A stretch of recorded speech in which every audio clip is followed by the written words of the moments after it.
10 more seconds to go live. Okay.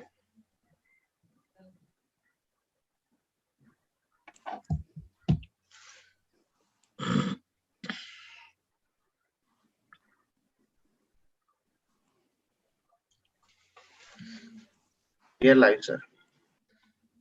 So good afternoon, everybody. We welcome to our conference today, that is ADC Virtual International Diabetic Summit. So I hope all of you are doing well in this tough Corona times. I'm sure because of this pandemic, we are not able to meet face to face in a conference. So ideal way of dissipating knowledge is through virtual only. So that is that has become the norm since last 6 months. So never mind, because as a doctors, we always need to upgrade ourselves with the latest up-to-date events in the field of diabetes. And we should be happy that diabetes is one such field where every year there is something new which is coming up. New datas are coming up. New things are coming up. So we need to upgrade ourselves in spite of any pandemics coming in our way. So from Dr. Arvind Diabetes Center, Bangalore, we welcome all of you for International ADC Virtual Diabetic Summit 2020. So this will be spread over 2 days, today and tomorrow. Today is like 2 to 8 p.m. Tomorrow from morning 8:30 to evening 6:30 p.m. We have an exciting scientific session lined up with a very good national and international speakers, along with the eminent faculties who have given their esteemed consents and made their time available to be a part of this event. Thank you one and all for your time and the gesture. Much appreciated. But now, without wasting much time, we can go ahead with today's session.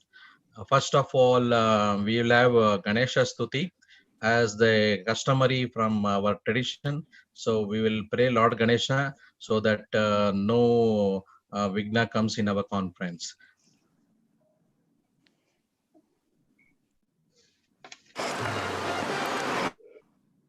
मुदाकराटमोदकं सदा विमुक्तिसाधकं कलाधरावतंसकं विलासिलोकरक्षकम् अनायकैकनायकं विनाशिते बदैत्यतं नताशुभाशुनाशकं नमामि तं विनायकम् नमामि तं विनायकम् नथेदरादिभीकरं नवोदितार्कभास्वरं नमत्सुरारिनिर्जरं नतादिकापदुर्धरं सुरेश्वरं निधीश्वरं गजेश्वरं गणेश्वरं महेश्वरं तमाश्रये परात्तरं निरन्तरम् परात्तरं निरन्तरम् समस्तलोकशङ्करं निरस्तदैत्यकुञ्जरं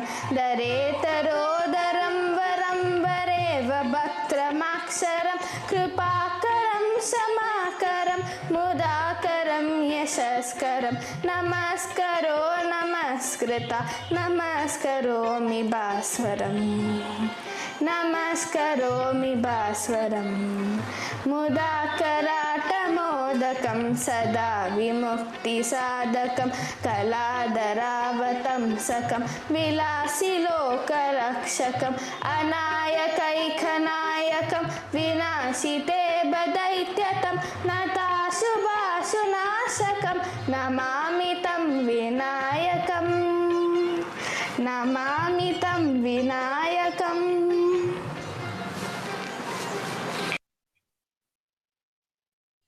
So thank you, everybody. That is my daughter Anisha Arvind singing that Ganesha Stuti. So now we'll go ahead with the session. The first, it's always said ladies first. It is always said ladies first. So we also follow that rules. We also give the first preference to the ladies. So we have a dynamic speaker as an opening batswoman to our conference. That is Dr. Purvi Chawla is there from Mumbai. To chair this session, we have two dynamic personalities. One is Dr. Rutul Thakkar. He is from Ahmedabad. He is a close friend of mine, and he is a dynamic diabetologist who is always very active in the field of diabetes, and we share a very close relationship in various conferences. And next is Dr. Sabir Rashid. He is from Trivandrum. He is also a very good friend of mine. He is also, if you see in his social media, he does so many social activities, including the diabetic education programs. And I don't know from where he gets so much of time. He keeps on educating to patients. He sees patients. He goes to different places educating the patients, especially in Kerala with the local languages. It is very commendable job is there. So Dr. Sabir Rashid from Trivandrum is there. Over to both of you to kindly continue the proceedings. Thank you very much, Dr. Arvinda, for inviting us to such a wonderful program, and highly appreciate for forming such a wonderful program. And should I introduce to Dr. Purvi, Dr. Shabir? Yeah. Dr. Rutul, Yes. you can start. So we have first topic, why should women be worried about diabetes? And definitely opening bets woman today is Dr. Purvi Chawla, and she is indeed a dynamic speaker. And may I have her CV, please, Darshan? Yes. Dr. Purvi Chawla is MBBS, MS Pharma, and PG diploma from UK, and she is consultant diabetologist and director of clinical research of Lina Diabetes Care, Mumbai. And she is also practicing at Bharatiya Arogya Nidhi Hospital, Juhu, Mahavir Hospital, Khar, and she is co and sub investigator of global and national clinical trials and at BSCS Mumbai Municipal General Hospital as well. She is organizing secretary, Women and Diabetes 2020, and organizing committee for CID, that is Challenges in Diabetes, from 2018 to 2020. RSSDI social media core team member, joint secretary for Santa Cruz Medical and Social Association, consultant for pharma advisory boards and product and clinical development regulatory strategy. She is consultant for nutraceutical and diabetes food industry. She is trainer for courses like NDEP, dietitians and nutritional experts, instructor for insulin pump and CGM use. She is fellow in Diabetes India from Diabetes India 2017. Invited speaker at various local, national, as well as international conferences. Previously leader and consultant of clinical development and medical affair, diabetes and metabolic disorder at Piramal Enterprise Limited in New Chemical Entity NCE research, and internship from CDER US FDA. So such a wonderful CV, and it's my pleasure to introduce you. Thank you very much, ma'am, and please start. Thank you so much. First of all, Dr. Jagdisha, all the very best for this fantastic conference that you've compiled in such a short time. I'm sure it's really going to be eclectic with the international and national speakers that you have. And thank you, Rutul, for that very kind and long introduction. And Dr. Sabir, always a pleasure to be in your presence. So I'm going to share my slides. There's already too much pressure built up with the opening talk today. So why should women be worried about diabetes? So I think we all have a fair idea of why we should be worried, but I think we also need to think ahead and see what we can do to kind of mitigate that risk. So here is a diagrammatic representation of an adult female At some point getting pregnant and probably developing GDM. And these increased maternal fuel exposure leads to alteration in the fetal islet cells, fat cells, and causes epigenetic changes also in the fetus. And the result may be a large or small for gestational age fetus and then baby. And then in case of a girl child born, this girl child may develop childhood obesity, and later on as an adolescent may also have PCOS, continue to remain overweight, and this malnourished adolescent girl later on becomes an adult with diabetes, and then the whole cycle continues or can continue. So this is what a woman or a girl child gets exposed to, and this is what we want to mitigate. So, women, we know diabetes is a tsunami all over the world, and we know that the numbers or prevalence has just steadily been increasing, especially in India. And with the entire gamut of metabolic abnormalities like PCOS, pregnancy related hyperglycemia, GDM, obesity, menopause, and pre-diabetes, we know that women will soon outnumber men in terms of the absolute numbers of diabetes. If you look at pre-diabetes also, and this map is from the IDF Atlas 9th, released last year, you can see that women have closely been trailing men. In fact, the incidence or prevalence of impaired glucose tolerance or pre-diabetes is much more in women than in men, and that continues over the different decades, only to be slightly lower in the latter half of life. With that, I can quote this Indian data from the CAR study as well.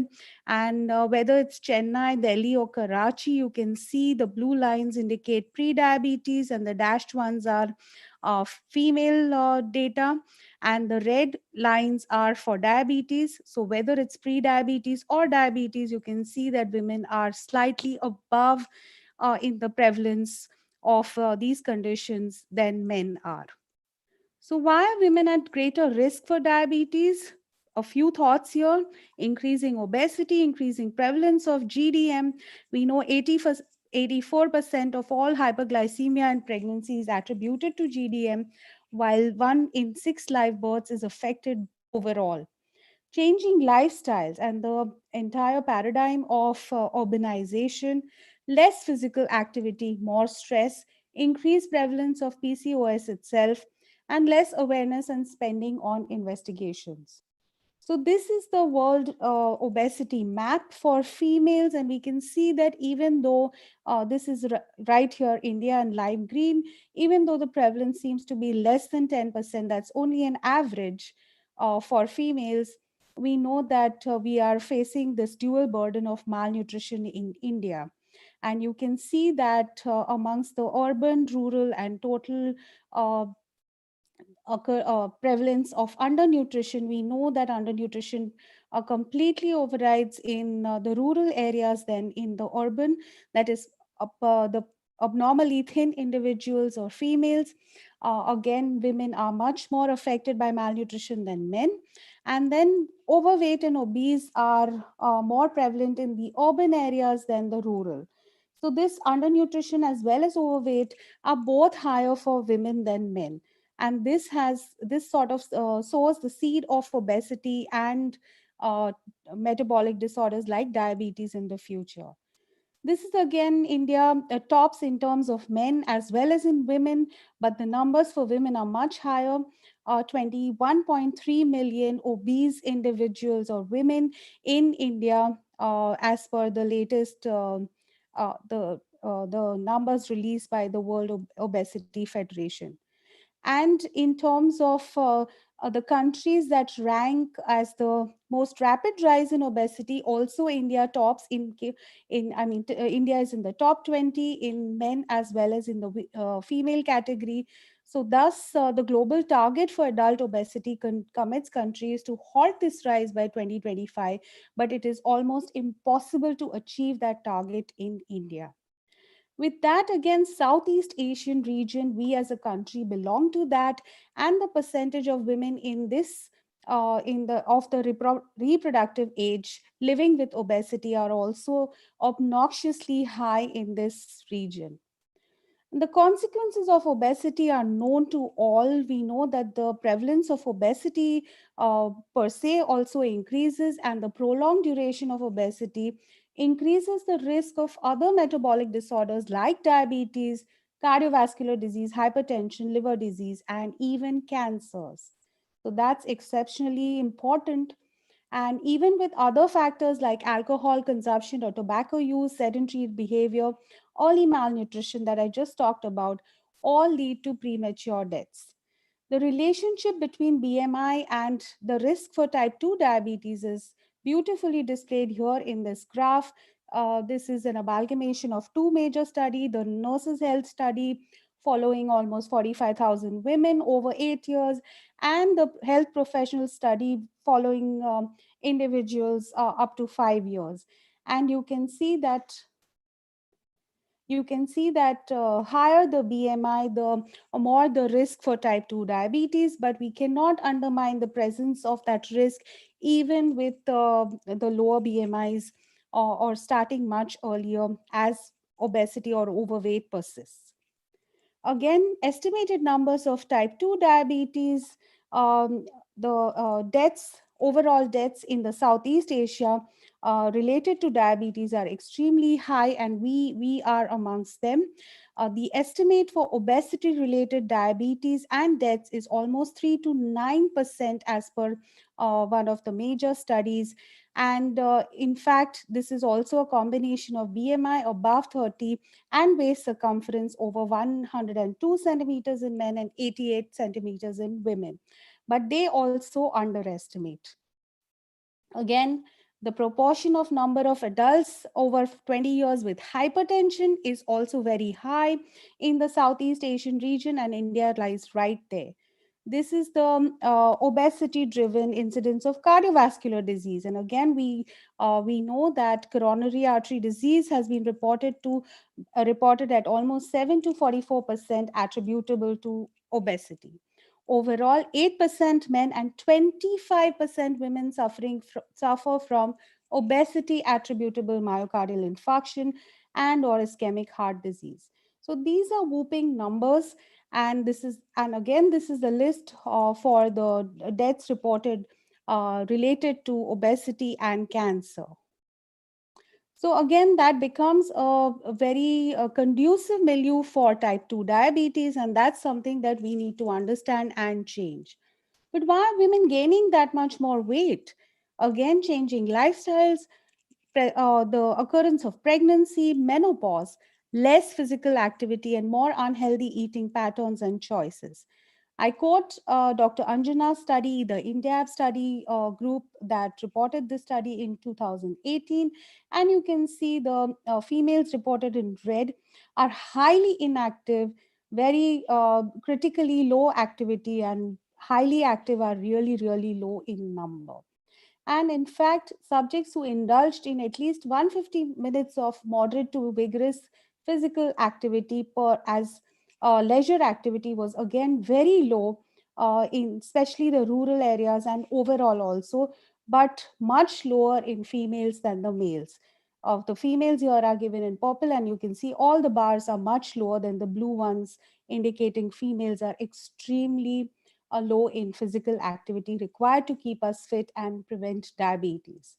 Sedentary work and learning environment for girls and women has also changed and overridden some of the desire to be physically active as well. Television has become a menace in this modern day and age, and the exposure to carb rich foods and high caloric food and junk as well has contributed to the same. So, is diabetes really different in women? Yes, we can see a higher mortality in women. There's more heart disease, more stroke, less awareness, more depression, and more socioeconomic challenges. So, amongst all the different causes of all cause mortality in women, say the infectious causes like HIV, AIDS, tuberculosis, or malaria, we see that diabetes related deaths are the highest. And again, you can see this gender wise cutoff for the gender-wise numbers for a number of deaths due to diabetes in adults is given here. And we can clearly see that more women die from diabetes than men in the latter half of the life, say from 60 years onwards, but the mortality is high nonetheless. So why the higher mortality in women? Heart attack, stroke, heart failure, and depression. And I just want to highlight a few points here that with type 2 diabetes, obesity and hypertension definitely strongly correlate with increased insulin resistance and type 2 diabetes, 9.1% in men and 8.4% in women. The risk for coronary heart disease is lower in women, but this sex difference completely disappears with type 2 diabetes development. So in women with type 2 diabetes, there is a 44% higher relative risk of coronary heart disease and a 27% higher relative risk of stroke, but a comparable absolute risk for these diseases compared to men affected with diabetes. This can be attributed to a whole set of factors, which I will go through in the next subsequent slides. So conventional factors like obesity, elevated BP, or low HDL and high triglycerides are they attribute to the increased cardiovascular morbidity and mortality in diabetes in women, and certain specific ones like polycystic ovarian syndrome, premature menopause, history of preeclampsia, and GDM also contribute to the same. Again, females are more likely to receive oral combination agents, ACE inhibitors, and calcium channel blockers in the presence of coronary heart disease. You can see cardiovascular disease is one of the leading causes of mortality in women. And this is the latest data from released from the US as compared to cancer, accidents, and all such high-ranking mortality causes. And looking at this systematic review and meta-analysis, you will know what I'm talking about because the risk of all-cause and coronary heart disease mortality in women versus men with type 2 diabetes was nicely reviewed here. This forest plot clearly shows us the women to men ratios of hazard ratios for all-cause mortality on the left, and then on the right we have mortality related to coronary heart disease, and it compares people with type 2 diabetes versus those without the condition.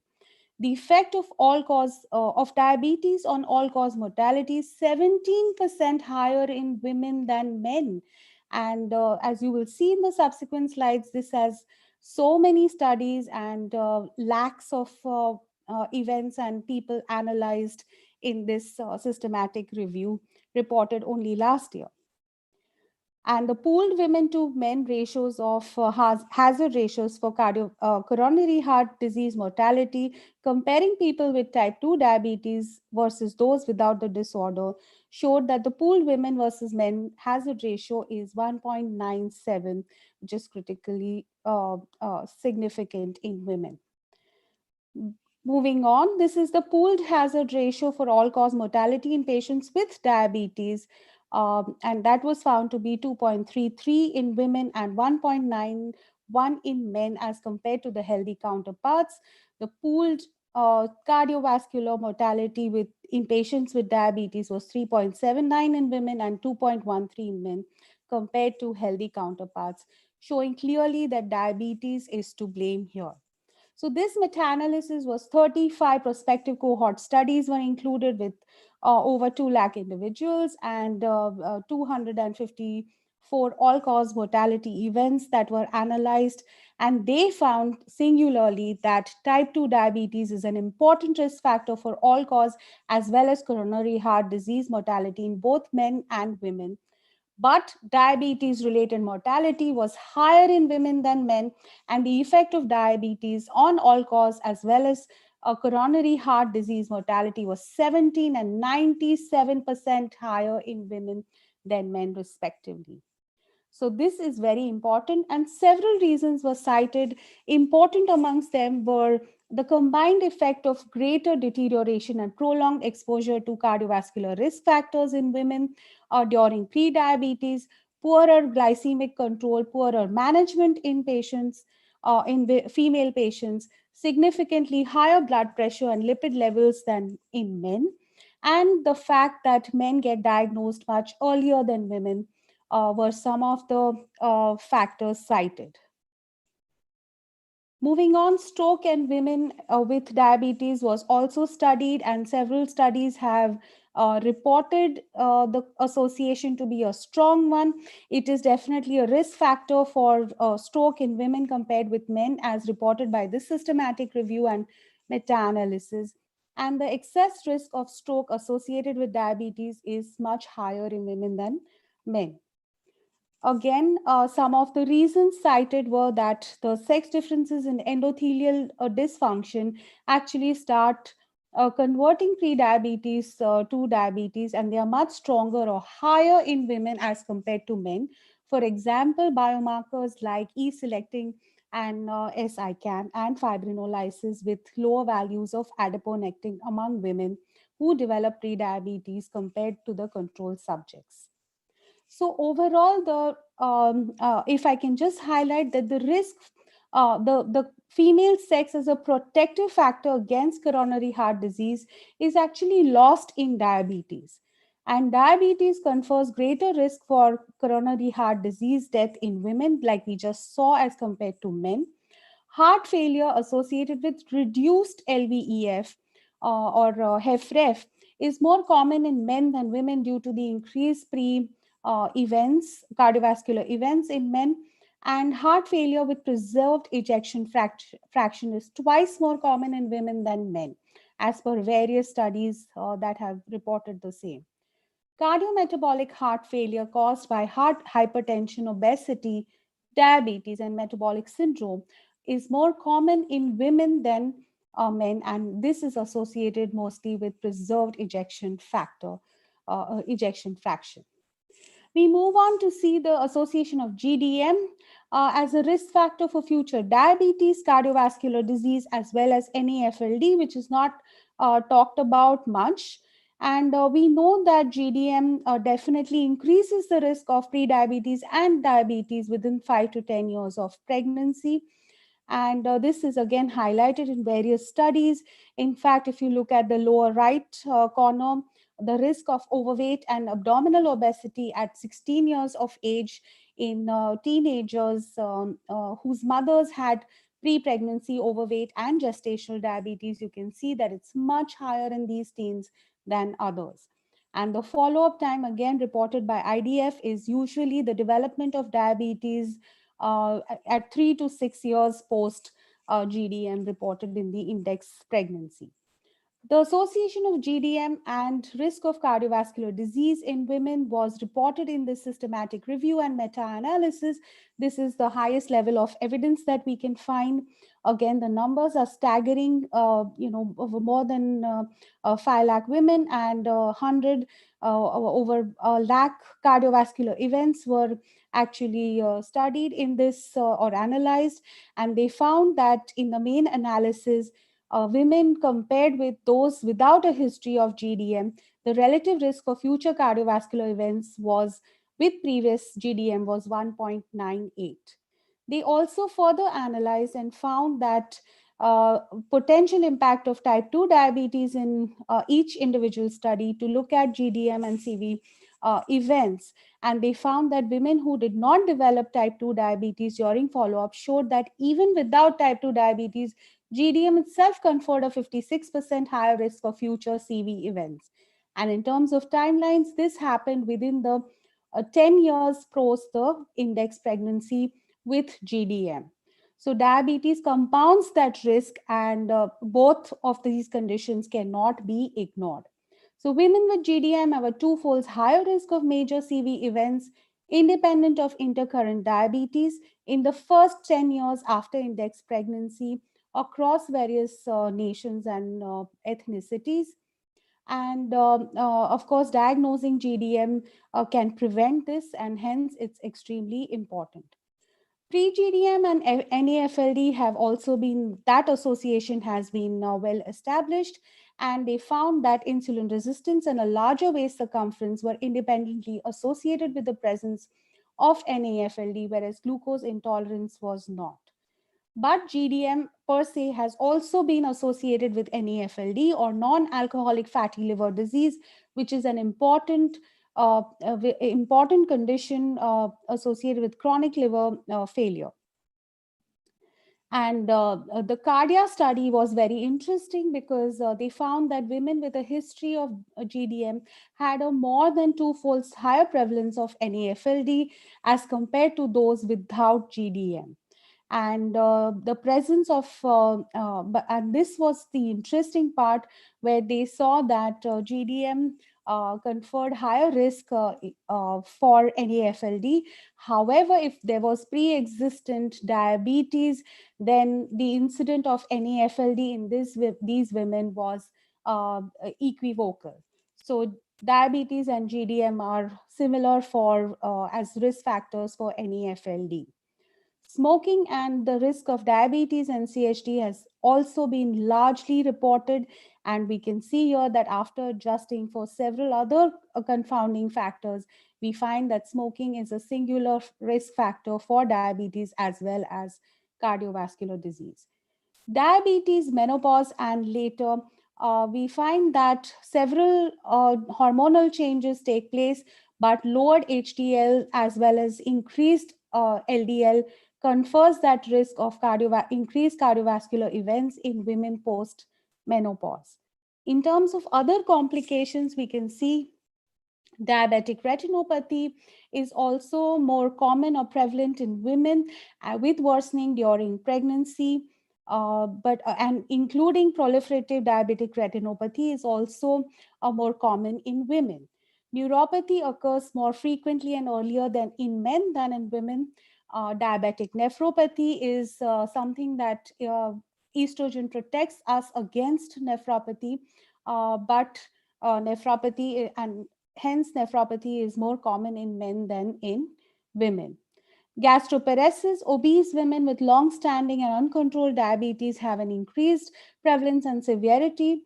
Foot ulcers and lower limb amputations are also more commonly seen in women than in men. And increased risk of cancer of the pancreas, kidney, colorectum, liver, endometrium, breast, and bladder are all seen in women. And women with diabetes are definitely at a higher risk of colorectal cancer as well. Mortality related to diabetes and cancer are the top two leading causes in female patients. Diabetes and the risk of osteoporosis has to be highlighted when we talk about diabetes, because even post menopause, we have seen that the risk of osteoporosis increases many-fold in older women. Mental health and socioeconomic factors, when we look at them, we know depression is twice more common in women with diabetes than in men. Many hormonal factors and different... Yeah, Dr. Purvi, I'll be just winding yes, yes, please finish. Many hormonal factors as well as other socioeconomic factors contribute towards that. And there is an adverse bidirectional interaction where increased mental health stress leads to abnormalities in the metabolism of these women. And this has again been studied and widely reported in several different studies. Again, financial dependence is important in terms of diabetes management, and many different aspects related to that also come up. In terms of therapeutics, this is just an additional slide and not really part of this, but we must remember that not everything is approved for use in women in the reproductive age group, especially when they are pregnant or they can get pregnant.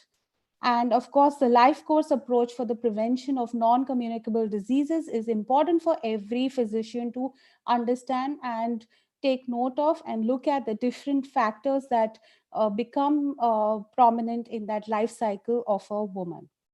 And one last thing before I sign off, I want to highlight that women are largely underrepresented in not only cardiovascular clinical trials, but clinical trials per se, and there is a strong drive to have women representation of an equal magnitude in these trials to understand the pathophysiology of diseases better and the impact of various new agents that are developed. So with that, I thank you very much. And I think we women need to be worried about diabetes, but at the same time, push forth and participate in every activity that can prevent us from getting diabetes. Thank you so much for a patient hearing. Yeah, yeah, congrats, Dr. Poovi, for that wonderful lecture. I think she has almost covered all the relevant topics and aspects regarding women and diabetes. The topic is open for discussion. So any questions or any comments from anyone? I think as of now, we have only one comment from one of the audience. We will invite some questions. I think we will have some couple of questions before the next lecture. Please, can I ask a question? I normally wouldn't get to ask her a question. Yeah, sure, Dr. Manoj, please. So, Sure. Puri, on the slides on the drugs, of course, you didn't have the time to speak. Anything specific on the drugs, gender-specific data for the common drugs that we use for diabetes? Yes, I think more and more we are learning that DPP-4s, and I think that's more to do with the fact that they are newer agents and we've had the opportunity to study them more. So DPP-4s and SGLT2 inhibitors have had that little the gender differences, but it's not that prominent or that significant, but I think we are learning more about them for sure. Purvi, anything to do with any difference between the diabetes management in premenopausal and postmenopausal ladies? Any hormonal changes makes the difference in diabetes management? Sure, I think that's again an important aspect. And I think what we must look at is because weight becomes an issue in that perimenopausal period, and hence we need to customize our treatment for this age group very carefully. And because the risk of osteoporosis also increases, again, we have to use those agents like TZDs very carefully in this age group. And of course, with that being said, we want to avoid hypoglycemia at all stages of the life cycle of a woman. So these are some of the pointers. They're general, but definitely we need to keep in mind while individualizing therapy for this perimenopausal age group. Okay, Dr. Poovi, one question from myself. In this COVID pandemic, who is at greater risk? Is it diabetic men or diabetic women, as per your observation? So I think the risk is of a different fold.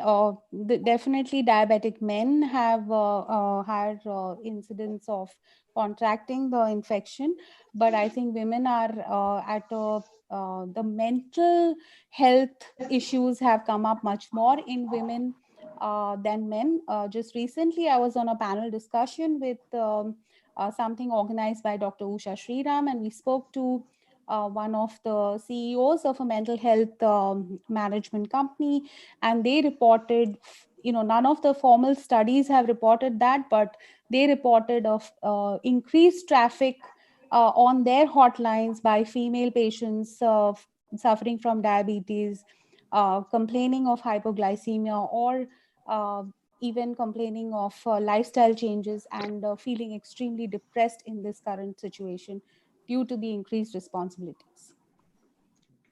Wonderful, wonderful lecture. I guess we don't want to be late from a very first lecture. So if we don't have any question, we can move for, further. Yes. Thank you so much for the wonderful opportunity. Thanks, and I wish Dr. you Purvi. all the best. Thanks, Dr. Purvi. It was an excellent topic, big, vast topic, very covered in 20 minutes. I know we can all understand it's a very tough job, but you did a wonderful job in doing your justice in 20 minutes, I'm sure. Thank you so much. Thank you so much. Okay, thank you, Dr. Arvind, and Thanks, Dr. Dr. Rutul and Dr. Sabir for being a part of it. Anybody? So kindly Not keep in row. logged on. Keep logged on. Sure. Next talk, we'll move on to the next talk is Dr. Manoj Chawla. So I should thank both Purvi and Manoj for logging in from Goa in their holiday time also. So thank you for joining in and giving us the time and being part of our conference. Dr. Manoj Chawla is going to speak on real-world evidence of modern sulfonylurea. Does it reassure RCT evidence? To chair this session, we have Dr. Dharmendra Panchal. He is a very young, dynamic person from diabetologist from Ahmedabad. He's always a jovial person. It's nice to have him around because in any conference, he keeps us mood light and always in a jovial mood. Thanks, Dr. Dharmendra, for being a part of our conference. And along with that, we have Dr. Jai Prakash Janam. He is a diabetologist from Hyderabad. We're highly enthusiastic, very active in Telangana RSSD as well. Over to Dr. Dharmendra Panchal to continue the proceeding. Yes, thank you first of all for giving this opportunity. It's always an honor to introduce Dr. Manoj Chawla, sir. Dr. Manoj Chawla, of course, a great orator, a great speaker, and now the chance to speak after his own woman, it will maybe tough. He is a director and consultant diabetologist at Lina Diabetes Care and Mumbai Diabetes Research Center. He is a consultant diabetologist also at Asian Heart Institute and Research Center, as well as SL Raheja Hospital. He is a founder president of United Diabetes Forum, honorary visiting faculty at DY Patil Science, Navi Mumbai. Dharmendra, thank you. Many awards are there. Thank you. Thank you. I'll stop you in the interest of time so that I can move. Thank you so much, Dharmendra, and thanks Arvinda for inviting us here. And let me quickly look for the presentation. Yes. Okay, so the job. Oh, I thought I shared my screen.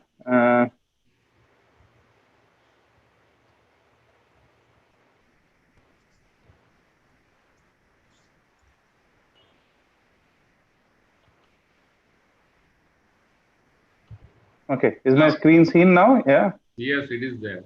Okay, great. Thanks. Sure. So the task given to me is again to reassure and look at the data again for the sulfonylureas.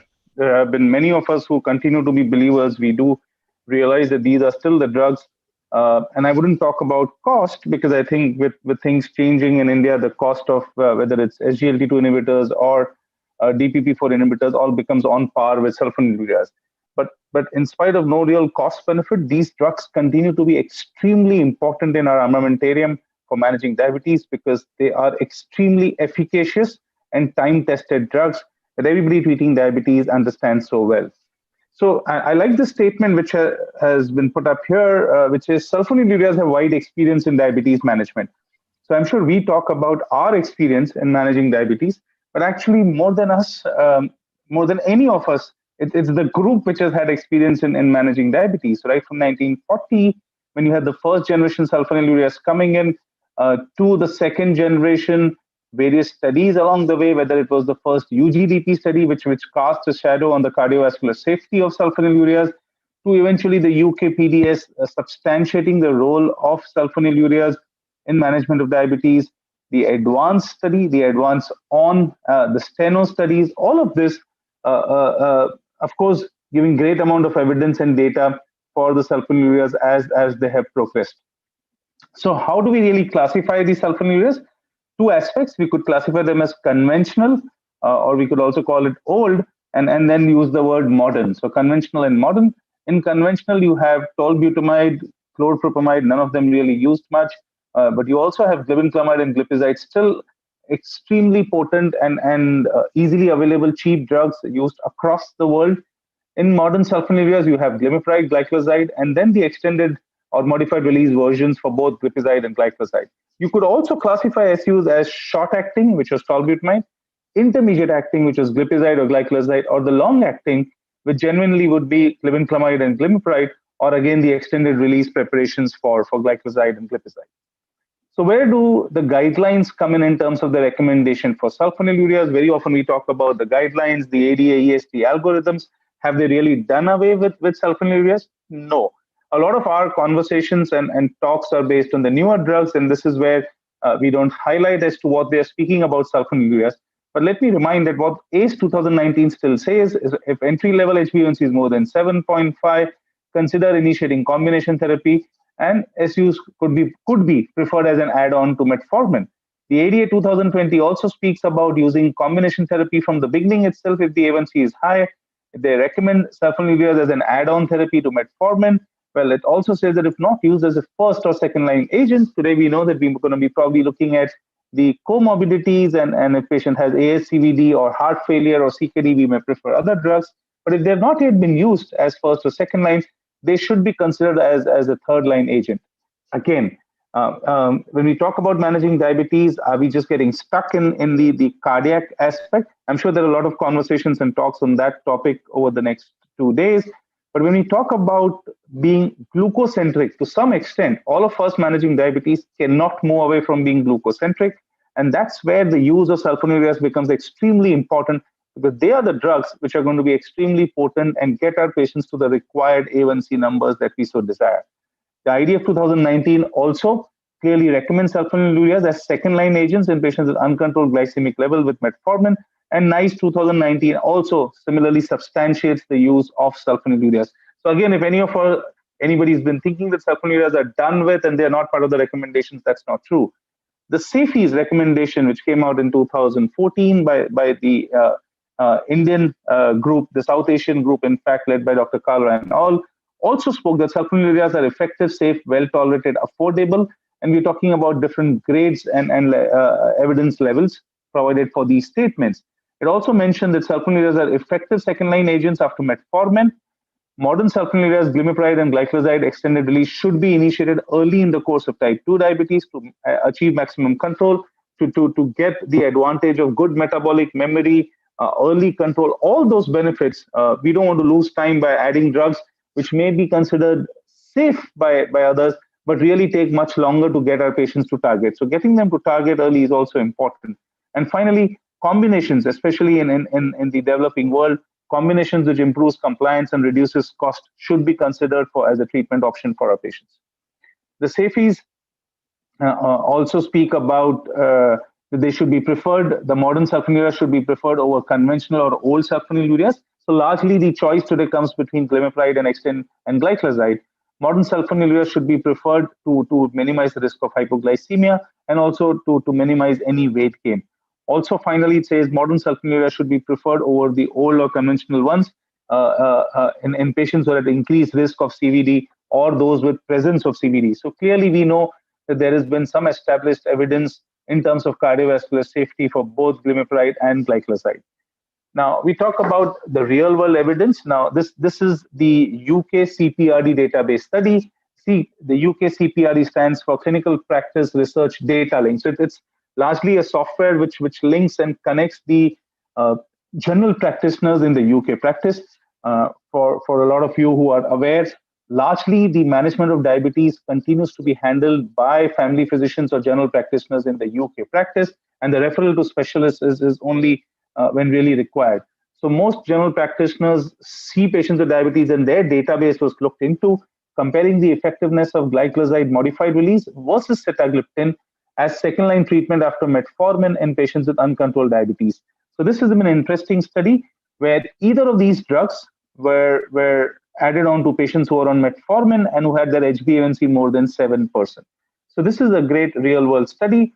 What did it have? The objective to compare the efficacy and safety of sitagliptin versus glyclazide extended release as second-line treatment. The endpoints was primary outcome of A1C less than 7. They had some secondary outcomes to look at time to HbA1c less than 6.5, time to HbA1c more than 1% reduction from baseline, the durability of the drugs, and hypoglycemia.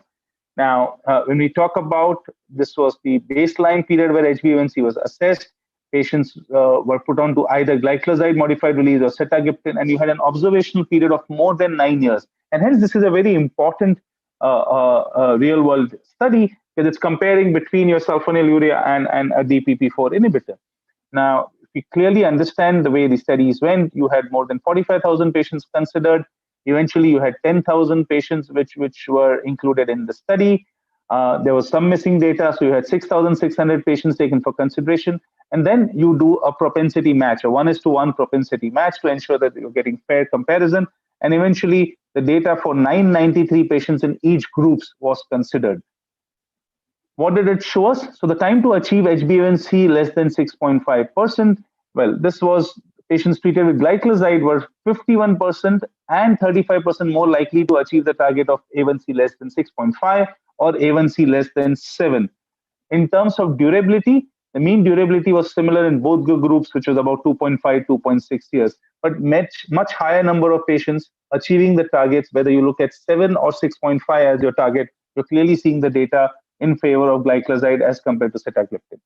What about hypoglycemia? Yes, there was some hypoglycemia in both the groups, a little more in glyclazide extended release as compared to sitagliptin numerically, but not statistically significant. But overall numbers of hypoglycemia was much lesser in both these groups.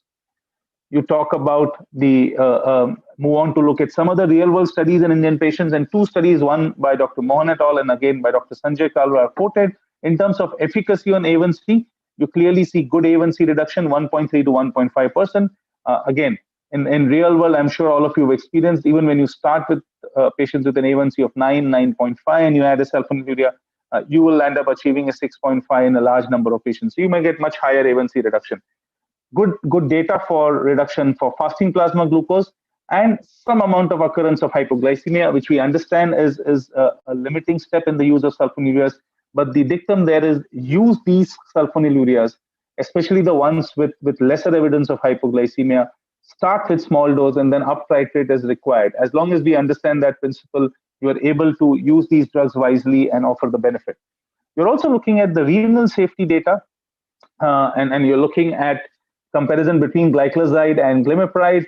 You clearly see the incidence of end-stage renal disease much lesser in the glyclazide group. You're talking about other renal endpoints, whether it is doubling of serum creatinine in patients without existing CKD, or you're looking at the sub-analysis of this study, which you're looking at patients with CKD, and you clearly see in both these groups the further worsening of renal function or doubling of serum creatinine much lesser in the glyclazide group as compared to glimepiride. So when we talk about the real world studies, what about the randomized clinical trials? Does it further substantiate? Is there great data on both the aspects? And which better study to talk about than ADVANCE, which is a landmark study in the sulfonylurea segment, and of course for glyclazide. So you're talking about advanced type 2 diabetes patients, more than 30 years of age, 215 centers, 20 countries, randomization about 11,000 patients, some representation from India as well, 470 patients. We're talking about comparison between intensive and standard therapy. In the intensive therapy arm, you had sequential addition of glyclazide, extended release-based therapies, then up titrating that to target an HbA1c of 6.5. You were looking at macrovascular outcomes. This was the endpoints. You're looking at non-fatal stroke, non-fatal MI, and death from CV disease, and also looking at new or worsening nephropathy. So the median trial period was 5 years. Now, this was the ADVANCE arm, and then you also had about 8,400 patients in the follow-up trial of ADVANCE on, which was largely then looking at the renal endpoints and the differences between the intensive and the standard therapy arm. So when we talk about reduction in HbA1c, in the ADVANCE study showing us that in the intensive control arm, you had a much higher number of patients achieving the reduction in HbA1c. And when you talk about the combined micro and macrovascular endpoints, again, a 10% reduction or relative risk reduction in the intensive control arm as compared to standard arm in the ADVANCE trial. You look at the ADVANCE to ADVANCE on. So this is the period, the first 5 years for ADVANCE, and then we're talking about the further 9 to 10 year follow-up period in the ADVANCE on, and you're beginning to look at the reduction in end-stage renal disease. Again, further, in fact, before a lot of other cardiovascular outcome trials came out, this was one study which clearly showed the renal benefits, and that too by a sulfonylurea before the entire concept of CVOTs and renal trials came in.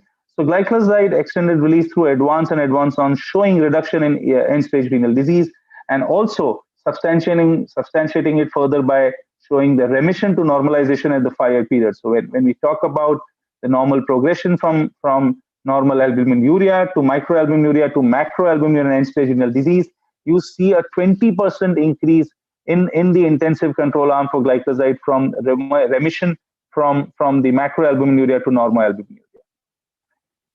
When we talk about the new advanced sub-analysis, this was published in 2019 in Diabetes, Obesity, and Metabolism, and they further looked at a sub-analysis which told us about major outcomes as per different UACR subgroups. So whether you're looking at a urine albumin creatinine ratio less than 30 to 150 or more than 150, or you're looking at a KDIGO risk scores, again, different renal risk scores.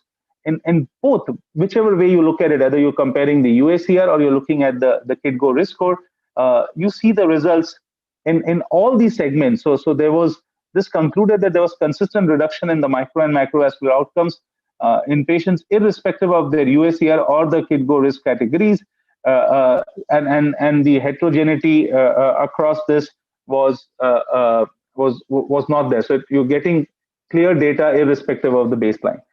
You also look at the SteadFast study, which was in Muslim patients during the fasting period. This was actually comparing vildagliptin and glyclazide. This paper is by Dr. Mohammad Hasnain, again, a good friend from UK, and the UAE. He works in both these places. And you see the reduction in A1C clearly more for glyclazide as compared to vildagliptin. Some more hypoglycemia for glyclazide, but not a huge difference between these two arms in terms of hypoglycemia in the SteadFast study for Muslim patients during the fasting period. So are all modern sulfonylureas similar? And this was the GUIDE study, which again compared 845 patients. We are talking about comparison between glyclazide and glimepiride, and I think that's where most often the choice comes to. But the larger stories, both the modern sulfonylureas are important, and sulfonylureas as a group continue to be very, very effective. You're seeing about a 1.2% reduction for A1C for glyclazide as compared to 1% for glimepiride. You're talking about hypoglycemia. Well, clearly there, glyclazide scoring better than glimepiride in terms of lesser hypoglycemia while achieving the target A1C. So let me summarize my talk saying sulfonylureas, there has been wide experience. I'm sure all of us have been extremely comfortable with these group of drugs in terms of side effects, in terms of unknown side effects, in terms of surprises coming up, be it fractures, be it genitourinary infections, be it amputations, clearly no worries there. The place of modern sulfonylureas in the current treatment for patients with type 2 diabetes has been recognized by many clinical guidelines. Real world evidence with modern sulfonylureas confirms the glycemic control, the possibility of lesser hypoglycemia, and far more durability of this action. RCTs for modern sulfonylureas have supported durable glycemic control, and I've shown you data specifically for glyclazide through the ADVANCE and the ADVANCE-ON studies. And the RCTs also show the difference between these two, glyclazide having slightly better efficacy with lesser hypoglycemia as compared to glimepiride. But clearly, the message through this conversation is the use of modern sulfonylureas continues to happen, and we should continue to offer the benefit of these group of drugs to many more of our patients. Thank you all so much for having me here, and hand it back to the organizers. Wow. Thank you, sir. It was really a nice presentation, and there are a few comments in chat box regarding sulfonylureas, and that one is what about its high risk when you are using during Ramadan or like this situation fasting? So there have been many studies. SteadFast is one of them which we have shown. There was another study again comparing between DPP-4 and vildagliptin again and sulfonylureas. Again, similar aspects. So amongst the sulfonylurea group, for patients during fasting in the Ramadan period, if you're going to be choosing a sulfonylurea, strongly would recommend the use of glyclazide extended release there. In terms of hypoglycemia, that continues to be a reality that we need to be aware. But as we said, probably some reduction in the dosage, especially in the dose that one may consume during Sahri or Seher in the early morning period in Ramadan, is one of the ways to avoid hypoglycemia during the fasting hours.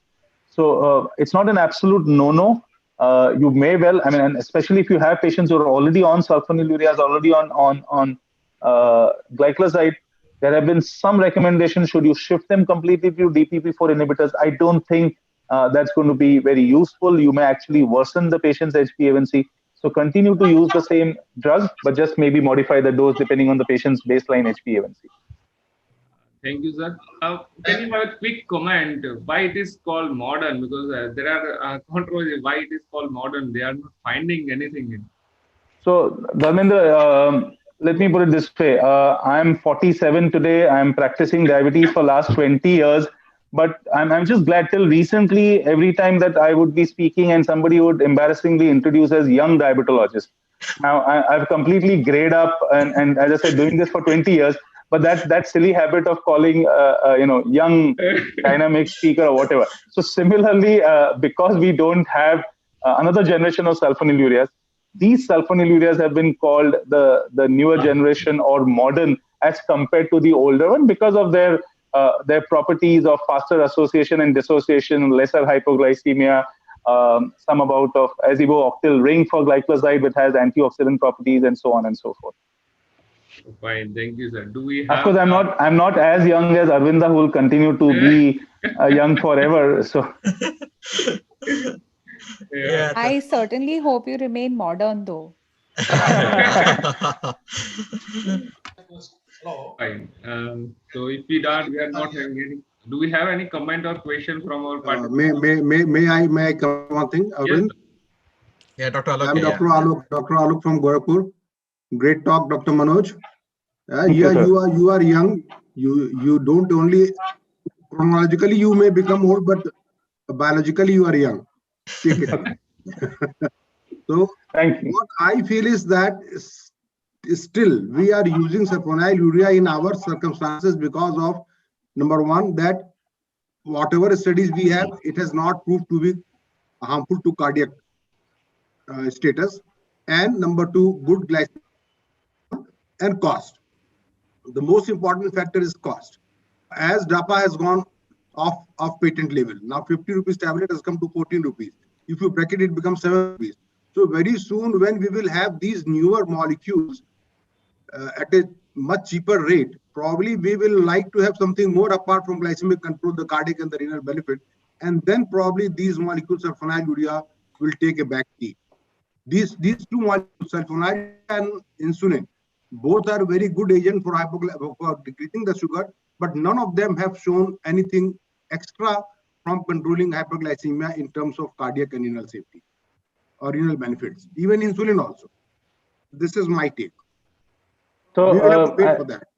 Yes, I think I may even differ on some points and agree on some points, Dr. Gupta, but it may take a while. In terms of renal safety, I think we've had great data from the advance on arm, and none of these two have shown it to be harmful. So we may not get the cardiac superiority that SGLT2 inhibitors have shown. But having said that, when you're treating diabetes, you cannot let the HbA1c not be the goal. And that's where even today, when patients who may be on SGLT2 or a DPP4 or insulin, very often you may have to go back to sulfonylureas because those drugs work amazingly well. So the idea is to remind that let's not shun the drugs that we've used so far. And within the choice of sulfonylureas, these two modern sulfonylureas to be considered more often, of course, than the older drugs. Yeah, very true, very true.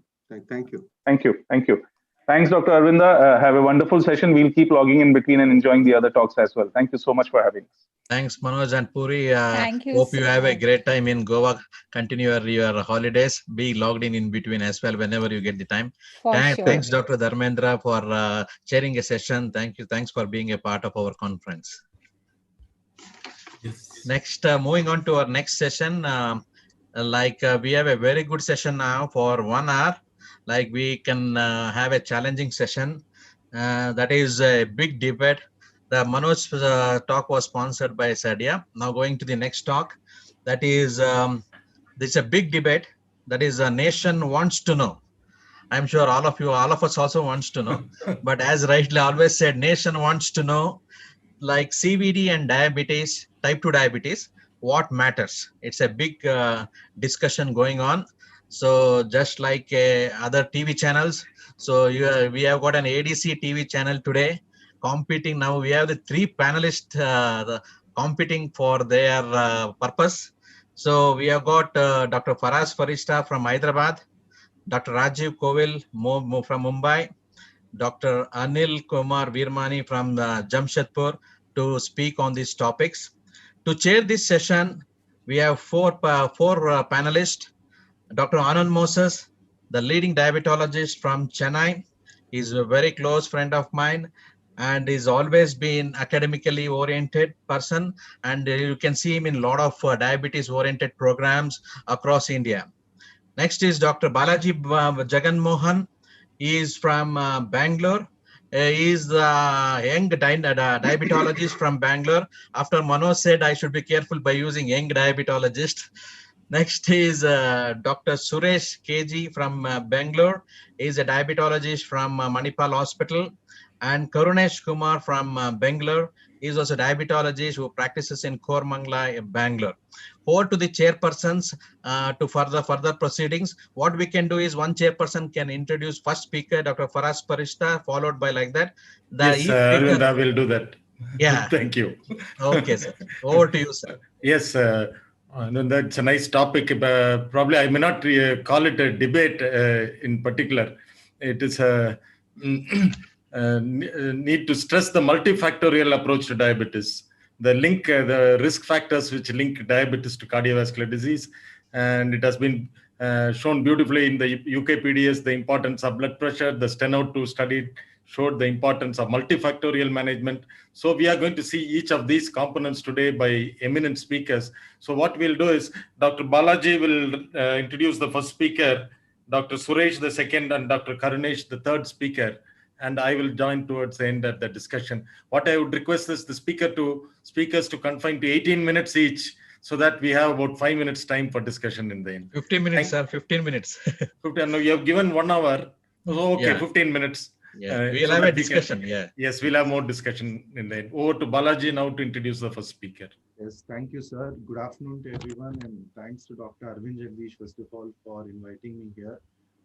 So Dr. Faraz Farishta, of course, I haven't had much of interaction with him, but he's a very dynamic speaker.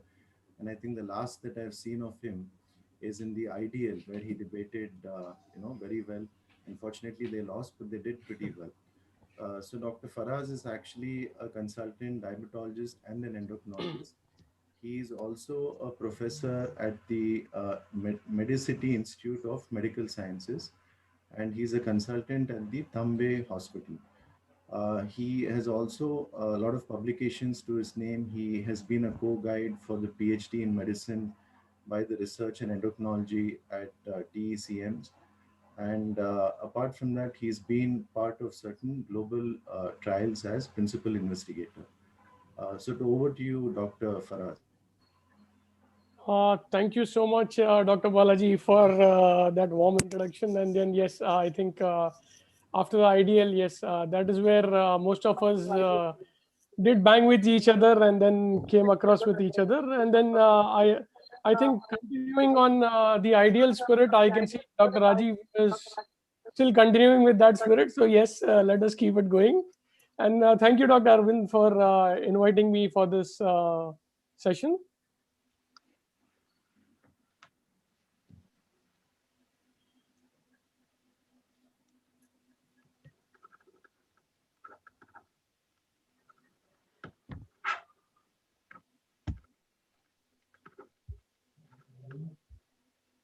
And then, yes, I would stick to the time which is given, considering we are following up with the Ideal. So, yes, I think we all are worried right now about the COVID pandemic, because of which we are now having this pandemic of webinars as well. But it is, I think we all are seeing this. There is a pandemic of diabetes, which is also happening. There is diabetes has become a global emergency now. You will see the numbers. I think all of us are well versed with it, so I will not go deep into it. But just talking on the world numbers, 2019 we had 463 million. 2030 it's going to be 578, and 2045 it's going to be 700 million. So we are going to see a rise in by 51%. So that itself is telling you the amount of pandemic or the amount of load what we all are going to get because of diabetes. 46.3 crore adults have type 2 diabetes worldwide, and then according to 2019, 1 in 11 adults with diabetes, and the other numbers I think all of us know that, so I would again not go into that. But one factor or one point I would like to stress is 1 in 2 adults with diabetes are still undiagnosed. I think this, so what still we are seeing is just the tip of the iceberg. And then way back when we were taught about diabetes in post-graduation, I think that was the time itself that they said, yes, diabetes is equivalent to cardiovascular disease. So I think that is how we all have learned. And then we have seen that now over more than a decade in our practice as well. So diabetes confers to a threefold higher risk of fatal cardiovascular event. CVD accounts for 2 to 3 every deaths in patients of type 2 diabetes. Definitely, there are additional risk factors like tobacco use, advancing age, male sex, hypercholesterolemia, hypertension, and many more which can be treated. And then there are certain risk factors which cannot be treated. The one factor which all of us know, but it always keep highlighting itself, is atherosclerosis CVD occurs nearly 14.6 years earlier in the presence of type 2 diabetes. I think this line would sum up my talk, that diabetes definitely helps in faster progression of atherosclerosis CVD, and it occurs as early as 15 years when you compare it with the non-diabetic patient. Incidence of heart failure increases from 8 to 36% with every 1% increase in A1C. So it is not only the cardiovascular disease where we are talking about atherosclerosis, the patient is also at risk of developing heart failure, which increases with every percent increase in A1C, which I'm going to talk in the next slides. There is a strong relation now between heart failure and diabetes. I was just hearing the last talk in the end where, yes, there was a discussion on the SGLT2 inhibitors. And I think from now on, definitely we will be talking more about the preclinical, clinical heart failure as well, or the subclinical heart failure. So there is definitely a strong relationship between heart failure and diabetes. More than 20% of the patients with diabetes are diagnosed with heart failure. The etiology of heart failure in diabetes, it includes coronary artery disease, hypertension, and diabetes per se causing cardiomyopathy. And people with diabetes are at higher risk, 2 to 5-fold higher risk of developing heart failure. So definitely now we have seen that there is type 2 diabetes and heart failure have a correlation. Considering that the 5-year survival rate of patients with diabetes complicated by heart failure is only 20%, while that of general heart failure is 50%. So again, this is telling us that yes, patients with diabetes are prone for not only cardiovascular disease, but they also have increased risk of developing heart failure as well. And then it also increases with the drugs which we use. So glitazones and few gliptins like saxagliptin, which might precipitate the underlying heart failure as well. Indian burden of diabetes, I think we all know that 7.7 crores adults suffers from diabetes, and prevalence is 10.4% in less than 65 years. You see from north to south or east to west, 10.4% is really, really high. And we have around 1.7 lakh children, adolescents with type 1 diabetes. As Asians, we are very different. Thin, fat Indian phenotype. We all know that the BMI, what is normal for us, is not comparable to the Western population where it is 25. When we come to India, when we talk about Indians, it is 23.5 to 24. So we have central obesity. Let us see the comparison of patients with diabetes from India and UK. So in Indian patients, diabetes you will see are diagnosed at younger age, less than 10 years when you compare it with the Western, have less generalized obesity and thinner limbs, but higher adiposity. That is why we have been labeled as thin fat Indian, because we have central obesity and more insulin resistance. Natural history of diabetes, all of us know that yes, there is a pre-diabetic phase where there is a lot of pathophysiological changes which are happening. There is hyperinsulinemia, resistance. It all starts from genetics. I think Southeast Asians we all are prone for developing diabetes. So it is like a loaded gun where we just require one trigger in the form of additional risk factor and you get diabetes. So even in the pre-diabetic phase, we all know that patients are having increased risk of developing macrovascular complications. And as diabetes sets in, because of hyperglycemia, they are prone for developing microvascular complications as well. So yes, diabetes and cardiovascular disease have the common soil interplay of in utero nutritional programming. Overall, we add our unhealthy lifestyles and environmental predisposition. So this all leads to increased in insulin resistance and putting the patient at cardiometabolic risk. So you will see most of the risk factors are similar for diabetes and cardiovascular disease. So they do have a common soil hypothesis. And then cardiovascular disease is the leading cause of death among diabetic patients, and the non-vascular and the vascular as well. So in high income countries, 91% of the adults with diabetes are having type 2 diabetes. And then, yes, there is increased risk of cardiovascular death and all-cause mortality in diabetic patients when you compare it with the non-diabetic patients. So heart disease is the cause of death in more than 2/3 of people with diabetes age 65 years or older. Higher the A1C, it predicts higher cardiovascular risk.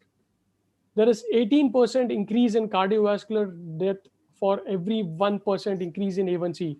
So you will see here that why it is important to control sugars, because every 1% rise in A1C, even when we are putting a target of 7.5 or 7, most of the time we are not able to reach 7. I think we are landing up at 7.5. Our patients are still having that increased risk. So every 1% risk puts your patient at developing increased risk of having cardiovascular disease, increased risk of heart failure by 16%, increased risk of stroke by 12%. So yes, we definitely say that there are different multiple factors which contribute to increased cardiovascular risk in diabetes. There is insulin resistance, there is hyperinsulinemia, there is dyslipidemia, genetic predisposition, there is increased risk of thrombosis, dyslipidemias. So all of these are leading to increased risk of CVD in a diabetic patient. So as I already said, that the risk of developing atherosclerosis or the development of atherosclerosis goes or is very, very fast in patients with diabetes when you compare it with the non-diabetic patients. So yes, how do we modify the cardiovascular risk in diabetes patient? I think yes, primarily it has to be diabetes. So it has to be reduction in A1C. We have seen that. But again, I would say, yes, it has to be first is the lifestyle modification, without which we are not going to do any good to our patient. Then would be the glycemic control, management of dyslipidemias. I think this would bring a lot of smile on my colleagues, friend who are going to speak next. Blood pressure control is also very, very important. So it has to be a multifactorial approach. It just cannot be one. So yes, lifestyle, glycemic control, management of dyslipidemias, and blood pressure control. And then we have seen this UKPDS and follow-up of UKPDS that glycemic control has shown to reduce the risk of microvascular complications and macrovascular complications. So there was reduction in any diabetes-related complication by 12%, microvascular complication by 25%, and there was decrease in macrovascular complication by 16%. When you see the impact of intensive versus conventional glucose lowering therapy in diabetes, again, when you see the DCC trial, yes, microvascular complications reduced in the initial and in the long-term follow-up. Cardiovascular complications had no benefit or it was neutral initially, but yes, that were reduced later on. Again, coming to the mortality as well, it was initially it was neutral, but in the long-term follow-up, it did help in reduction of mortality.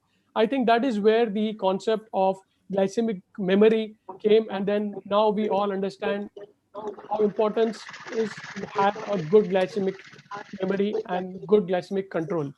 So the importance of A1C, I think this figure we all are obsessed about, less than 7. Why? Because you will see that it reduces diabetes related complications. HbA1c less than 7 reduces macrovascular complications, reduce long-term cardiovascular death, reduction in diabetes related mortality. And then in a country like India, I think it is very, very important. We cannot leave the cost, where this also helps in reduction of the cost as well. So yes, it is very important to have target glucose of less than 7. Blood pressure, LDL, I think my fellow colleagues would gonna speak on that, so I will not touch that, and lifestyle modification. So yes, it is very, very important, I would say, in the end, to have a good A1C control blood pressures, manage your dyslipidemias, have very good drugs, exercise, and take care of your food. And then if anyone of in our surroundings or in of our patients have these thoughts, then yes, they need to get check up for their diabetes. Thank you so much. Thank you. I think Aravinda will have the questions at the end. Yeah, that would be better. Yeah, that would be better. Rajiv Kovel is already yawning, so I'll ask Suresh to introduce him fast so that let him pick up his talk. He's sipping and getting geared up. He's sipping coffee and getting geared up. Dr. Suresh to introduce Dr. Rajiv Kovel. Suresh, unmute himself. Unmute Suresh, Dr. Suresh. Sorry. Okay. Thank you, Arvind. Thank you, Dr. Anand Moses. Okay, it's a pleasure to introduce Dr. Rajiv Kovel. Dr. Rajiv Kovel is a medical director and consultant diabetologist in Dr. Kovel Diabetic Center. And he also consults in various hospitals like Nanavati Specialty Hospital, SL Raija Hospital, KLS Hospital, and Arogyanidhi Hospital. He's an invited faculty in Diabetes Fellowship Program at D.Y. Patil Medical College. He's a founder, member, secretary of United Diabetes Forum. He is also speaker for many international and national forum, and is a faculty for teaching postgraduate to students for diploma in diabetology, and also a principal investigator in many various clinical trials. And he has also published various articles both in national and international journals, and is also gold medalist in diabetology at Mumbai University. Today he'll be speaking on lipid control. Over to you, Rajiv. Thank you so much, Suresh. Thank you, Rajnikant of Karnataka, Arvinda, to call me on this. So I actually took a short nap because I think Arvinda has confused everyone. He gave wrong topic to Faraz. Faraz was speaking about epidemiology of cardiovascular disease in diabetes, rather than the topic was type 2 diabetes and cardiovascular disease, what matters, whether it's glucose or whether it's lipids or whether it's blood pressure. So this was the look, this I just made right now. This was the look on my face when Faraz was presenting, because you're completely off the hook here, you know. And Faraz, this is not ideal. So everything is an ideal, sir. So I did some research on Faraz, you know. So Faraz, I know Faraz. So what's the best way to treat cardiovascular disease in diabetes? So you should practice what you preach. So Faraz says he's using an antihypertensive. On World Heart Day, he had this on his social media post, you know. So it's not glucose control, it's blood pressure. So he is with Dr. Virmani. I need to change the audience towards me. So this is the moot question: cardiovascular disease and diabetes, what matters? And I stand for lipid control. This is a very old study from the Chennai group, which speaks about the metabolic abnormalities that drives the global epidemic of cardiovascular disease in patients with diabetes. And hyperglycemia seems to be the tip point here. It carries with it a lot of bad agents with it. And these are the profiles of patients in India. We have 12% of the population with diabetes. For Dr. Virmani, we have around 20% of our population, maybe 25% with hypertension. Dyslipidemia is almost 10 to 80%. Metabolic syndrome is 20%. Just being ethnically Indian puts you at very high risk with all these risk factors. So you actually target a risk factor in primary prevention, where you're going to have a lot of benefit, emergent benefits. Since dyslipidemia is so common in Indians and globally, and also in patients with diabetes, it makes sense to treat dyslipidemia first. I'm not saying hypertension and glucose control doesn't matter, but dyslipidemia first to prevent progression of cardiovascular disease. And this is the Indian dyslipidemia iceberg, where you look at high LDL, but a lot of things underneath it. And we all know that nature loads the gun, and the kind of nurture and surroundings we are with, it actually pulls the trigger on this genetic gun. If you look at the InterHeart study, which looked at 9 potentially patient attributable factors related to cardiovascular disease, dyslipidemia and low HDL was very common in our patients with diabetes, and in Indians, which is almost 85%. So something which we can actually modify and prevent progression of cardiovascular disease. If you look at this paper from Sunil Gupta presented 15 years back, it looks at the dyslipidemia in patients with diabetes is close to 85 to 90%. If you look at this paper from the WHO, it says that dyslipidemia contributes to 50% of cases with coronary artery disease or any kind of cardiovascular disease. If you look at this paper 2 decades back, actually this was presented by KK Sethi also at one of the CSI meetings. There's a lipid profile in young Indian patients with angiographically proven coronary artery disease. If you look at the age, it's 40 years. All of them have cholesterol abnormalities. So what is the problem in India? Premature coronary artery disease, premature diabetes. And if we have to prevent these patients to progress towards interventional cardiologists, and we have to be extremely proactive in treating dyslipidemia. If all of us treat dyslipidemia, half of our cardiologists would be out of work. So important message here is death is inevitable, premature death is not. Faraz accepts defeat and wants to learn. So this is the overlap between hypertension, dyslipidemia, and diabetes. As he said, that these are metabolic abnormalities in one individual, and we need to have a holistic approach towards them. What are the abnormalities in patients with diabetes? Increased triglycerides, increased IDL, increased non-HDL. Most importantly, the smaller dense LDL, which occurs because the triglyceride enrichment of the LDL, which makes it easily get glycated, and there is removal of the triglyceride, which makes them small and dense.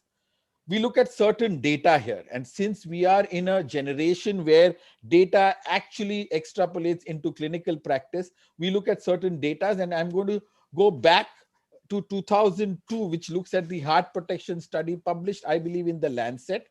And heart protection study was done in a very large group of patients in the UK. They looked at 123 centers, 20,000 patients, followed up for more than 5 years, and they looked at patients who had a disease. So they had either had coronary artery disease or some form of occlusive heart disease, maybe a bad vessel in the brain, or probably peripheral vascular disease or diabetes. And what it showed is that by using a statin, and here we are using a strategy. That is what the whole debate is about, strategy, whether glucose is important, lipid is important, or hypertension. And here, by reducing your lipids, you are getting a 27 to 24% reduction in very hard endpoints, major coronary events and revascularization. And if you look at, if you add stroke to it, there's 25% reduction in major vascular events. And if you look at the diabetes, we have close to 13% of this population of 20,000 with diabetes. You have a 28% reduction in major vascular event by reducing your cholesterol. So what does it say? 5 years of statin therapy typically prevents major vascular events in 100 out of every 1,000 people with previous MI. But the last line is important, 70 out of every diabetic with the age more than 40. That is extremely important. We look at cholesterol treatment trial, is again a fantastic paper in Lancet a decade back. It looked at 27 randomized control trial. These were randomized control trials and a meta-analysis done of it. Randomized control trial which had a duration of 2 years and at least 1,000 patients. And this looked at patients who had a lower risk of vascular disease. Now we looked at a patient with higher risk of vascular disease. This looked at a patient with lower risk of vascular disease. And if you see that, what it showed that for every 1 millimole reduction, that's a 39 milligram reduction in LDL cholesterol, you had close to 25 to 30% reduction in all-cause mortality and major adverse cardiovascular events. And with a 3 more millimole reduction, you had a 50% reduction in cardiovascular events. This is what is important. We want our patients to live longer. And a study like this, which had 170,000 patients, made the ACC and AHA change their guidelines in 2012. Then we look at the collaborative atorvastatin diabetes study, known as the famous CARD study. This looked at whether patients with type 2 diabetes without any coronary events could be given a statin, and we could reduce their chances of a major cardiovascular event. And here, the main point was that we were not treating a level. So there was no baseline level at which we started a statin. Most of the patients had an LDL less than 160. So typically, this is a study done 15 years back, prior to the ACC recommendation. They would not have been on a statin. Primary endpoint, as you can see, a major adverse cardiovascular event. And what it showed, the Kaplan-Meier curve separates right at the start itself. And it showed a major cardiovascular event reduction right from earlier, causing almost a 37% relative risk reduction and a 40% relative risk reduction in stroke. What was the interpretation of the CARD study? A statin is safe and effective in reducing the risk of first cardiovascular disease, including all of it. No justification is available for having a particular threshold of LDL cholesterol as the sole arbiter of which patients with type 2 diabetes should receive statin. The last line, the debate about whether all people with diabetes warrant statin treatment, should now focus on whether any patient are at sufficiently low risk for this treatment to be withheld. That means every diabetic should be on a statin. If you look at primary prevention studies of lipid lowering, a lot of it from AFCAPS to heart protection to ASCOT to PROSPER to HHS, all of them have shown significant reduction in cardiovascular event from the tune of 30% to up to 45%.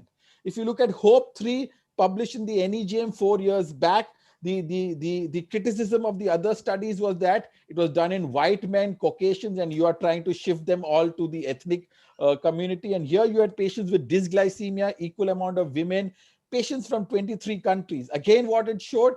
Again, it showed a 24% reduction in major events, CV death, MI, and stroke. If you look at the subgroup analysis, we have ethnicity from all across the globe. IMPROVE-IT looked at looked at a very sick group of patients who were post-ACS.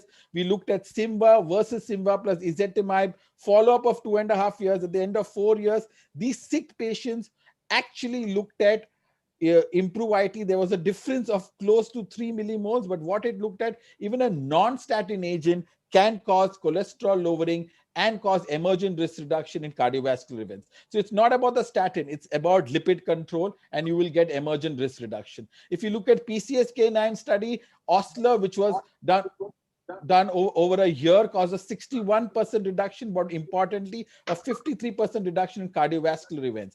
Odyssey, which was done in patients already on a statin, showed a 62% reduction at the end of 4 years, but caused a 54% relative risk reduction in cardiovascular events. So it's not about statin, it's not about ezetimibe, it's not about PCSK9, it's a strategy.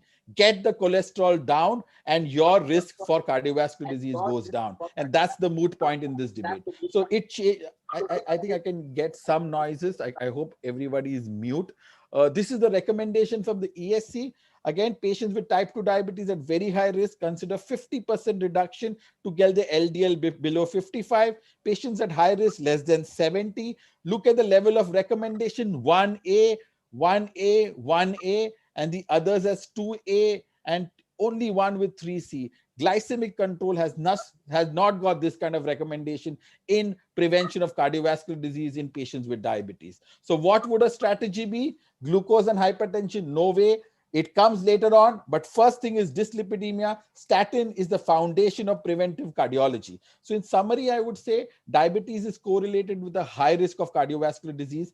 Managing diabetic dyslipidemia characterized by elevated triglycerides, elevated small dense LDL, high HDL, and elevated LDL is a crucial aspect of multifactorial intervention. LDL cholesterol has the greatest role in atherosclerosis, must be treated as aggressively as hyperglycemia to reduce coronary artery disease. Providers and payers must become familiar with current treatment. Lifestyle changes should be attempted before instituting pharmacotherapy, but dyslipidemia should be treated in all our patients. My boss, Varimani sir, is going to be angry with me. This was the kind of shock on his face after he was watching me talk, but he's a very good friend of mine, and I'm sure he's going to add a lot of value, because hypertension is the other risk factor which we need to treat to prevent any kind of vascular events, because we have twice the number of hypertensive prevalence in India as compared to diabetes. Thank you so much all for a patient hearing. Thank you very, very much. Thank you, Arvinda. I think Dr. Karunesh Kumar can introduce the next speaker. So we'll have the discussion at the end, and people having questions can put in the chat box. Dr. Karunesh? Dr. Karunesh? He's there. But he's there. He's there. Hello. Dr. Karunesh? Good afternoon, everybody. Yes. Yes, Karunesh. Yeah. You put your video on. No, video, it's not get. Okay, I'm not able to remove that. It is. Right. No problem. Carry on. No problem. Please go on. Please go on. Okay. It's a privilege to be in this very good summit. I appreciate dynamism and enthusiasm of Dr. Aravinda to conduct this program.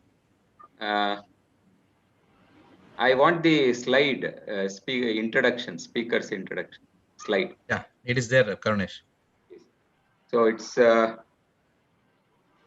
I'm pleased to introduce Dr. Anil Kumar Virmani.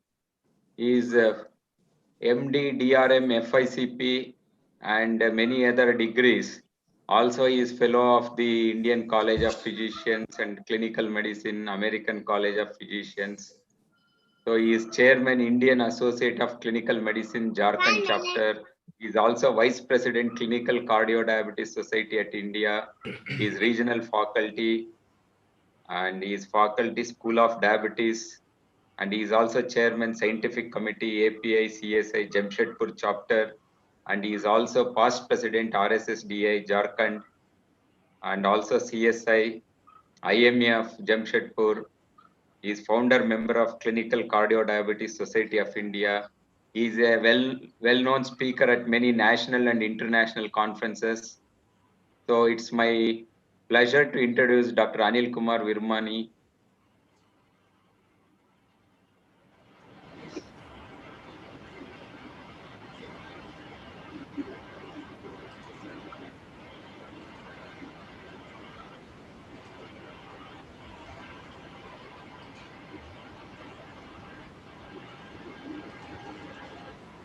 Okay, good evening, good afternoon.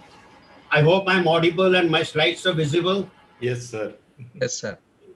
Honorable chairpersons, my esteemed co-speakers, especially Dr. Rajiv Kovel. Arvinda, thank you, wonderful conference. Before I start my topic, I must tell Rajiv one thing. Rajiv, you are a very good teacher, but I often ask some of my students, you see a patient with uncontrolled hyperglycemia and gross dyslipidemia, would you put him on a statin straight away?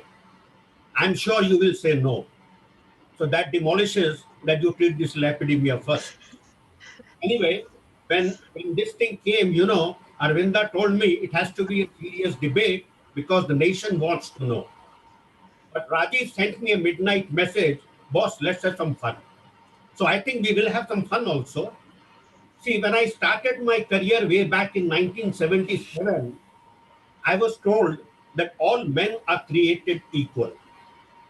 But 43 years down the line, I have realized, yes, all men are equal, but some are more equal than the others.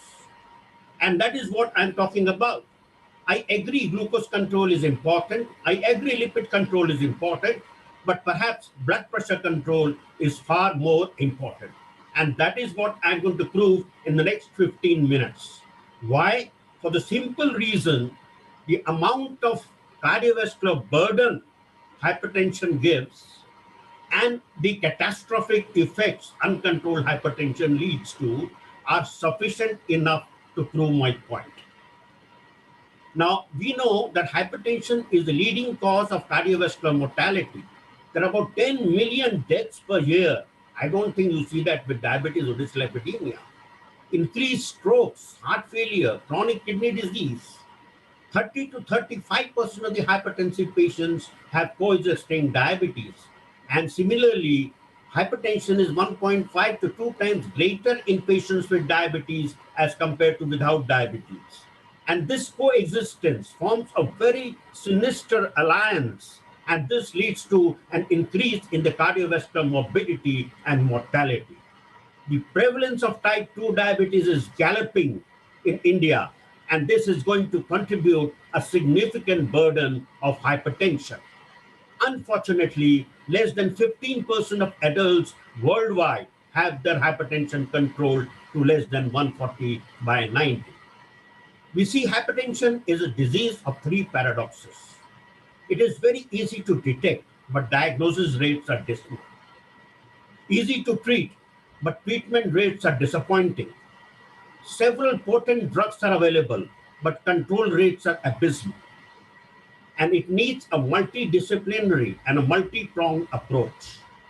If you look at the burden of cardiovascular disease, the global burden, 50% is because of hypertension.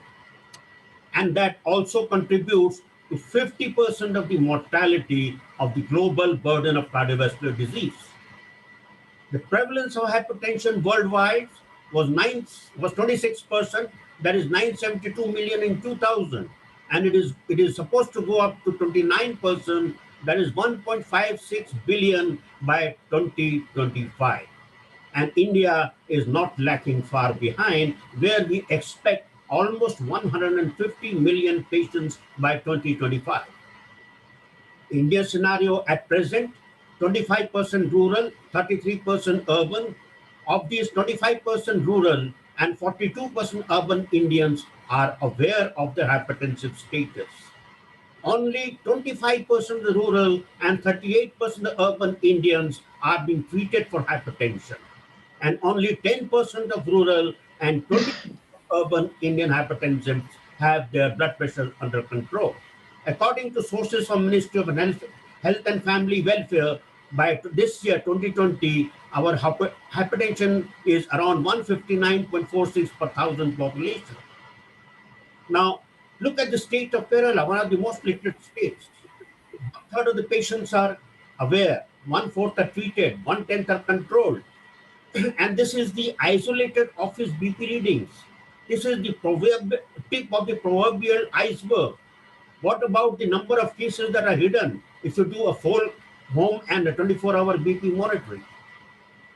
And if you look at the both, we know that India is the world capital of diabetes. Every 5th person in India is a diabetic, and we are supposed to reach 366 million by 2030. And it is, unfortunately, it is soon going to become the hypertension capital. 1 out of every 3 persons is a hypertensive. And there is 2-fold increase in hypertensive population from 594 million in 75 to 1.13 billion in 2015. And 1 out of every 2 patients with diabetes has hypertension. But the biggest problem is the presence of hypertension leads to a 7.2-fold increase in mortality in diabetic patients. And look at the catastrophic effects. If you have a BP of more than 140 by 90, 59% of the first myocardial infarctions, 74% of the coronary heart disease, 77% of first, 91% cases of heart failure. And look at more than $65 billion is the cost. And according to the classification of hypertension, the risk, moderate to high risk, starts only when the systolic goes up to 160 and diastolic over 100. But when you have diabetes, there's a risk even at the level of 130 by 85. And if you have diabetes with organ damage, you are at very high risk no matter what the blood pressure. And unfortunately, we South Asians have a 40% more risk. And why is that? Are we different? Yes, phenotypes of cardiovascular disease, stroke, and heart failure, which are closely associated with blood pressure, are more common in Asia. And the association between hypertension and cardiovascular disease is stronger in the Asian countries than in the Western countries and occurs at an earlier age. We have more strokes than CADs as compared to the Western countries. And the slope of association between higher BP levels and CV events is much steeper in Asians. Asians are more likely to have higher BP even with mild obesity. They're more likely to have a morning surge, nocturnal hypertension, greater BP variability. And we also have a genetic predisposition to salt sensitivity compounded by high salt intake, as well as a significant seasonal and a regional variation. If you look at the north, look at the south. And do we have Indian data? Yes, here it is. The Mumbai cohort study, India cohort study. If the systolic goes more than 130, look at the number of strokes, jump in the number of strokes and the coronary artery disease. So what are the implications? Indians need to have a systolic blood pressure of less than 130 to have a good benefit. Now, what is the magic systolic blood pressure number that decreases the cardiovascular risk? Now, this is a wonderful study, the multi-ethnic study of atherosclerosis, where around 1457 individuals who were free from cardiovascular disease at baseline and a baseline systolic blood pressure of 90 to 129 and without any traditional risk factors were followed up for development of atherosclerotic cardiovascular disease.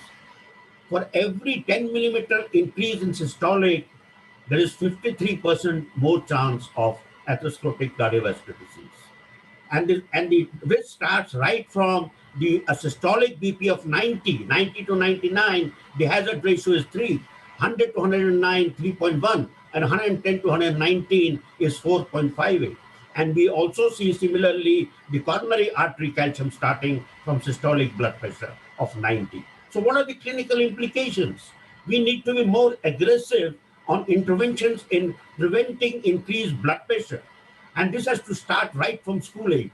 Healthier diet, low sodium intake, increased exercise, and even small changes in the blood pressure population level could result in massive changes in reduction in the cardiovascular risk. And we know that in patients, and there's a study where 1148 hypertensive patients with type 2 diabetes, when they were treated, the diabetes-related endpoints were reduced by 24%, deaths related by 32%, stroke by 44%, and microvascular endpoints by 37%. And this is, if you treat blood pressure to less than 140 by 90, there's a massive reduction in stroke by 27% and albuminuria and other all-cause mortality. The icing on the cake, look at this. Benefit of different interventions per 200 diabetes patients treated for 5 years. If you bring down the A1C by 0.9%, the benefit is you prevent 2.9 events. If you bring down the LDL by 1 millimole, you prevent 8.2. Yes, Rajiv was good. But when you bring down the systolic by 4, you prevent 12.5 millimole events. So that is the importance of blood pressure. Now, even with the microvascular complications, blood pressure control has a greater effect than the glucose control. And what are the current recommendations? And these are that the threshold of starting treatment is 140 by 90, class 1A indication. The goal is 130 by 80 systolic, less than 130, but not less than 120. And in elderly patients more than 65, you keep it between 130 to 139. And diastolic less than 80, but not less than 70. And those who have very high risk can be treated even less than, the treatment can be started even when the systolic is less than 130. And these patients must also have the classical lifestyle modifications. I don't want to go to details. All of you know about it. And that is what even Faraz talked about. A RAS blocker is a must, especially in the presence of microalbuminuria or albuminuria, proteinuria, or left ventricular hypertrophy. The ideal combination is a RAS blocker with a calcium channel blocker or a thiazide or thiazide-like diuretic. And even in pre-diabetics, RAS blockers should be the first choice. And when you're starting patients on GLP-1 and SGLT2 inhibitors, remember that they're going to have an additive antihypertensive effect. All patients should undergo home blood pressure self-monitoring. And if wherever there is a problem, the patient should also have a 24-hour blood pressure monitoring done. So friends, hypertension is like the white whale in Melville's Moby Dick. It is evil, it is ubiquitous, and it is seemingly immortal. But I must not forget the STELLAR 2 study, and where the intensive therapy was compared with the conventional therapy. And that was, the intensive therapy was the dietary intervention, exercise, smoking cessation, use of RAS blockers, glycemic control, hypertension, lipid control. I must give due benefit and due recognition to all what my co-speakers have said. And this led to a reduction in 50%. Friends, but Arvinda told me the nation must be told something. And we learned one thing from this multifactorial intervention was that at the end, at a follow-up of 21 years, after 7.8 years of intensified multifactorial target-driven treatment, there was a net gain of almost 8 years of life. And that was free from incident cardiovascular disease. But having said that, what should the nation be told today? The nation should be told it is very important. I will come to that. But before I say, what are the implications in clinical practice? Benefits appear within 1 year of starting antihypertensive treatment. The number needed to treat is 20 to prevent 1 stroke, 10 to prevent 1 case of congestive heart failure. Patients are never too old to treat systolic blood pressure more than 160, individualize hypertension goals, and do not lower than 120 by 70. So the nation must be told, friends, the optimal approach to the reduction of cardiovascular risk in diabetes should focus on aggressive management of the standard cardiovascular risk factors rather than on intensive glycemic control. That demolishes my first speaker. Rajiv must be feeling very happy. But Rajiv, let me tell you the second part, what the nation must be told. And that is analysis of 67 risk factors. Worldwide, elevated blood pressure is a greater risk to living with a disability from target organ damage than elevated cholesterol, obesity, glucose, or alcohol use. Thank you, friends, for patient here.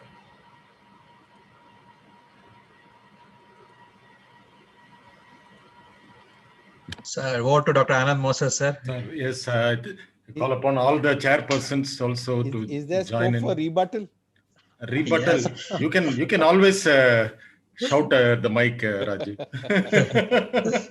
There's one question in the chat box from Dr. Shekhar.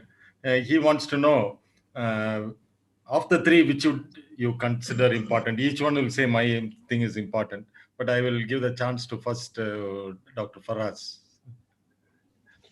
Sir, See, Faraz, you can rebut yourself. Yes.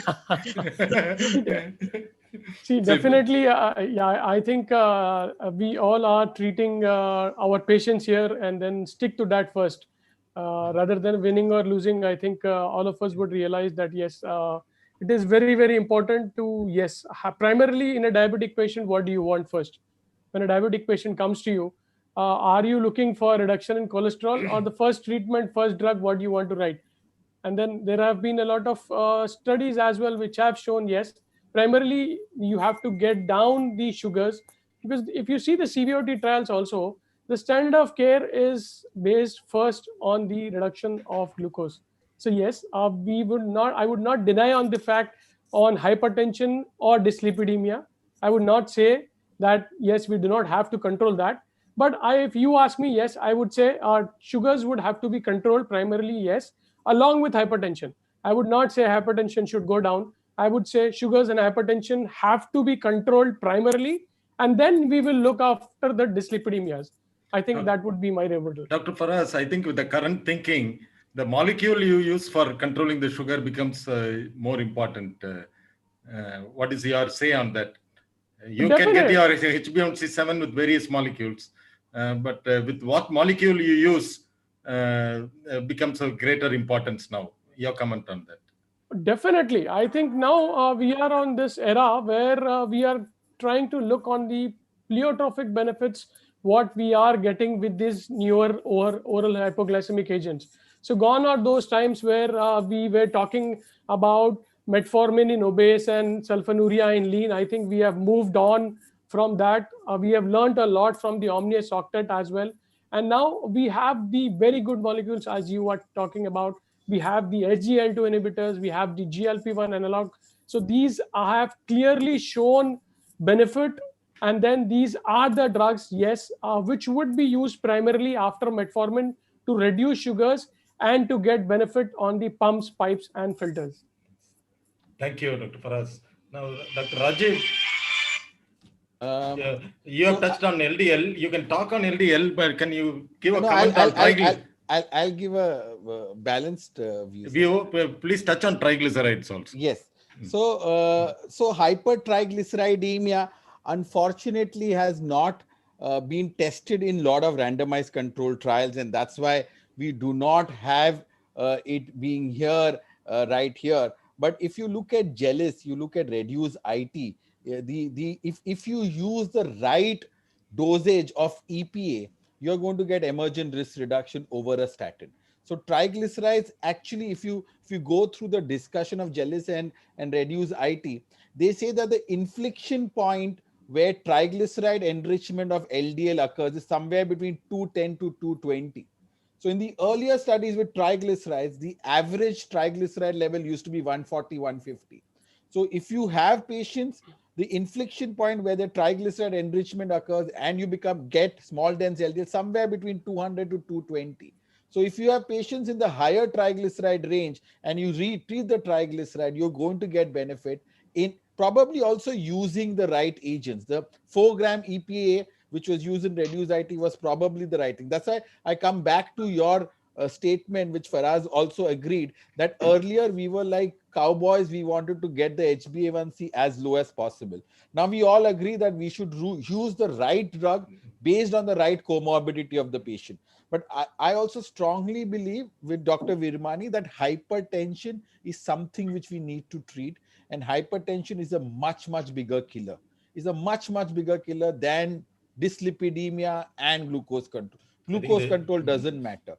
But unfortunately, we do not have that kind of studies in hypertension because patient becomes hypotensive, the J curve comes in, cardiovascular events go up, whether it was HOT or ASCOT BPLA or any of these studies. So that's where dyslipidemia becomes easier, because even if you go into a lower range, you don't get symptoms, you don't get adverse reaction. But hypertension is a bigger killer and we need to treat that. I completely agree with that, completely with you, Dr. Virmani. So we can have a drink next time alone. So Rajiv, you give up on no, like it's sending the right message to people, you know.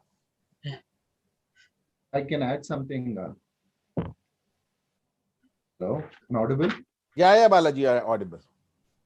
Yeah, see, Rajiv, you did a good presentation, but you know, as I was looking at your presentation, you're focusing a lot on LDL.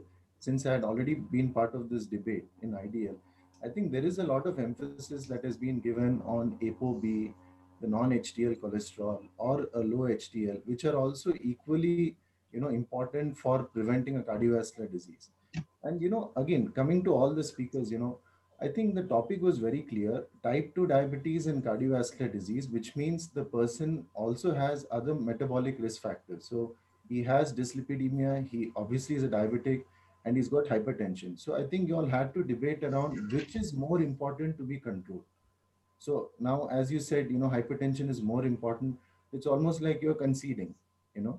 And Dr. Faraz, since, you know, you spoke about heart failure, you spoke about the Asian Indian phenotype, I think you had a strong footing. In fact, diabetes, if you could have shown the hierarchy, which is that CV risk factor, which is most important to be controlled, whether diabetes, whether dyslipidemia, whether hypertension, to prevent a cardiovascular disease.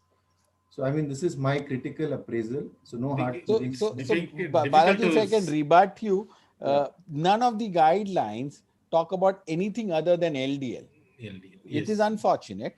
So when we talk about dyslipidemia, nobody tells you to treat triglyceride or low HDL or ApoB or concentrations.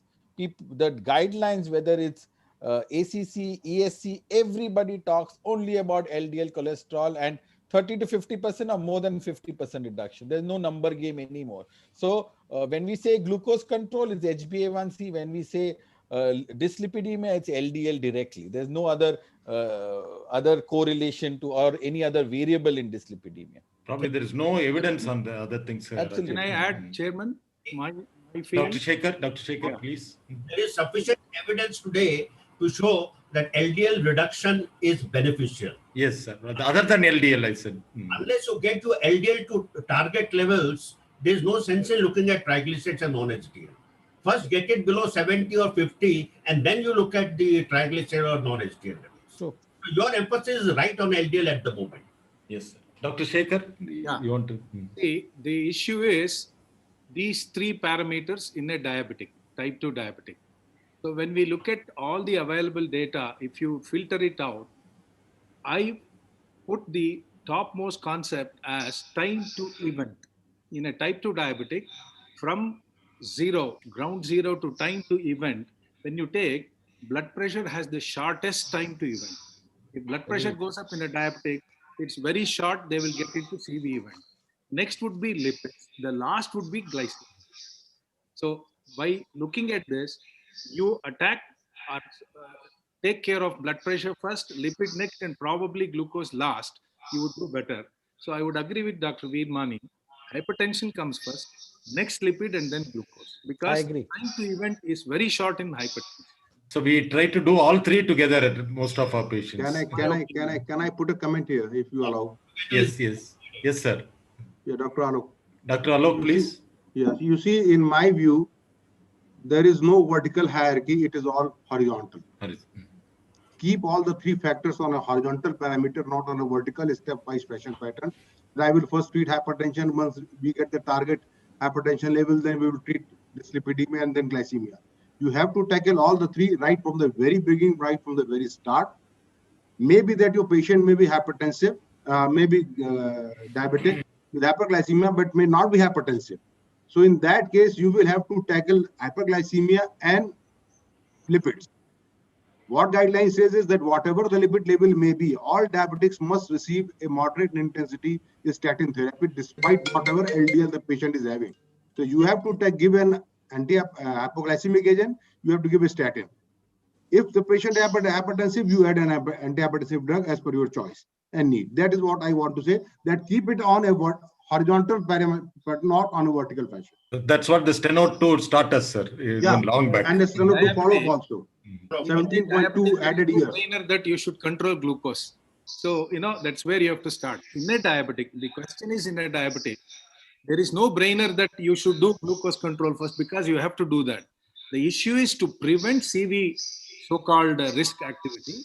What are the priorities that you say? See, if you are diabetic, everything is in priority, sir. Everything is on priority. No step-up patterns. In a diabetic, you start the hyperglycemic agents fine. The issue is to prevent a CV risk. You have to take care of BP. Then last will be glucose. My opinion.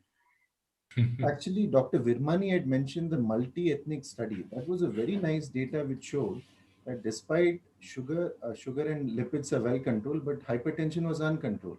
In fact, that led to cardiovascular disease. So that also answers, like Dr. Shekhar has mentioned, hypertension definitely is important. What is the time to a cardiovascular event? So I think hypertension, then you would probably have lipids and then probably blood sugars. Yes, I think if there are no more questions, I hand over to Dr. Aravinda. Thank you, sir. Thank you, Dr. Aravind, for all the opportunity given to us. Yes, sir. Sir, thank you, sir. So, nation wants to know was CVD and diabetes. The first, what the nation wants to know with this debate, wonderful debate, was blood pressure control is the first priority, lipid control, and of course the sugar control. So, all these three parameters plays an important role. I think this was one of the wonderful discussion, wonderful debate, and thanks, Dr. Faraz, Dr. Rajiv, and Dr. Veermani, sir, for being a part of it. And thanks, Dr. Balaji, Dr. Suresh, Dr. Karunesh for chairing the session and ably moderated by Dr. Anand Moses, sir. Thank you so much for being a part of our conference. Thank you. Thank you. Best of luck. Thank you. Thank you very much. Thank you and all the best. Thank you. Thank you.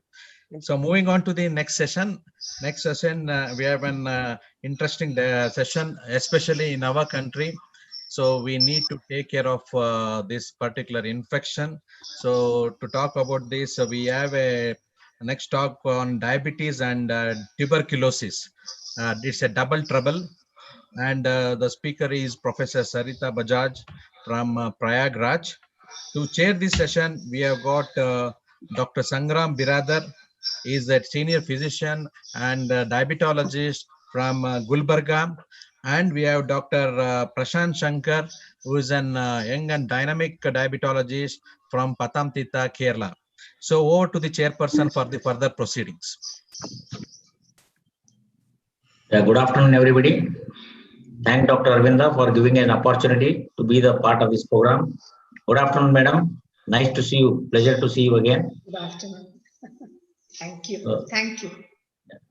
So now I request Professor Sarita Bajaj, a well-known endocrinologist of the country. He is the director, professor and head of the medicine, president RSSDI. He is the founder president of South Asian Federation of Endocrine Societies, president Endocrine Society of India, editor-in-chief, Manual of Endocrinology. She has delivered several orations. She has received many awards, delivered prestigious orations, established Diabetes Education Foundation in Prayagraj. Her areas of interest being diabetes education, thyroid, and growth disorders. Her publications are plenty, 200 in national, international journals and chapters in books. She is the editor-in-chief and editor for several monographs and books. I request her to deliver a talk on diabetes and tuberculosis, the double trouble. We want to know what is the trouble in diabetes, because we are moving to certain area of other era where all routine diabetes topics are being discussed. This being one of the important good old topic of diabetes and tuberculosis in our country. Over to you, madam. Thank you, Dr. Sangram. Thank you, Aravinda, for this invitation. It's a pleasure to be here. And good afternoon, everyone. All good? Yes. Right. So Dr. Sangram has already told you that I will be focusing on the double trouble with tuberculosis and diabetes. So it's a total shift from the earlier topic. My interest in this topic stems from this publication. When I was president of RSSDI, we came out with these clinical practice recommendations for the diagnosis, prevention, and control of diabetes and tuberculosis. So what do we mean by a transforming syndemic? In other words, it's an overlapping epi or pandemic, diabetes being a globally prevalent NCD and tuberculosis a globally prevalent. I would really like to emphasize it's a serious infection disease. It's a serious infective disorder. Tuberculosis is the shadow of diabetes. It has been long recognized but underappreciated. The lungs per se are vulnerable in diabetes. So there are a lot of complications associated. We usually focus on the cardiovascular or the renal or the cerebrovascular, but the infective complications along with airway disease, along with changes in the pulmonary function tests are well described in literature. My focus, of course, will be on the infective cause, that is tuberculosis. Well known since ancient times. Earliest to note it was Sushruta in 6000 AD, while Avicenna wrote Thysis. Remember, we used to use the word Thysis frequently as a complication of diabetes, meaning tuberculosis. And way back in 1883, autopsy of diabetics showed the presence of tuberculosis granuloma in almost half the cases. Prior to insulin, the diagnosis of diabetes was a death sentence, and the leading cause of death was tuberculosis. During the early 20th century, it was said that a diabetic who does not die of coma dies of tuberculosis, especially if the patient is poor. And I will be showing you something about tuberculosis per se being a driver of poverty. So these are some of the famous personalities who have suffered from tuberculosis. And there are some personalities who have succumbed to tuberculosis who are shown here. The global burden of tuberculosis is enormous. There are 10 million cases for all forms of tuberculosis, with an estimated death of 1.2 million, and HIV-associated tuberculosis, again, a very, very significant association. So if we look at the estimated tuberculosis incidence for 2018, there are 8 countries which account for about 70%. And those 8 countries are in the South Asian area itself, that is India, Pakistan, Bangladesh, Indonesia, Philippines, China, which are contributing to the majority of estimated tuberculosis incidence, and the countries with the even largest number of MDR or resistant cases, 47%, almost half of them are in China, India, and you have China, India, and the Russian Federation. Drug-resistant tuberculosis remains a great public health crisis, and only 1 in 3 people had accessed treatment. Of those treated, only 56% were treated successfully, and about 500,000 people fall ill with drug-resistant tuberculosis, rather fell ill in 2018. And of course, MDR remains a great public health crisis. So overall, which country has the highest TB burden? No marks for guessing that. Again, it is India with a whopping 27%. And this is data from the Global Tuberculosis Report 2019. So overall, the total TB incidence is about 2,690 per 1,000, with a rate of 199 per 1 lakh population, with new cases. These are MDR or resistant tuberculosis, 2.8%, with previously treated cases up to 14%. Now, as far as the association between the two diseases is concerned, 20% of tuberculosis patients would have diabetes. 5 to 30% of your diabetics get tuberculosis, and the spread of MDR, XDR, and XXDR strains threaten to make it even more lethal in the presence of diabetes. And if diabetes per se is an expensive disease, then you add tuberculosis, it becomes much more expensive, especially with the resistant strains. So with diabetes, the chances are 3 times higher that one would get tuberculosis. So without treatment, the risk of developing tuberculosis once infected is 3 times higher. This is very important to remember. Almost 3 lakh Indian children leave school every year because they need to take care of their parents who have tuberculosis, and they may end up getting it.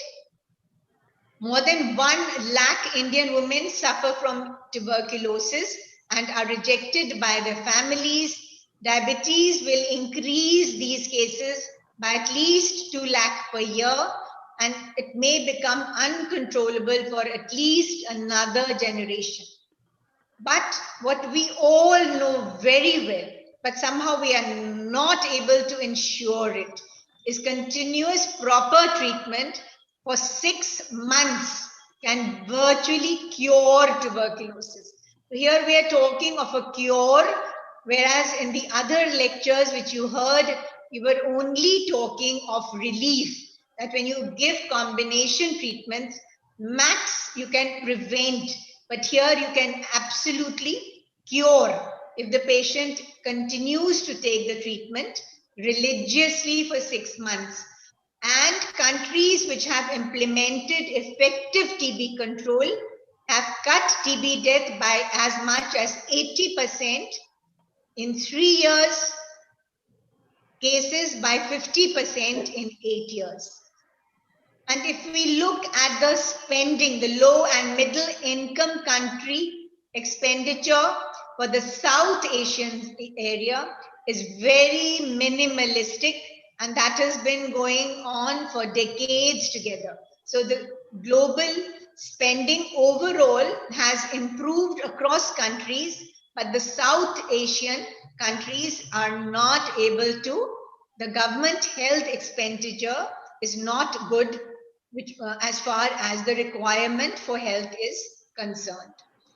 Right, so if you look at a low tuberculosis incidence country, this is diabetes and this is tuberculosis.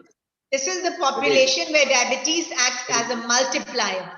But if it's a high incidence country, this is the population where diabetes will now act as a multiplier, and this is bidirectional. In diabetes, we have compromised cell-mediated immunity, and in tuberculosis, there is an endocrine-linked metabolic response to acute infection. Undoubtedly, it is an important risk factor for reactivation of tuberculosis. There are some common risk factors like tobacco use, alcohol consumption, poor nutrition, all of which are modifiable and which emphasize the role of prevention for both these diseases. I said I will talk about this, that it is a driver of poverty. It leads to day off work and out of pocket health expenditure.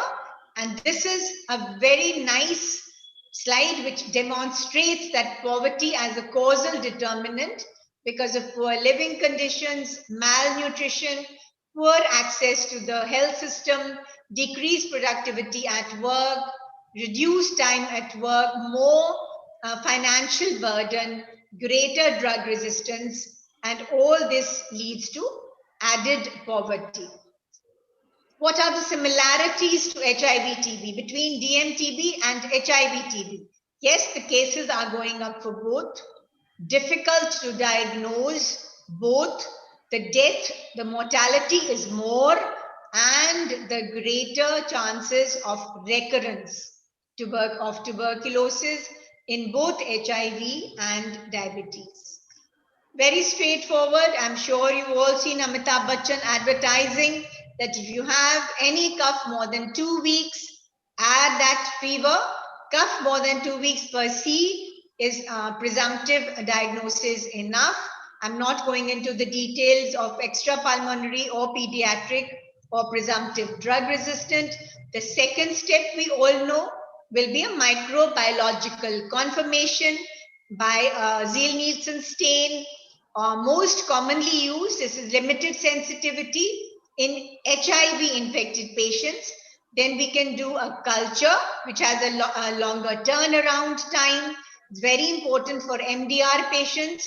And then of course we can do the rapid molecular diagnostic testing with GeneXpert, very specific and sensitive, rapid diagnosis, and it is recommended for a certain class of patients invariably. Okay, this is interesting because after the publication that I told you about, when we went into the depth of the literature, it was observed that screening for diabetes in patients with tuberculosis, there is a debate as to what is the best time and method to diagnose diabetes in patients with tuberculosis, because we recommend screening for all adults over the age of 18, repeat testing for diagnosis after 2 to 4 weeks of tuberculosis therapy, or in patients who develop symptoms of hyperglycemia. A symptom screen should be undertaken annually, and patients with diabetes should be screened for tuberculosis whenever the metabolic control worsens unexpectedly. So this is the teaching that we had. I'm talking of almost a quarter of a century back when I did my DM, and religiously when I started practicing, I would make very sure that each and every patient of diabetes had an X-ray of the chest at least to look for pulmonary tuberculosis. But then gradually that waned, but at least now all admitted patients are invariably screened, and I will show you the importance of that. So this is very straightforward. The diagnostic algorithm, there's nothing different as from any other patient. You can do a random, you can do a fasting, a postprandial, or look at the A1C. So here the diagnostic algorithm does not differ from any other patient in whom you are trying to make a diagnosis of diabetes. But what I said, we found that determining the best screening strategies for glucose intolerance and diabetes in patients with tuberculosis infection was debatable. So we have started of this multi-centric study, and I will show you the sum of our data from the center.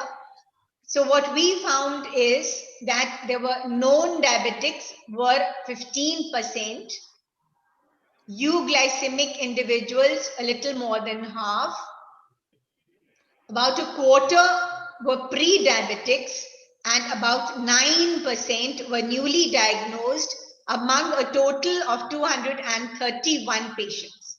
34 were known, 21 newly diagnosed, and 55 had pre-diabetes. Now, when we looked at the association with body mass index, we observed that the odds of developing glucose intolerance were more in overweight individuals.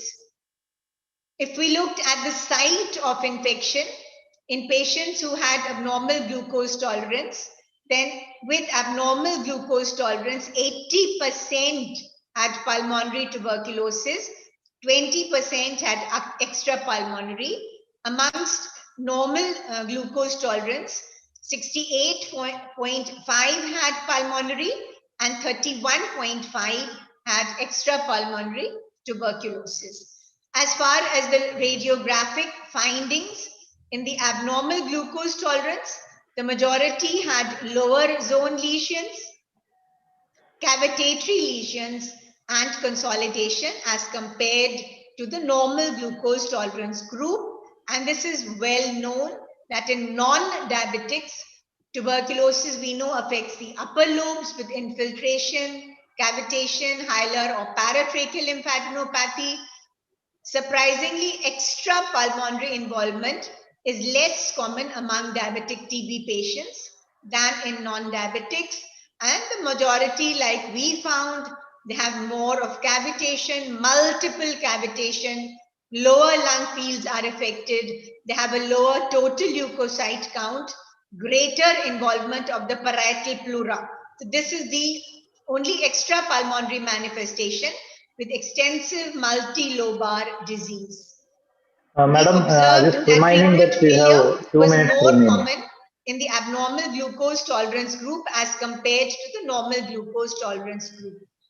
So this is well known that treatment failure is more greater, more often associated.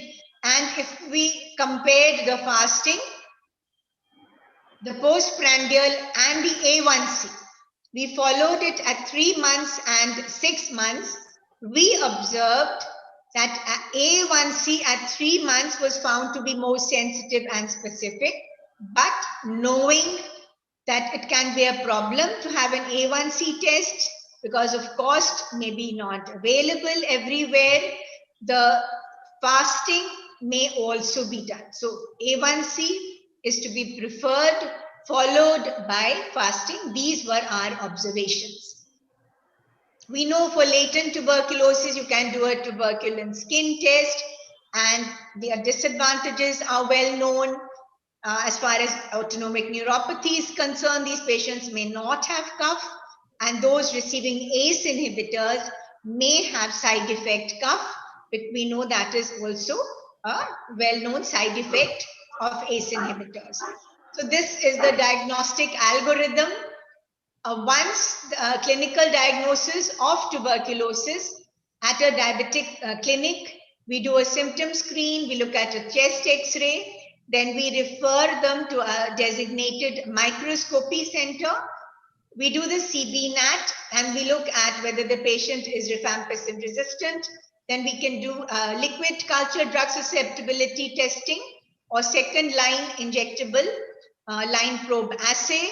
And then we try to move on from there. If the sputum is positive, then again we move on appropriately. So we know that tuberculosis is an immunopathological complication. Management should be very, very rigorous, which I emphasized in the beginning. There is no difference in the treatment modality as compared to a non-diabetic, whether the patient is newly diagnosed or previously treated. The only thing to remember that appropriate dose adjustments are recommended based on the body weight coupled with a good clinical sense. Suboptimal response to rifampicin, isoniazid and pyrazinamide due to lower serum concentrations are seen with diabetes. And I said the weight measurement is extremely important. So one should exercise caution when prescribing anti-tuberculous drugs to patients with diabetes who are receiving oral anti-diabetic agents, because co-administration of rifampicin lowers the serum concentration of glibenclamide, glipizide, pioglitazone, and repaglinide as well. INH is an inhibitor of the cytochrome system and delays the metabolism of glimepiride, increasing the risk of hypoglycemia. As far as MDR-TB is concerned, the patients, I have told you, should be monitored through the course because they may develop drug resistance. This is 2 to 9-fold more common. Once it is there, difficult to treat, longer duration of treatment, and very expensive drugs. I've already discussed the characteristic radiological features and the rapid molecular techniques which may be required to confirm the diagnosis. One should be aware of the newer agents like bedaquiline and delaminid, which can be considered, and potential drug interactions with most second-line anti-tuberculous drugs are fortunately minimal. Use of metformin in co-management of diabetes and MDR-TB, yes, it has a favorable pharmacokinetic profile and it has additional advantages which I will be referring to. I'm not going into the details of MDR tuberculosis. There's a whole list of drugs which are mentioned here. As far as the management is concerned, ideally insulin is the drug of choice. However, if it's a small lesion, very little infiltration, you may use OADs as well. Insulin, like I've said, it has tremendous advantages because of its anabolic action, low potential for drug interaction. If the A1C is high or the fasting, if there are ketones present, hyperosmolar state, positively you will use insulin. Dose adjustments would have to be mentioned. Yes, metformin would be indicated as well, and the advantages are that if you look at this particular article, it's a very, very important revelation that elevated levels of matrix metalloproteinases reflect the severity and extent of disease, and they are predominantly reversed following standard anti-TB treatment or metformin. So even metformin has shown to be of great advantage in patients with diabetes and tuberculosis. So Madam, these are the key mediators. Yeah, I'll be winding up soon. They reflect the baseline disease severity and the extent of TBDM. and they are modulated by ATT and metformin therapy. So you can use gliclazide or glipizide. These are the shorter SUs. The clinical management is similar, which I have discussed earlier, but multiple glucose measurements. So monitoring becomes extremely important, and you should be aware of the infection-related transient hyperglycemia as well. Yes, there is some talk of vaccines out there. Data is ongoing from 2012 in India. This is a public health implication. Lot of importance must be addressed in the public.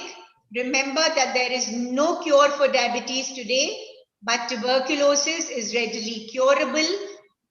I particularly like these slides, which I'm not going to go into detail, but everything here focuses on 2.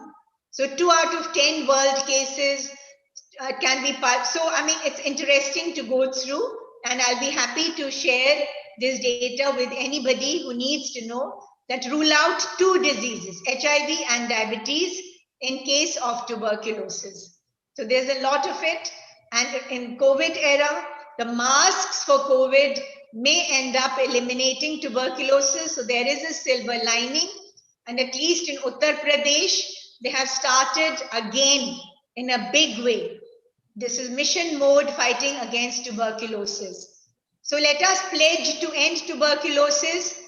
TB harega, desh jeetega. Fight against tuberculosis. Let us all unite. And yes, the scheme is still ongoing. I would like to summarize by saying that diabetes is the most common risk factor. Tuberculosis associated with poor glycemic control, 3rd cause of death. Screening is very important to improve the overall outcomes. The risks of MDR, treatment failure, relapse, and mortality increases enormously. Let us unite to end tuberculosis. Thank you. Thank you very much. Thank you, madam. Thank for you, your madam. Excellent deliberation and exhaustive coverage on the topic of tuberculosis and diabetes. And there are no questions in the chat box, and you have clearly covered everything. Comments from our co-chair. Thank you, madam, for that wonderful lecture. Because it's a huge topic which has to be covered in 20 minutes, and you have done extremely well in summarizing all the aspects. I think from the deadly duo, from now on, we will be moving to a deadly trio because of COVID. Because I think the Ministry of Health has already implemented guidelines to screen all COVID patients for hyperglycemia and all COVID patients for tuberculosis, and also all the TB positive cases for COVID also. So I think an X-ray chest is a routine procedure now for all COVID patients. All the patients, yeah, that shows the importance of tuberculosis. And as you rightly said, using the mask and the hand sanitizing, that will again will help to prevent tuberculosis to a greater extent. I think the message should be that even though the COVID will be over in some time, the patients at risk of tuberculosis or diabetes, they should still keep on using the mask face mask and use the hand washing technique to prevent disease like tuberculosis. Thank you. Thank you, madam, for that wonderful. Thank you, Aravinda. Hello, Anuj. Thank you, madam. Thanks, madam, for that wonderful deliberation. I'm sure, as Dr. Prashant said, if not anything, COVID has taught us to be more hygienic and more taking care of personal protection, like using mask and sanitizing our hands and social distancing. That was much needed for our country. I think by this COVID will definitely help us to eradicate tuberculosis in the near future. Thanks, Professor Sarita Bajaj, for your wonderful deliberation, and thanks for being a part of our conference. And I sincerely thank. It's an absolute honor. Thank you, Dr. Sangram, Dr. Prashant. Thank you, madam. Thank you. Thanks, Dr. Sangram and Dr. Prashant, for being a part of our conference. Thank you so much. Thank you. Thank you very much. So moving on to next talk is talk by Dr. Anuj Maheshwari from Lucknow. He'll be talking on acute metabolic complications in type 1 diabetes. To chair this session, we have got Dr. Lotika Purohit from Mumbai. She is a consultant diabetologist and very academic persons with a lot of social interest in diabetes education among the public. And next we have Dr. Raja Selvaraja. I should say, is definitely an young upcoming diabetologist who is very active in academic field and is always wants to do something or the other in the field of diabetology. It's good to see in this platform. Over to Dr. Lotika and Dr. Raja for the further proceedings. Yeah. At the outset, thank you, Dr. Arvinda, for this invitation, and it's very good to be part of this conference. I would like to invite our next speaker, who is the doyen of diabetes from Lucknow, Dr. Anuj Maheshwari. Of course, he doesn't require any introduction, but I will still introduce him. He is the Vice President of RSSDI, the Research Society for Study of Diabetology in India. He has completed his FRCP from London and Edinburgh. He is also the Governor-elect of the American College of Physicians Indian chapter, as well as he's been the Professor and Head of Medicine at BBD University, Lucknow. He has several students who he has guided over the last 8 years for PhD as well as DNB, and he has presented several papers in national and international conferences. We have read many of his publications in diabetes, hypertension, and many other indexed journals. So without much ado, I would like to invite Dr. Anuj Maheshwari today to speak to us on acute metabolic complications in patients with type 1 diabetes. Thank you, Arvinda, for inviting me, not only inviting me here to speak, but also making me part of the organizing committee. And thank you, Dr. Lotika, for fantastic, elaborative and pampering introduction. So I'm thankful both of you. And of course, Dr. Raja, it's good to be speaking in your chair. So I'm sharing my slides. Just would like to have a confirmation that you can see my slide. Yeah, we can see. Yeah, that's great.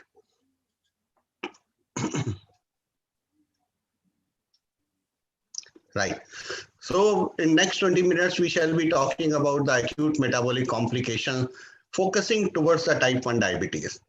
We all know that we have these 4 metabolic complications in our diabetes world, like diabetic ketoacidosis, hyperosmolar, hyperglycemic states or non-ketotic coma, hypoglycemia, and lactic acidosis.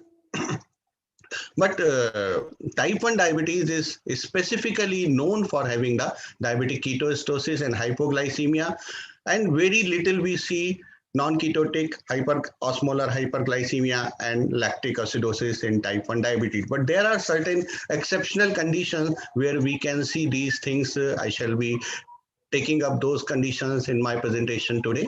Let's begin with a live example.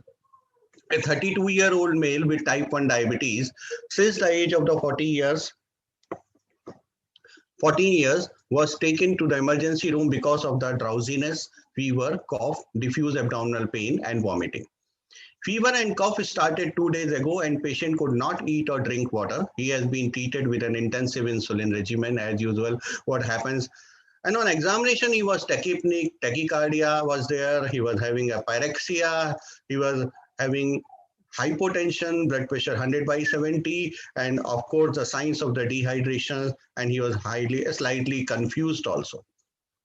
So clinically significant findings were fever, dehydration, tachycardia, tachypnea, and drowsiness, confusion, and probably respiratory tract infection, which was needed to be confirmed.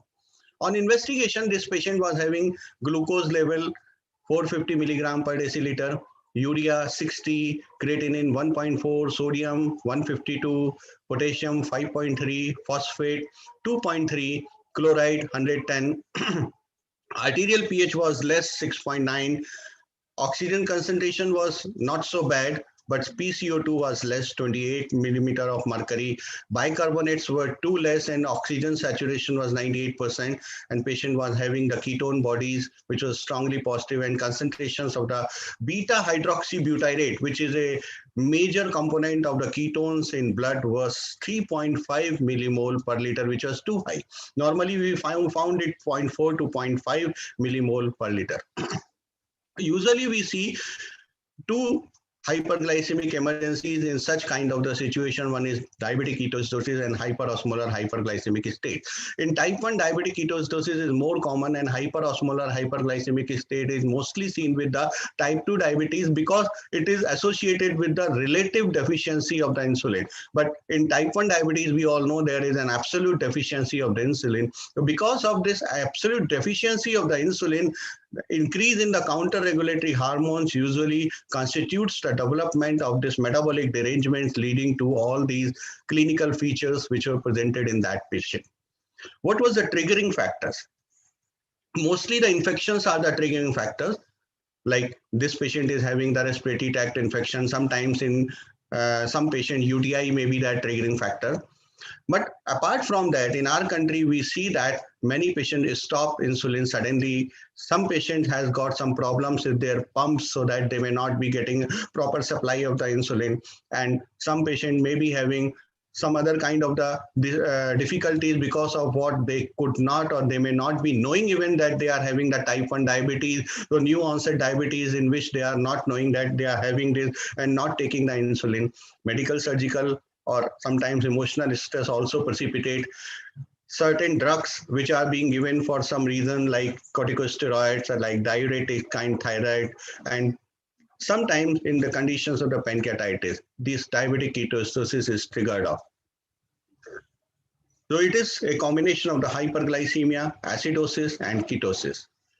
What exactly happens? Once there is a shortage of the insulin, then body looks for the alternative sources of the energy from the body, and it starts burning the fatty acids, producing the acidic ketone as a byproduct, and which are harmful for our body. They are responsible for the symptoms and complications, and most of the time this is a life-threatening situation for a patient with diabetes. So whenever a person is having a food but there is no insulin, and he does not take any insulin from the outside, or his meal derived glucose becomes unable to process for the energy requirement. In this kind of the situation, liver starts producing more of the glucose by its known mechanism like gluconeogenesis, by glycogenolysis. But without insulin, that glucose is also not effective to fulfill the insulin energy needs of the person. Then in such condition, body looks for the alternative fuels for the energy needs, like protein, like fats, and in converting those fats into the energy, ketones are formed as a byproduct.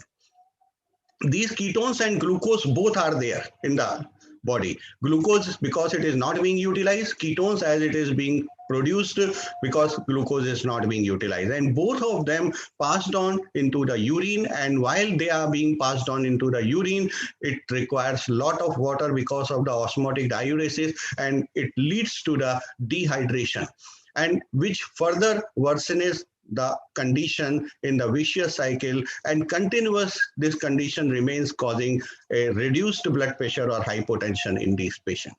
So in nutshell, there are certain alterations in the metabolism in a patient with diabetic ketoacidosis, like hyperglycemia, which is arising out of the more of the gluconeogenesis, more of the conversion of the glycogen to the glucose, and inadequate use of the glucose by peripheral tissues. On the other hand, the ketones are coming up because of the beta oxidation of the free fatty acids, because it is being used for the alternative fuel, and decreased concentration of the malonyl coenzyme A, which is an inhibitor of the ketogenesis. The hyperglycemia is responsible for causing the glycosuria, polyuria because of the osmotic diuresis, polydipsia, polyphagia, weight loss, dehydration, all those features which are usually seen in the diabetic ketoacidosis, while the ketone bodies are responsible for the metabolic acidosis. But important challenge comes up here for the electrolyte imbalance. Major electrolyte loss are due to osmotic diuresis. And it is brought by the excessive excretion of the glucose. And glucose, as I already told you, the glucose has to be excreted out from the body. So it requires a lot of water. And because of that, osmotic diuresis takes place. And with that glucose, a lot of electrolytes are also going out. Sodium chloride and potassium are excreted in the urine, followed by massive amounts of the water. So overall loss of the potassium is 5 to 10 milliequivalent per kg body weight. But most of the time it is quite deceiving. In the early part of the disease, on early part of the diabetic ketoacidosis, usually we see the hyperkalemia, which is not real. In fact, that is the pseudo hyperkalemia. Water and potassium are shifted from the intracellular to the extracellular space because of what we can see the high level of the potassium, or we can see that potassium is not depleting in these patients. And acidosis also causes this potassium shift. At the another end, we also see that there is no insulin. So whenever we start giving the insulin, this potassium again starts going back to the cell. So potassium uptake to the cell is promoted by the insulin. So whenever you will start the treatment, you can see the potassium depletion in the due course of the treatment. There is a certain patient which are having the secondary hyperaldosteronism. They may have increased potassium loss because of their own reasons. So immediate management includes the rehydration, insulin, and electrolyte balance to be maintained. How to give the potassium? If the potassium is more than 6, you do not need to support or supplement it initially. But if it is between 5 to 6, you can consider adding the potassium, looking over the condition of the patient by your clinical judgment. If it is less than 5, definitely at least 40 milliequivalent per liter must be given. Don't forget, hyperkalemia is associated with acidosis, and role of the insulin is very much important here, because whenever you will start giving the insulin, potassium will also start going down, going inside the cell. Potassium should not be added to the initial first liter of the saline. Patients are initially hyperkalemic, and addition of potassium to them without insulin can cause a dangerous increase in extracellular potassium level, which may lead to cardiac arrhythmia. So potassium is usually required once patient starts passing the urine. Serum potassium is less than 5.5. 20 to 30 milliequivalent per liter of the IV fluids to be supplemented, out of which 2/3 should be preferred to give with the chloride salt, while the 1/3 should be given in the form of the phosphate salt, so that it may replenish the phosphorus needs of the body. Patient with severe hypokalemia at admission may need more aggressive potassium replacement. They may need potassium added to the first liter of fluid. Do not exceed 40 milliequivalent per hour.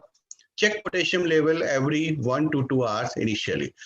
Another variety is the hyperosmolar hyperglycemic state, which is less commonly seen in the type 1 diabetic patient, but there are certain conditions in which the person is in the development phase of the type 1 diabetes, or sometimes we are seeing the patient, those who are going to be type 1 diabetes and still some beta cells are working and some of the insulin is still there, then they may present with the hyperosmolar hyperglycemic state. Usually these kinds of the presentation we see in the young diabetics, mostly in the adolescents and children.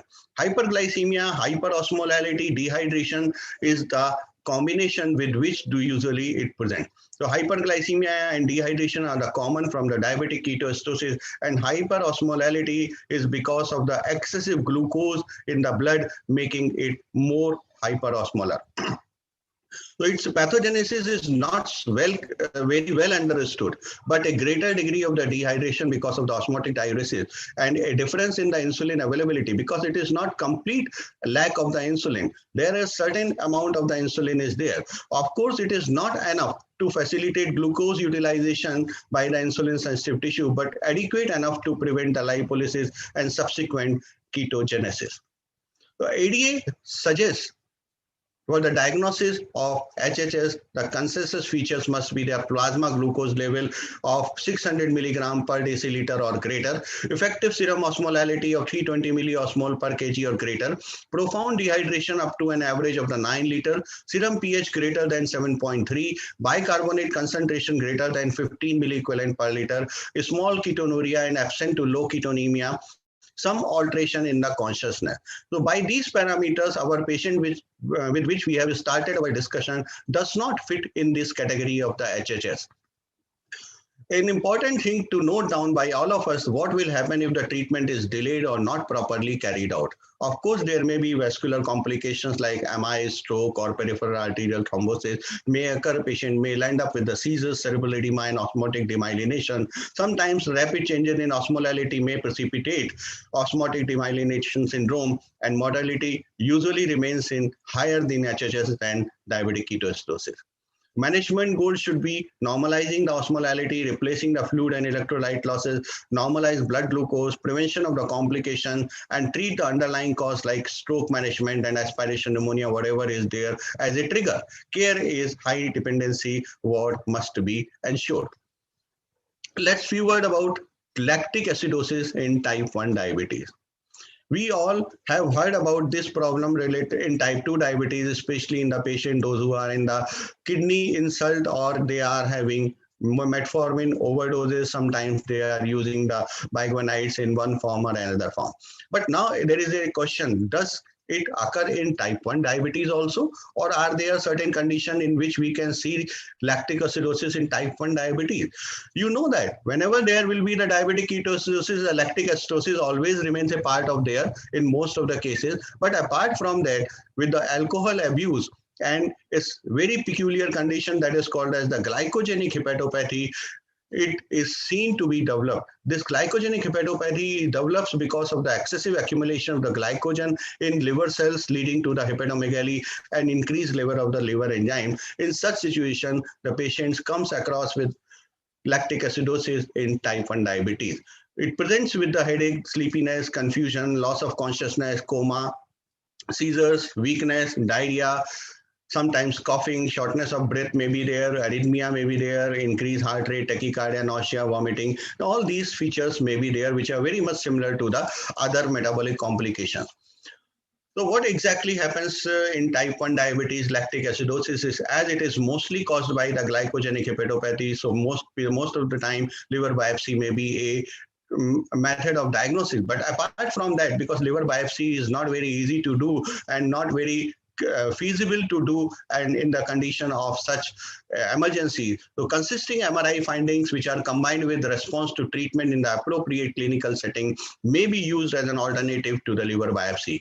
And resolution of the symptoms, normalizing of the liver enzymes, and resolving hepatomegaly has been demonstrated with only minor improvements of the HbA1c by giving the insulin treatment in these patients. Let's talk about the hypoglycemia. Hypoglycemia is a thing which is coming across in our day-to-day practice with all of us. But very few of us thinks in detail about this because we consider it as an integral part of the diabetes management or in the life of the diabetic patient. But type 1 patient hypoglycemia is much different than the patient of the type 2 diabetes. Although it may not be very much different in the perception of the patient, but as a clinician, we must have a different outlook for the development of hypoglycemia in type 1 diabetic patient, because this is a kind of the hypoglycemia which is occurring in the absolute beta cell failure. So there may not be any glucagon upsurge in response of the hypoglycemia in type 1 diabetes, and neither there will be decrease in the insulin secretion because there is no insulin secretion is occurring there. So what exactly happens? Usually we see the blunt sympathoadrenal response to this hypoglycemia, may it be because of the hypoglycemia per se or because of the exercise, or sometimes it may occur in the sleep. and it reduces the sympathetic neural response, causing the hypoglycemia unawareness, which is a very peculiar condition in the type 1 diabetic patient, in which they lost the adrenomedullary epinephrine response, and they do not get the alarming symptoms of the hypoglycemia. They do not get the alert symptoms of the hypoglycemia, and they may not be knowing about their hypoglycemia, and sometimes they die because of that. As per the ADA classification of hypoglycemia in diabetes, we know various categories of the hypoglycemia, like severe hypoglycemia is that hypoglycemia which requires the third person's intervention or third person support. Many of the times, if the neurological recovery is attributable to the restoration of the plasma glucose to the normal, it is considered enough to document it as a hypoglycemia, even if it has not been recorded blood glucose level. Asymptomatic hypoglycemia is that which accompanied by typical symptoms of hypoglycemia, but with a measured plasma glucose concentration less than 70 milligram per deciliter. A documented severe hypoglycemia is that in which typical symptoms of hypoglycemia are accompanied by a measurement of the glucose concentration less than 70. Probable symptomatic hypoglycemia, an event during which symptoms of typical hypoglycemia are not accompanied by a plasma determination, but that was presumably caused by a plasma glucose concentration which was less than 70 milligram per deciliter. And relative hypoglycemia is usually seen in the patient, those who are keeping their blood glucose level at a very high level, and when they are kept on the lower level of the blood sugar level, they feel that they are having some kind of the difficulties and some kind of the hypoglycemia like feeling. So hypoglycemia risk factors are usually in the type 1 diabetes. We see that missed or delayed meal, eating less food at a meal, which was the planned, vigorous exercise without carbohydrate compensation, taking too much diabetic medication, sometimes more of the insulin, but not taking the food, sometimes more of the dose, sometimes meglitinide and insulin has been taken together, or sometimes the alcohol used while taking the insulin, but not enough food has been taken. If blood glucose is less than 70, give 15 to 20 gram of the quick acting carbohydrate, which may be 1 to 2 spoons of the sugar or honey or half cup of the regular soda, with 5-6 pieces of the hard candy. Test blood glucose after 15 minutes after the treatment. If it is still less than 70, retreat with 15 gram of the additional carbohydrate. If blood glucose is not less than 70, but it is more than 1 hour has already been passed until the next meal, have a snack with starch and protein. Keep glucagon injection kit available for patients who are unconscious or unable to take in oral carbohydrate. Instruct family members and caregivers about how to safely administer glucagon. Emergency glucagon kits are available with prescription only. Treatment of the hypoglycemia in diabetes, self-treated by the ingestion of glucose tablets, or sometimes by taking some carbohydrate which is containing juice, soft drinks, candy, like other snacks or meal. Reasonably dose is 20 gram of the carbohydrate. So it must be there for the treatment of hypoglycemia. The dose can be repeated in 15 to 20 minutes if necessary, or if we do not get appropriate response. If the patient is unable to take carbohydrate orally, parenteral therapy is required. Glucagon injection subcutaneously or intramuscularly may be given, and dose is 1 milligram. Because it also stimulates insulin secretion, glucagon might be less effective in patients with early type 2 diabetes. Intravenous glucose 25 gram initially is the standard parenteral therapy. So take home message, in addition, we know that diabetic ketoacidosis or whatever HHS are, in addition to the producing the condition of absolute relative deficiency of insulin, in addition to the net increase in counter-regulatory hormones like epinephrine, cortisol, glucagon, and this may become an important reason of acute metabolic decompensation. HHS rarely occurs in type 1 patient, but while DKA is seen more commonly in type 1, correction of the volume depletion always remains in the priority, may it be HHS, may it be DKA, or may it be lactic acidosis. During treatment, potassium level and ketone bodies should always be taken with a pinch of salt, and we must measure the recovery as well as diagnosis of diabetic ketoacidosis by judging the anion gap instead of looking over the ketone level simply. So these are the take-home messages of this today's talk. Although it was difficult to accommodate all the 4 acute metabolic complications in one, but I tried my best to do so. Thank you very much for your kind listening. Excellent talk, Dr. Anuj. It was running through a whole set of diabetes acute complication of diabetes in one spread. It was indeed a splendid talk. So here, since we have all the diabetes giants over here, I don't want to ask you a simple question. As Dr. Jagdish has said, so probably I should learn from the experts. So I want to know if there is any synergistic effect of complications in a type 1 lady who's getting pregnant in terms of acute metabolic complications.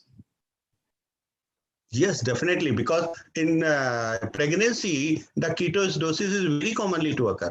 It's very, very common. And once the lady is pregnant, and if she knows that she is pregnant, definitely she may be alert. But sometimes in the first trimester, especially up to the first 4 weeks, many females do not know that they are pregnant until they do not miss their first period. Then it becomes a lot of problems if she is having the type 1 diabetes. That's why always we tell to females, those who are having the type 1 diabetes, that they should opt for the planned pregnancy instead of incidental pregnancy.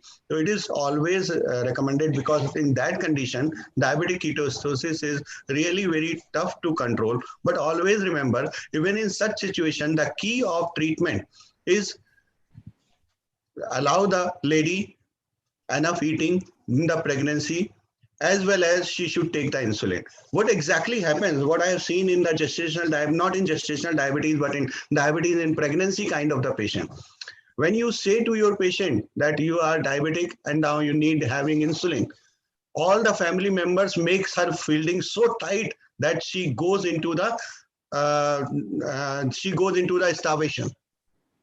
And that starvation starts converting into the diabetic ketoacidosis. Because of that starvation, because earlier the lady who was providing that much of the food, which was too much excess for her, now she has been starved. So that simply for the reason that insulin may not be required to be given. And that is the situation in which we get this much amplified. But the normal pregnancy, there's so much of changes in the metabolism in a lady. And with the type 1, apart from the normal 4 complications which we have listed here, does any other complication which increases the tendency of a type 1 in terms of any other metabolic abnormalities which we would screen or look in specific for a type 1 lady getting in pregnancy? Yeah. Kidney disease, if the lady is having the proteinuria, heavy proteinuria, again this kind of the lady may get problem while being pregnant. Retinopathy, and if the lady might have already having some cardiovascular problems, then she should not be encouraged to be pregnant and always to be discouraged. Thank you, sir. It was a wonderful session. Dr. Lohita, anything from your side? No, thank you. I think Dr. Maheshwari, covered all the topics, all the aspects, and yeah, I think it was very good. I think it's a tough topic, huge topic. Like it's very well done actually for covering in 20 minutes, because we always see diabetic ketoacidosis. Suddenly we talk it for hours together. Yes. Dr. Anuj has done a wonderful job. Thanks, Dr. Anuj, for the wonderful talk. Thanks for being a part of the conference. Thank you. Thanks, Dr. Raja and Dr. Lotika, for being a part of our conference. Much appreciated. Thank you so much. Thank you, Dr. Arvinda, for giving this opportunity. Thanks all. Thank you, Dr. Raja, for nicely cheering and asking me wonderful questions. And thank you, Dr. Lotika, for a wonderful introduction you gave me. I will remember always. It was very fantastic. Thank you. Thank you. Next, moving on to the next talk. Next talk, we have an interesting talk actually, considering the present situation of economics in our country, considering the COVID situation, which is a tough situation where the economy plays a very important role in the management of diabetes. We have a topic, pharmacoeconomic, the brand and cost. Does it matter in the management of type 2 diabetes? To talk on this topic, We have my professor, especially my professor who taught me medicine. He is Professor Basangodappa from Mysore. He is the one who taught me about the medicine and all the basic aspects of medicine. Whatever I am today is it is the blessing of Professor Basangodappa, that I should say very boldly and very prominently with my whole heart. So to chair this session, we have Dr. Pratap Jetwani from Rajkot.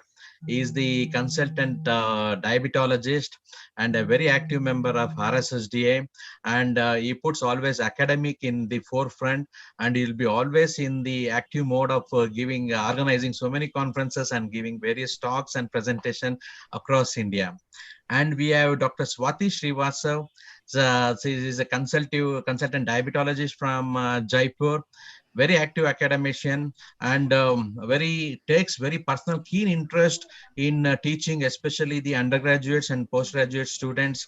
So that is so interesting things, because most of the times we feel the undergraduate students and the postgraduate students, there is not much of importance given to them.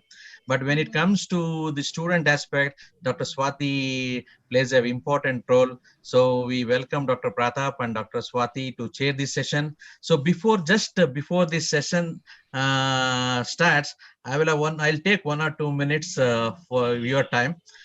Mr. Neelam, can you post this? So incidentally, it's our professor's birthday today. Happy birthday to you.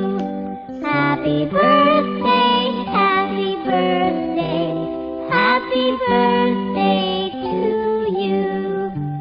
How old are you now? We'll not ask, sir. How old are you now? How old are you now? How old are you now? Happy birthday to you. Happy birthday to you. Happy birthday, happy birthday, happy birthday to you.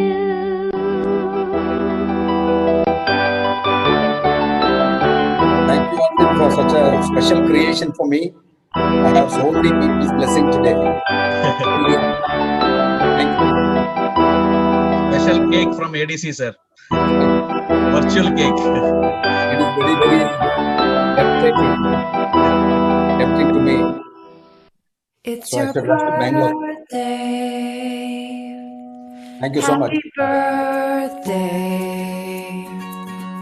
It's your birthday. Happy birthday. It's a great day. That's what we say. Happy Please, sir. birthday 1 few seconds. to you. Make me feel little younger today. Over to Dr. Pratap and Dr. Swati. Once again, sir, happy birthday to you, sir. Thank you so much. Thank you. First of all, let me convey my birthday wishes to your sir and mentor and professor from the city of Mysore. Thank you, Dr. Arvinda, for making me part of this prestigious ADC conference. And also, I will congratulate you for including this topic, which is much more required to be discussed in conferences and seminars, because pharmacoeconomics is one of the key component. And as you know, RSSDI ESI therapeutic wheel, it includes finance as one of the key components, patient components, which is to be taken into account when we decide about therapy for patient. So pharmacoeconomics is the key component. And I will invite my co-chair, Dr. Swati, to introduce our speaker, our birthday boy. Yeah, thank you. Happy birthday, sir, the first go. And thank you, Dr. Arvinda, for this beautiful conference, such very interesting new topics, novel topics, I must say, and pharmacoeconomics being very important, especially in the Indian scenario, considering that 85 to 95% of Indians are not insured, and they have to pay up from their household income. So to talk in detail regarding the direct and the indirect costs which are incurred in the management of the care of the diabetics, we have with us a very prominent speaker and teacher, as Dr. Arvinda said, Dr. Basavana Gaudappa. He is a professor in medicine, and he is principal of JSS Medical College, Dean Faculty of Medicine, JSS Academy of Higher Education and Research, Mysore. He has an extensive teaching experience of 35 years with several gold medals and orations to his name. He is the founder chairman of RSSTI Karnataka and a past chairman of API Karnataka. He has held very important positions, organized various very important successful conferences, and he has a lot of academic publications to his name, with having guided so many PGs and PhD scholars. He is really a very eminent speaker to speak on such an important topic. Dr. Basavana Gaudappa, sir, I would like to invite you.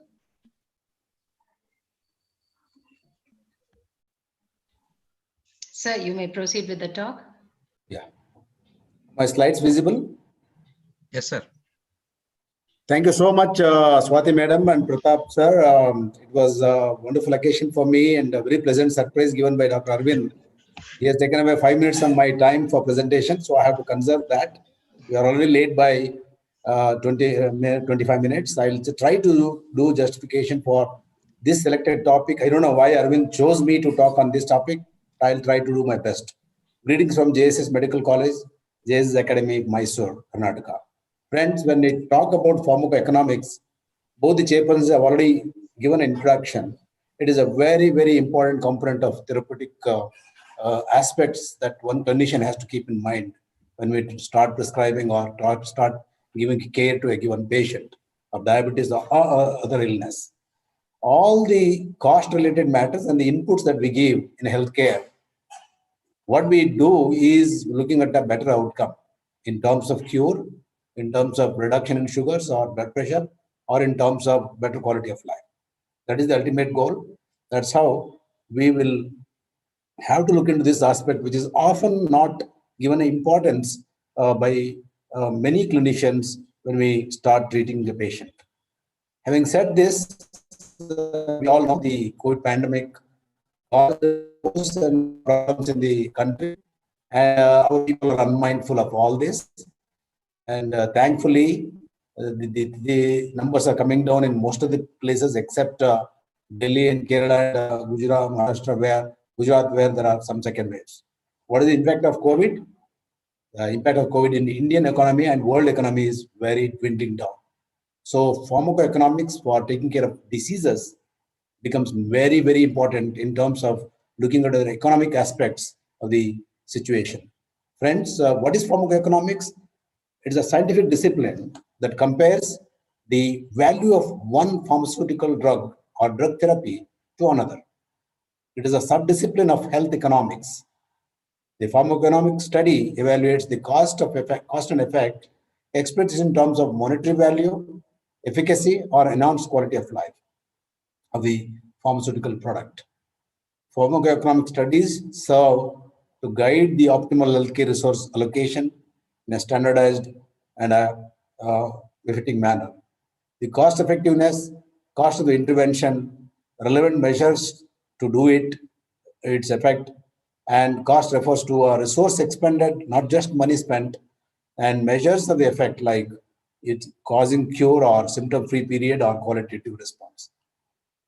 The title of the topic was slightly changed by me. Arvinda wanted to just make me to present on pharmacoeconomics evaluation. I said, why don't we talk on brand and the cost? Does it matter? It is very, very relevant and important. Yes, it does matter. Those who can afford a Mercedes-Benz will ask for it because they want a comfort of that kind. For an affordable, brand does matter. For an unaffordable, can you ask him to buy that car? No. He can't even afford a two-wheeler. So cost does matter. So both the brand and the cost matters when we start trying to treat a disease or a disorders. Economic implications are beyond just apparent cost. We should not just look at the cost of a given molecule. We should look at the long-term benefits, impacts that are going to be helpful in either preventing complication or promoting better quality of life at a little expense. If somebody can get a better quality of life, we have to need to convince the patient that this is costly, but it is going to be making your life better. That is the ultimate truth that we have to understand. But unfortunately, we clinicians will fail to understand the need of trying to use this kind of knowledge, because we are in an era where the companies will spend a lot of money in developing a drug. When they spend a lot of millions of dollars to develop a molecule, they put a patent for 10 years. And any novel drug will be definitely costly. Fortunately, some of the very costly drugs which were introduced a decade back, like DP4 inhibitors or SGLT inhibitors, which have become an inevitable component of therapy in diabetes. Now, when they start going out of patent, you see hundreds of brands coming with a competitive price. That is a good thing that happens for a poor man who can afford a better drug. That means a second-hand Mercedes is going to be available for him at a cost of Maruti 800. Friends, we all know, when you look at the ADA guidelines 2020, pharmacological approach to glycemic management standards of medical care, we look at all these aspects. We have to remember, when you are treating an individual who is in front of you sitting there, we need to look at his affordability, his purse, not only looking at the best molecule available at the best price. Okay. So, though there are so many things on the extreme right-hand corner, we have a green zone, which is called as cost is a major issue, which is true in Indian scenario. We need to remember that we have to pay back to a good old friends who can be affordable or available at a very, very affordable cost. Friends, having said this, we know so many options are there now for clinician. Unlike our professors who had no option but to choose one of two or one of the three antihypertensives or antidiabetics. But now we have been blessed with research adding on to an additional molecules acting on various forms of pathogenesis of diabetes and other disorders. Having said this, let us see what are the components of pharmacoeconomic evaluation. There are so many components in pharmacoeconomic evaluation. I know this is a very dry subject, but I'm sure it will be some way helpful to many clinicians. Cost minimization analysis is one thing which we always look at. When you look at that, we ask, what is the cost of this brand? Cost minimization analysis only will look at the cost of the medicine. It will ignore the benefit. It will ignore the other effects and so on. So there is one component which we always try to do, but it is required because you have to look at the patient to whom you are going to prescribe a drug, which he has to afford. Then comes the cost effectiveness analysis, where you are looking at the benefit achieved by this molecule prescription. And there are natural clinical units, like, for example, stroke prevented or complication prevented or organ protected. It becomes a very, very important component of pharmacoeconomics. We are looking at only the drug cost and forgetting the organ protection effect and the long-term quality of life, then you will be doing wrong thing. So we have to look at all the components. Cost utility analysis, like improve the quality of life, cost quality adjusted life years, to see the total number of life years gained. These are all very, very important. To re-emphasize, cost minimization analysis will look at only the apparent cost of the drug. Cost effective analysis will look at the efficacy to achieve the target. Cost benefit analysis will look benefits beyond the glycemic control, and organ protection is looked at, prevention of complications is looked at, which are all very, very, very important. Cost utility analysis is utility beyond the simple molecule cost and target achieved, or expanded life expectancy. The quality of life is very, very important in treating any disease. If somebody is prone to develop recurrent hypoglycemia, he becomes miserable life. He will be really bothering about what kind of drug this doctor has prescribed. So quality of life is very, very important. You have to have minimal number of hypoglycemia. You have to less weight gain, but still we have to achieve the target and try to protect the organs. If any drug or combination of drugs can do that, we have to go for it, but we have to always look at whether your patient can afford this. When you look at the complaints of medication, all these long-term disorders, non-communicable NCDs like diabetes and hypertension are there to live with in that individual. He has to learn to live with that disease for life. So for that, you have to make him to keep taking this medication what you have prescribed, keep adhering to the lifestyle, keep adhering to the diet, and that compliance is very, very important. And compliance to medication depends on so many factors. The most important factor is affordability. Can he afford it? Is it available all the time when he goes to buy it? Is he aware or a clinician aware about its effects and side effects? Is it efficacious, sustained for a longer time? Is it durable efficacy? Is it safe? Does it give a better quality of life to him with the less side effects? And can it prevent complications? And ability of a clinician and the patient to understand are very, very important when you start prescribing, to make him understand the importance of compliance of medication. And that depends basically on pharmacoeconomics to a great extent, though there are so many other contributing factors. When you talk about a pharmacoeconomics, so many other parameters will play a role. Brands, naturally, those who are still in patent will be costlier because they are produced by a company with a lot of expenditure to develop a molecule. Patent, several, as I told you just now, some of the SGLT2 inhibitors, some of the DP4 inhibitors are coming out of patent. A drug which was costing about 40 rupees is now available for 14 rupees. Generics is a big, this thing. Our Prime Minister wants to see that every man in this country, if he is paying out of pocket, he has to afford a drug which is 1/10 cheaper than a available branded molecule. And that poses many problems. I'll discuss that. And distribution of the medication through MNCs, drug policies, like there are certain drugs which are life-saving drugs which are exempted from tax. There are certain drugs which are not, and all those guidelines by FDA and DCGI. And lastly, a real-world data which will give confidence to the clinician to think of prescribing an economical molecule which is having a robust real-world data. These are all the very, very important component of pharmacoeconomics. It becomes complex when you look at each one of the component, but it is simple. Three important things. Can your patient afford it? Can that brand worthy to be prescribed? And what is the solid evidence of real world data for that molecule or that drug? Now, these are the very, very important component of pharmacoeconomics. They call it as ECHO model. ECH, economic outcomes, cost minimization and cost effectiveness are both important in ECHO model of a drug prescription in managing a disease. Clinical outcomes are very, very important. It's not just cost that matters. It has to either cure a disease, if it is curable disease, or it should make a person symptom-free for a period. And lastly, it will have to help quantitative parameters like achieving the targets, like A1C or blood pressure, and so on.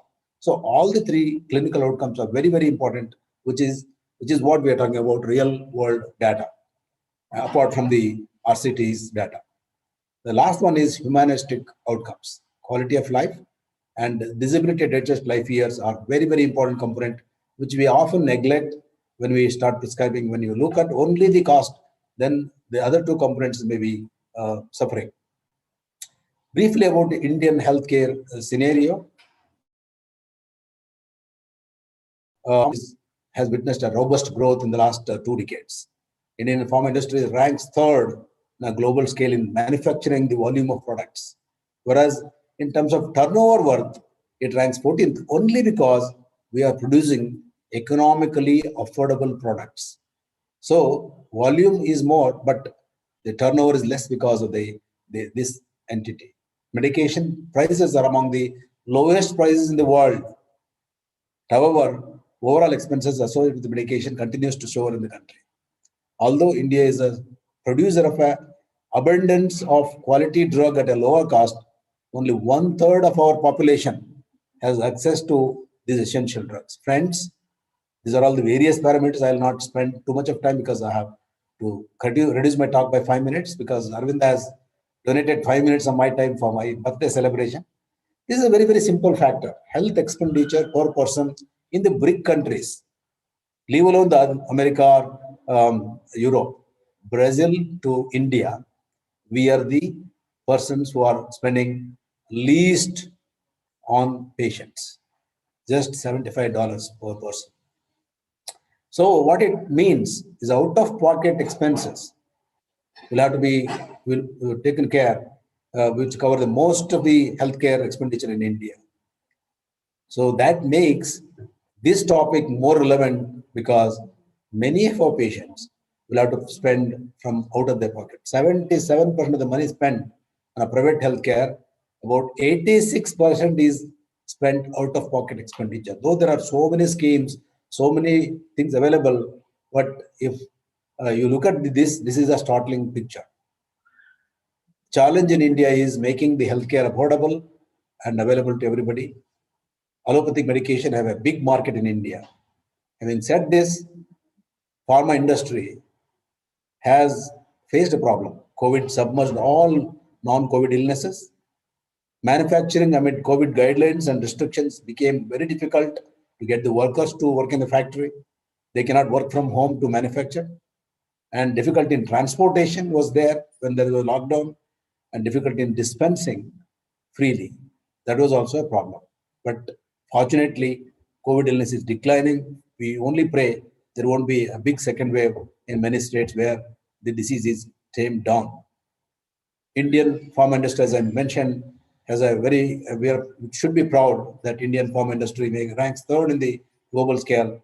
Most economical products with a good quality are produced. Leading producer of vaccines, catering to nearly 50% of the global vaccine demands to the third world countries. India is the world's largest supplier of generic drugs, and DCGI is doing a good job. Coming to the diabetes proper, diabetes being a chronic disorder which requires a long-term treatment. So cost of anti-diabetic drug is major deciding factor for patients' compliance. Friends, we all know all these drugs. If you look at each one of these group of drugs, each one of these molecules under subgroup has so many manufacturers, maybe 30 to 40 manufacturers of each of these molecules with their own brand name, and each one of them have got a variable cost. It is surprising to see a same glibenclamide, same glimepiride, same glyclazide is available by various companies starting from anywhere down 2 rupees up to 20 rupees. So that is the fact which makes, does the brand and the cost really make a difference? Compare the cost of drugs. You can use current index of medical stores or Indian Drug Review for help of trying to know the cost of some of the commonly prescribed drug by you, and then maximum, the difference in the maximum and minimum price of the same drug manufactured by different pharmaceutical companies, especially in this country, is highly variable, and it can be calculated by this formula. I will not spend time on that.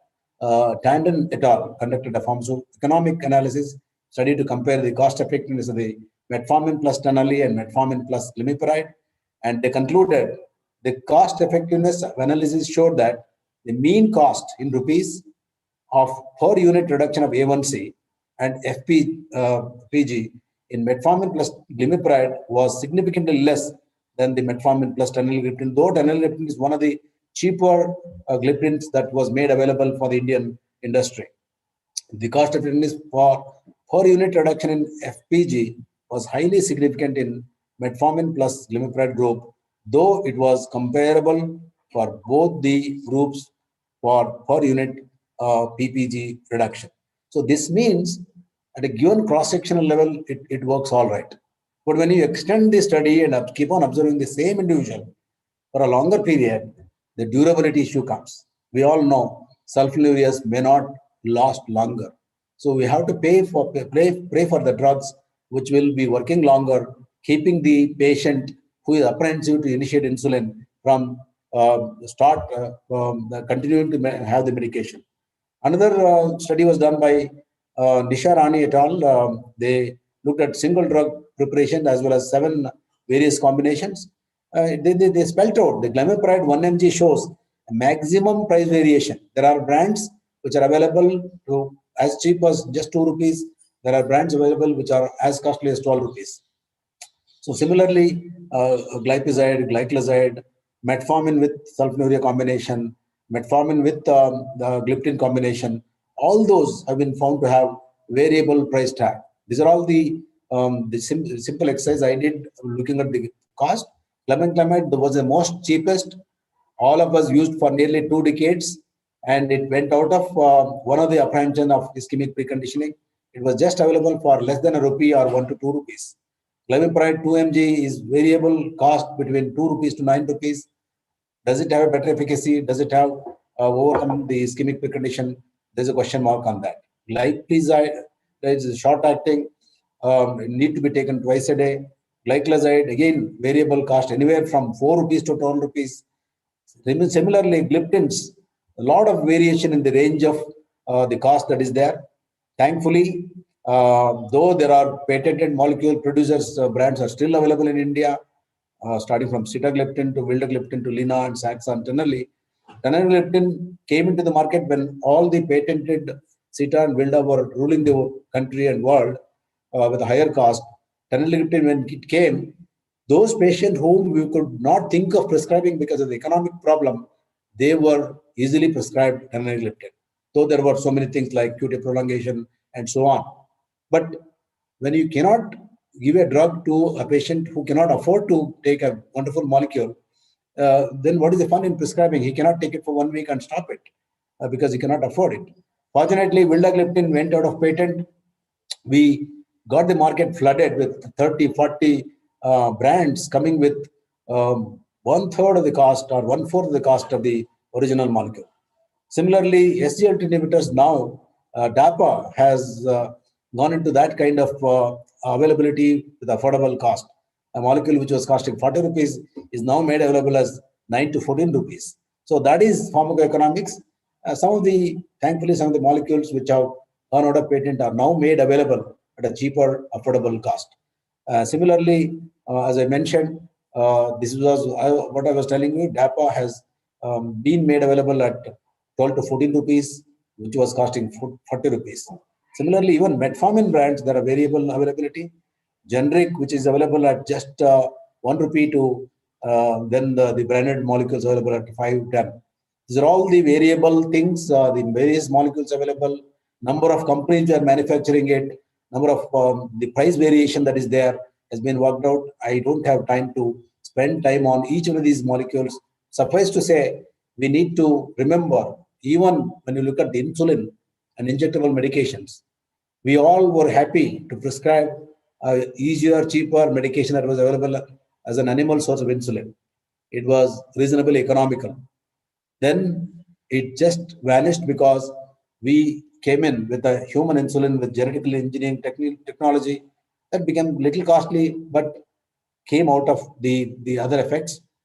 Then we have newer insulin, then we have analogs, then biologicals.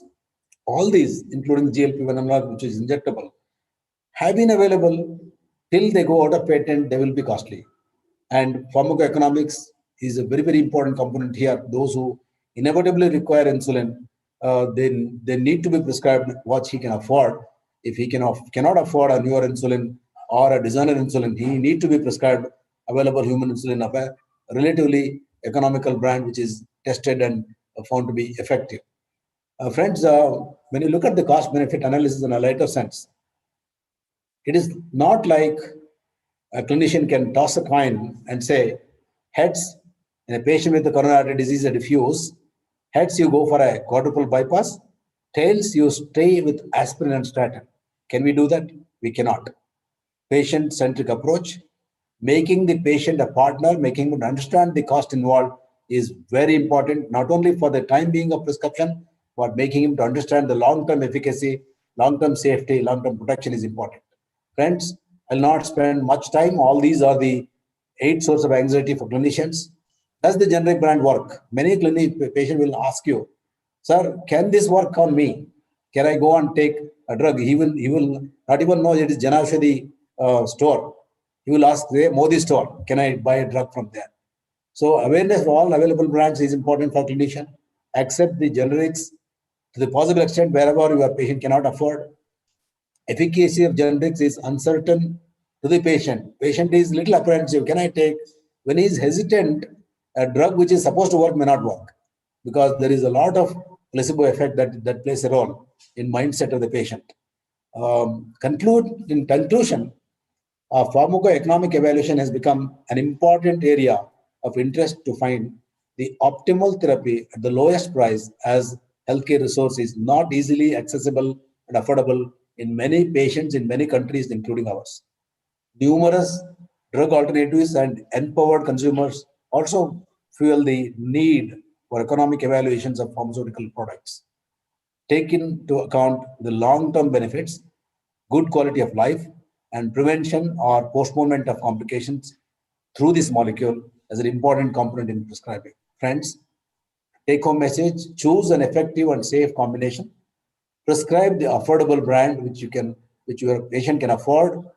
And generics, does it work? It does work, and many of my patients will ask. I'll never say don't buy. If you cannot afford this, please go and buy whatever you can afford. But you have to take the drug. Improve the compliance. That's how we can improve the compliance and quality of life by proper combination, proper molecule selection. The brand and the cost both matter depending on the affordability of the individual.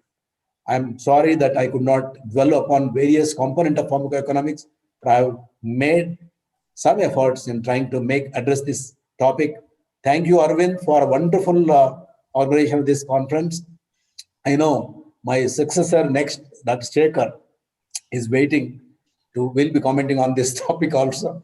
He'll be talking to you on what to eat, what not to eat, does it matter? Thank you so much.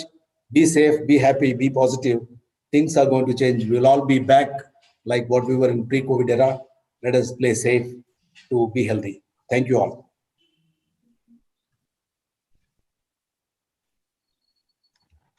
Sir, for a nice overview of pharmacoeconomics and giving us an insight into how pharmacoeconomics, various aspects they are being there in the literature.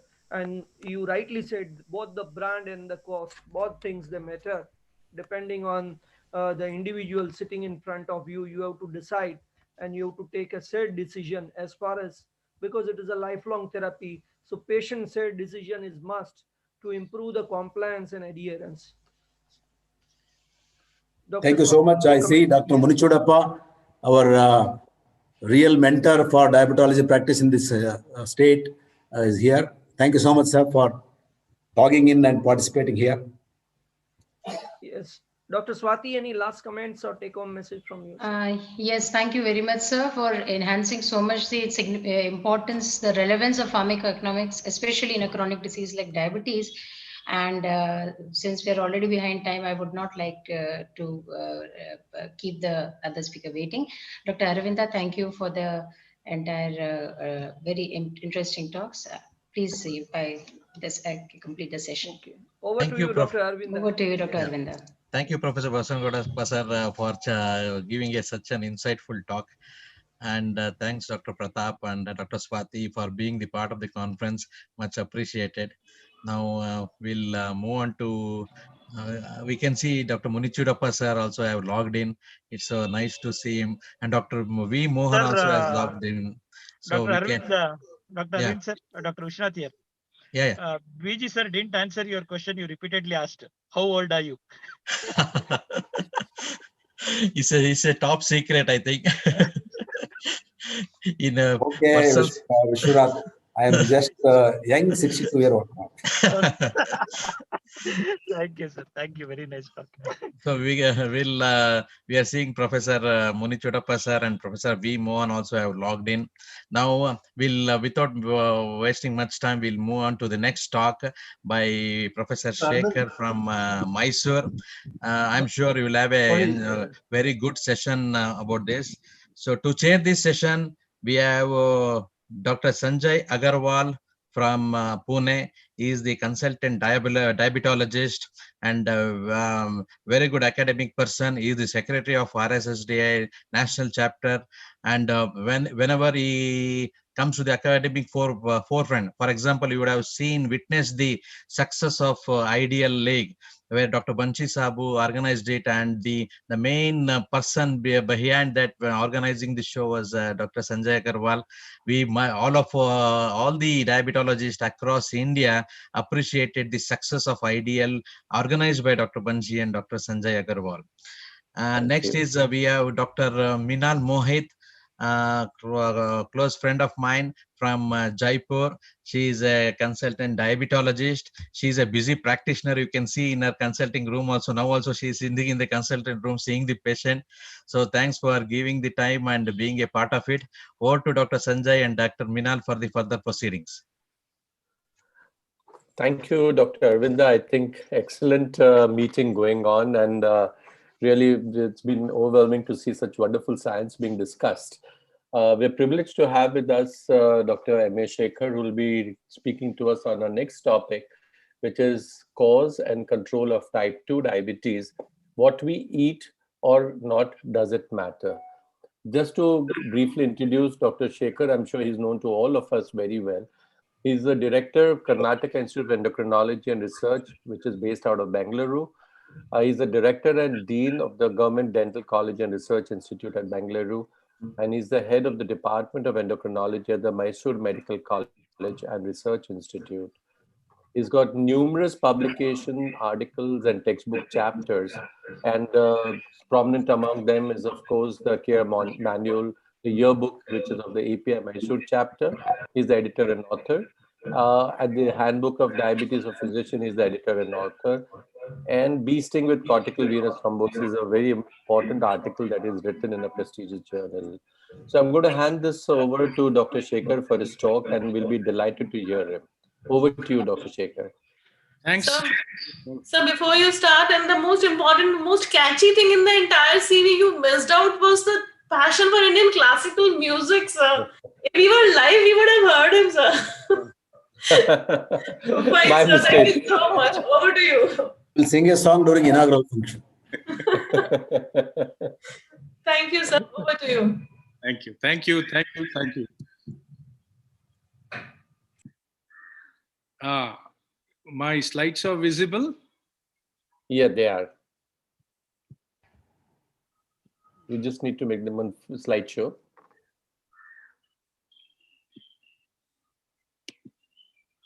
Okay. Yeah, that's fine. So, ladies and gentlemen, good evening.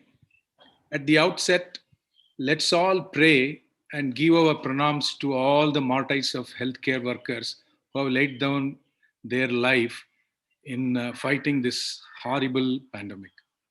Also, let's give our pranams to all those people who are still fighting as the frontline warriors.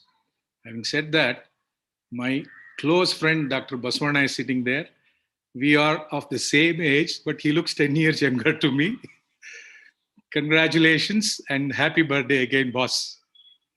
Lastly, my talk today is not about a very detailed and in-depth, diatribe or activity on the so-called diet and diabetes conundrum.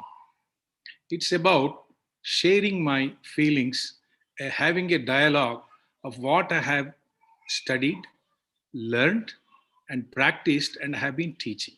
With that, we'll go further. I thought when we look at this question, causation and control and prevention of complication is what's the interplay between diabetes and diet. Let's take out prevention from the talk for the day. Let's look at causation and control. Since it's such a vast, if you ask me, arguably the biggest, the vast concept of management of diabetes or prevention of diabetes is diet. So I thought, let me address this in three components, back to the basics. With the advent of so-called scientific research and everybody wants to publish or perish concept, there is so much of information and knowledge that's available. I'm sorry to say, we are losing touch on the basics. So let's touch upon certain basics. Then let's look at the evidence available by whatever scientific basis you're talking about. But the evidence I'm going to put across to you would be very minimal.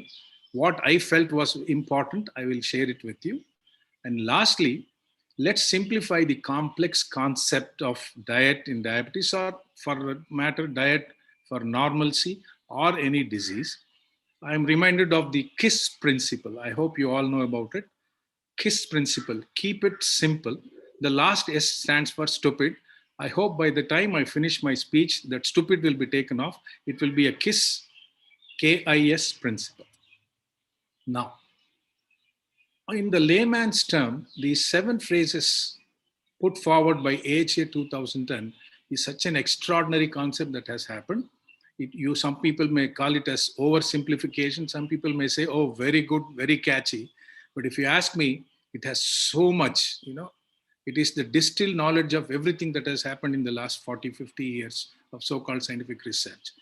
Reduce blood sugar, eat better, control cholesterol, take care of weight, manage blood pressure, be active, and the last one is stop smoking, which they have called it as Life's Simple 7. Simple. Life's Simple 7 is about these 7. If every one of us, not if, when every one of us take it into cognizance that we should do this, probably most of us will go out of practice. There will be so many healthy people around. But there are certain barriers that has not allowed this Life's Simple 7 to really become very, very practical. Community system level, personal level. Community, you all know, population admixture. In a city like Mumbai or Bangalore or Chennai, there is such a huge population admixture with all sorts of dietary habits, poor access and low quality healthcare. Let me not go much into low quality healthcare, but about personal barriers. Poverty is, Dr. Baswana has already spoken so much about it. Cost of diabetes care, still pretty expensive, but lack of knowledge, education status, and perceptions about disease is a big barrier when it comes to the personal level. But I'm sure you will all agree with me, misconceptions and misinformations, what we call as factoids. Facts are sacred, truthful. Factoids are half truth and half stupid lies, or maybe 30% truth and 70% lies. You all know about it with the social media that we are facing. There is so much of false propaganda and funny things that are happening. It's become the biggest barrier for a good outcome, whatever you try to do. Now, let's look at the relation between diet and type 2 diabetes. And when we look at the ancient Indian culture, it is imprinted for age immemorial that the role of diet in etiology of type 2 diabetes has been there with us. And you know the whole story. So this is where it started. Thousands of years ago, it has started. But what's really important or interesting to note is First and Second World War documented declines in diabetes mortality rates due to food shortage and famines in the involved countries like Germany and certain European countries. I'm sure you all remember the Dutch winter of 1942, which has led on to fetal origin of adult disease concept now. So there was a significant decline in diabetes mortality rates, but in contrast, there was no change in diabetes mortality rate in other countries who were at war, like Japan and North America. A point to note. And since then, so much, it is flooded, our so-called scientific community is flooded with studies that have reported strong association of type 2 diabetes and obesity, with high intake of carbohydrates, fats, and a positive association between high intake of sugars and development of diabetes. This is the relation in simple, basic component. So now, what is diet? If somebody asks you what is diet, it's the most important behavioral aspect of diabetes prevention and treatment. Basic principles of nutritional management, however, is often poorly understood in the community. By saying community, I'm not talking about people, I'm talking about professionals like you and I. It is still a little bit poorly understood if you ask me. So let's look at some of the definitions. Diet is defined as the food a person habitually eats Not once in a week you go to a hotel and eat all sorts of foods, etc. like that. Eats or consumes daily, habitually eats or consumes daily, and mental and physical circumstances connected to eating. It's not just about the food that is offered. What is the mental status of this person and the physical circumstances after having exercised? You know the story. That's the definition. Whereas nutrition is more than simply a good diet. It's about nutrition at every level, nourishment at every level. It involves relationships with family, friends, nature, our bodies and community at large, and the world if you want to add that. So diet and nutrition has become the catch point today. But what's important is diet is what we eat. Whatever is offered, whatever we can get is what we eat habitually. But nutrition is what we are supposed to eat. If we can take this dichotomy in a proper manner, we can do a good job as far as balanced diet or good nutrition is concerned. Okay? Now, how do you prevent diabetes in simple terms? Back to basics. Simple steps: keeping weight in check, being active, eating a healthy diet. Very, very easy. Very easy to talk. To practice, wow, it's difficult. Look at this. Eat less crap, eat more food.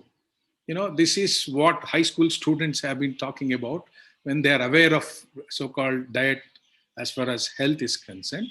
But let's look at what is this crap and food. Eat less crap. C for carbonated drinks, R for refined sugar, A for artificial sweeteners, P for processed foods. And food, F for fruits and vegetables, O for organic lean proteins. You know the story. Omega-3 fatty acids are the right fat, and drink water. Water is a very important component of food, which is often mistaken and forgotten. Now, I have plenty of these tunes in my armamentarium. Anti-acid is one of them. I urge all of you to go to anti-acid website for tunes. You can get all sorts of funny tunes for any subject, anti-acids.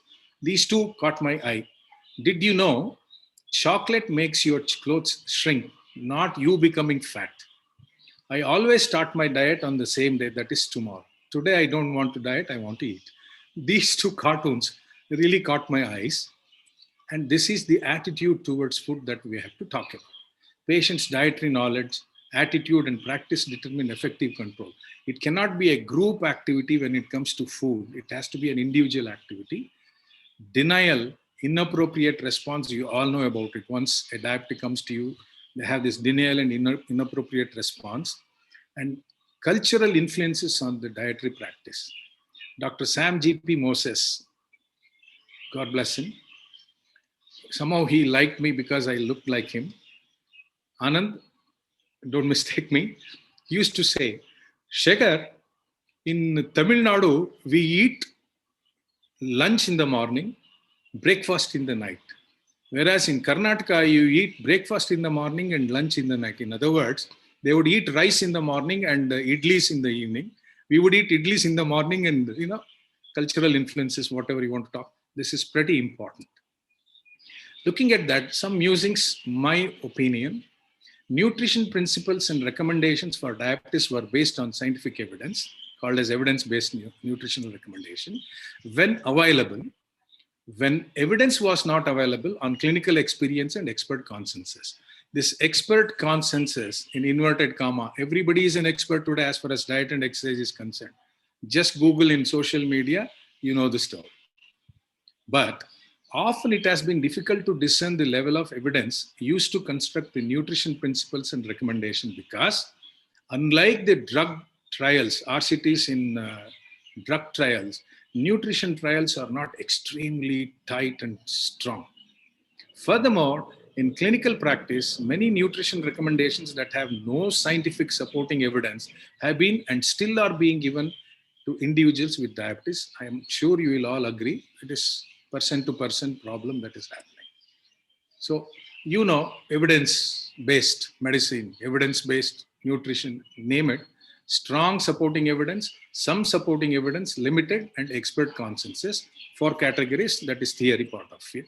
But the component that has happened or emerged out of this nutritional recommendation is we started with focus on single nutrients, food or food groups in disease prevention and promotion. This is where there was a strong point. Single nutrients, eat rice, eat ragi, eat this group of, rice and ragi, you got my point. Focus was on single nutrients for prevention and promotion. But now the emerging research suggests there are health benefits from food patterns that include mixtures of food containing multiple nutrients and non-nutrients. I'm sure you all agree.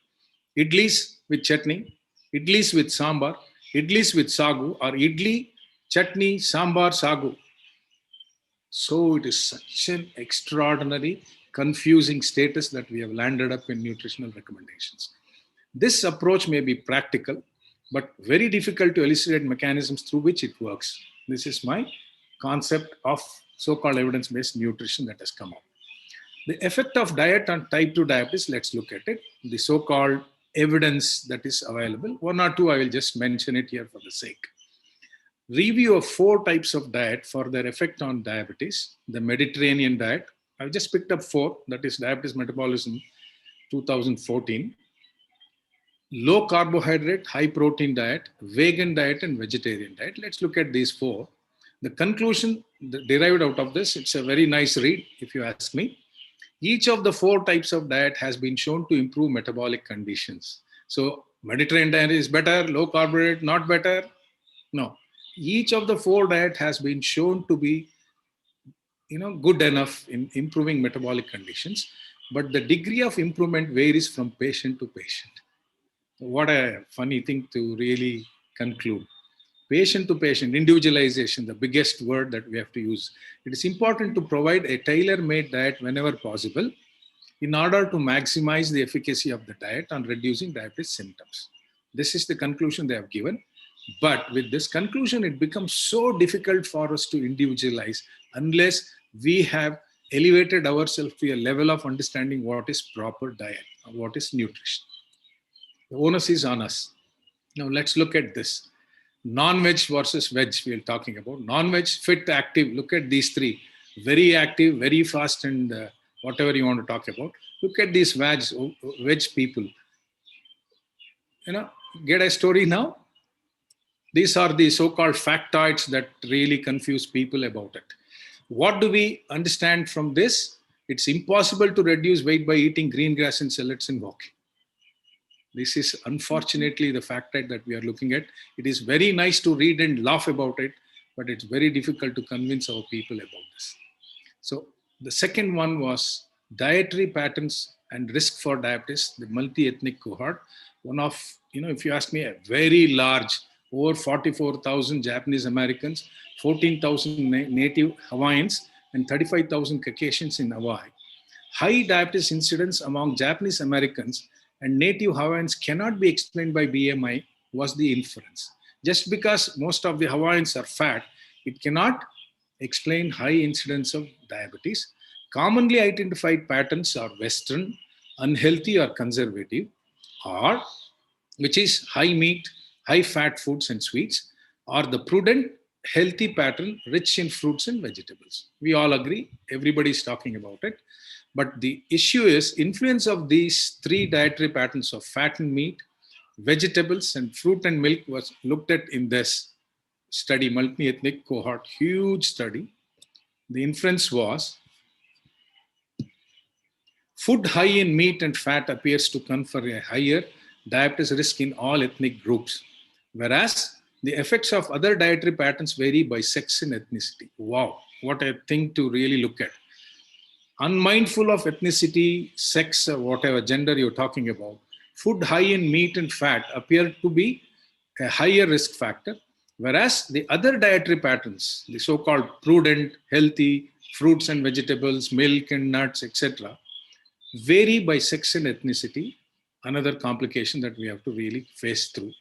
And this study, Science and Politics of Nutrition, I was really enamored by this BMJ study, Science and Politics of Nutrition. The so-called diet has become a nutrition for making a lot of money. $1 billion activity in America when it comes to drinks and all those packaged foods. Dietary factors are paramount importance in the management of and prevention of diabetes, and despite the progress, controversy and confusion remain. You remember, controversy and confusion still remains with so much that we have been talking about dietary factors in prevention and management. 3 questions emerge that we have to really focus and try to answer. What is the best dietary approach for prevention or problem management? Still the jury is out, we do not know the final answer.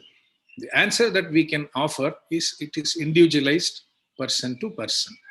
Is it possible to achieve remission of type 2 diabetes with lifestyle behavior? Forget about prevention. The diabetic can be remitted. There are evidences, significant evidences, but it cannot be forever. You cannot go with very low calorie diet for another 10 years. No way. Is it inevitable that the progressive health decline, whether we do this diet, do that diet, do this drug, do that diet, is it inevitable the progression of health decline occurs as we grow older? Dr. V. Mohan is doing an extraordinary work in this line. We'll wait for him. Thank you, boss. Last component would be, what is balanced diet? See, in simple terms, I'm trying to put it in a simple activity. Let's look at it in a very simple manner and take it further as we start practicing more and more. Provides all nutrients required in proper nutrition, macro and micronutrients, we all know. I told you water is a very important balanced diet. Keep this in mind. And as far as dietary guidelines for Indians, you all know this story. I will just put it for completion's sake. But what's important is this. Carbohydrates, proteins, vitamins, fats, minerals, fibers, all of them should be eaten by your diabetic person or a person who is at a high risk of developing diabetes. It depends on how much carbohydrates, what protein, how much of vitamins, etc. Let's look at it in simple manner. Carbohydrate component is complicated and complexed by glycemic index, glycemic load, food insulin index, satiety index, dextrose equivalent. There are so many that comes into mind. It's very, very difficult to make a simplified statement of carbohydrates. Terms preferred would be to say sugar, starch, and fiber instead of simple sugars, complex carbohydrates, because it's not well defined. Whereas carbohydrates from whole grains, fruits, vegetables, and low-fat milk, just a completion's sake, I'm trying to tell you. But you should all focus on this, influencing the glycemic response of foods, whether you are normal or a diabetic, the amount of carbohydrates that you eat, type of sugar that you have taken, nature of the starch. You know the story, complex carbohydrates, cooking and food processing, a very, very complicated, complex and confusing concept. And other food components, what we add to the food that we eat every day, makes your so-called carbohydrate probably a very difficult subject to address. Whereas proteins, it's very simple. Look at this, 10 to 20%, 15 to 20% of average energy intake, consistent across all ages from infancy to older age. No confusion, look at it. But the issue is lean versus red meat rather. You can say lead meat also, I don't mind. Kidney, whereas fish meat, lead or mercury is so much there. And kidney disease concepts are the cautions are the ones you should look. But one thing that is confounding is moderate hyperglycemia contributes to increased turnover of protein and increased need for protein. It's very funny. I cannot say funny, but very confounding factor. The fat, very, very straightforward and simple, less than 7% saturated. MUFA versus PUFA, still the jury is out. MUFA is a little bit better, my opinion. Omega-3 PUFA, reduction of triglycerides. So add PUFA also, omega-3, fish oils or whatever. And trans, less than 1%. It's pretty standard, safe. As far as micronutrients, this is very important. Adequate vitamins, minerals from natural food sources. Keep this in mind. Why? Potential toxicity or very, very low dosages if it is a supplement. B complex, antioxidants like vitamin C, E, selenium, beta carotenes, know the story. Deficiency of minerals, another confounding factor, may aggravate carbohydrate intolerance. You know the story of chromium. The third, insulin sensitizers, often called as touted as. But the need for potassium, magnesium can be made out because of their levels that we can make out. Zinc and chromium is difficult. So micronutrients, you be a little bit careful with mega doses of vitamins and minerals that we supply. Finally, the medical nutrition therapy that we talk about is a nutritional diagnosis, therapeutic and counseling services. Diagnosis, therapeutic and counseling services, evidence-based, usually an individually tailored nutrition plan should be ordered by a primary care physician and implemented by a registered dietitian. Unfortunately, many times we are the primary care physicians and to a certain extent dietitians, but in stricter, under parenthesis, you plan, order, registered dietitian also plans and implements it. That's where we are really lacking, probably. So what is a healthy, balanced diet for diabetes? 3 questions, simplification, everybody knows about it.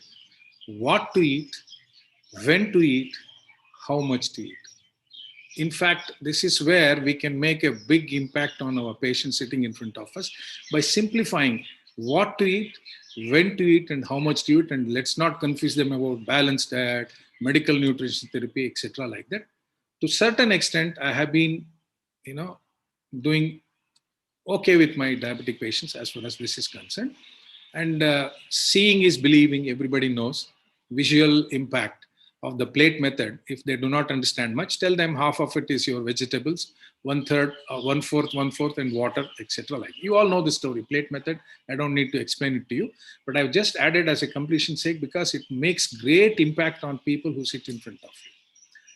To summarize, focus on dietary advice should be on foods and healthy eating patterns rather than the nutrient parts. Let's not confuse them with this nutrient, that nutrient.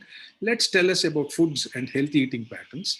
Low carbohydrates, definitely yes, but forget about the quantity component, which you can always do it down the road. Dietary advice should take into account personal, cultural, social factors and to be individually tailored. For that, the healthcare profession also should be oriented. Lastly, calories are tiny creatures in the closet.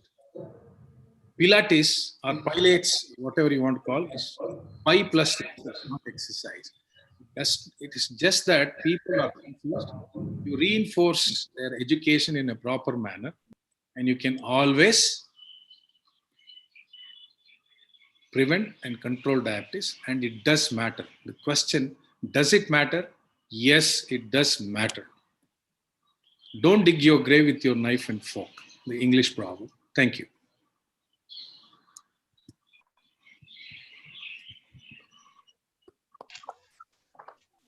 Thank you, Dr. Shekhar. I think it was one of the best talks I've ever heard on nutrition. Very clear principles that you outlined, and I think very simplified. I'm sure there'll be a lot of questions for you. Arvinda, how do I look at the questions? You can see in the chat box. Okay. So you can ask the questions directly. Yeah, Dr. Meena, you can ask the question. Yeah. Meena, please go ahead. I think you've been silent. In the chat box, there are only compliments, and I would also like to add one of the compliments to the chat box. Of course, it was a wonderful talk, and so far I haven't seen any question in the chat box. There are only compliments. And yes, there is one question by Dr. H.B. Gowda that he wants to know, can you comment on supplements? Okay. What supplements? Carbohydrate, protein supplements, or micronutrients? The issue is, when your diabetic is normal in the sense weight is okay and other things like that, supplements don't walk in. Whether it is macronutrient supplements or micronutrient supplements, it is the special population. For example, people who are undergoing surgery, coming out of a surgery, very infirm, intensive care and all that. The so-called nutritional supplements walk in, and you have so many supplements. And it would be another talk for another 10-15 minutes. I would say, in a run-in-the-mill so-called garden variety of diabetes, there is no value of supplements. Whereas, special population, extremely old people, edentulous people, infirm, admitted in ICU, undergoing surgery, probably supplements have a value. I'm not going to let go of this opportunity of Dr. Mohan being there, and I'm going to ask him to give some few comments because he's done immense amount of work in nutrition, and I think I'm going to catch him and ask him this. Sanjay, thank you. I think it was a very nice overview, Shekhar. You covered everything. You also brought in so many quotes, so many things. I really enjoyed the talk. I think the more and more that we treat diabetic patients, what we realize is there's no such thing called as a diabetic diet.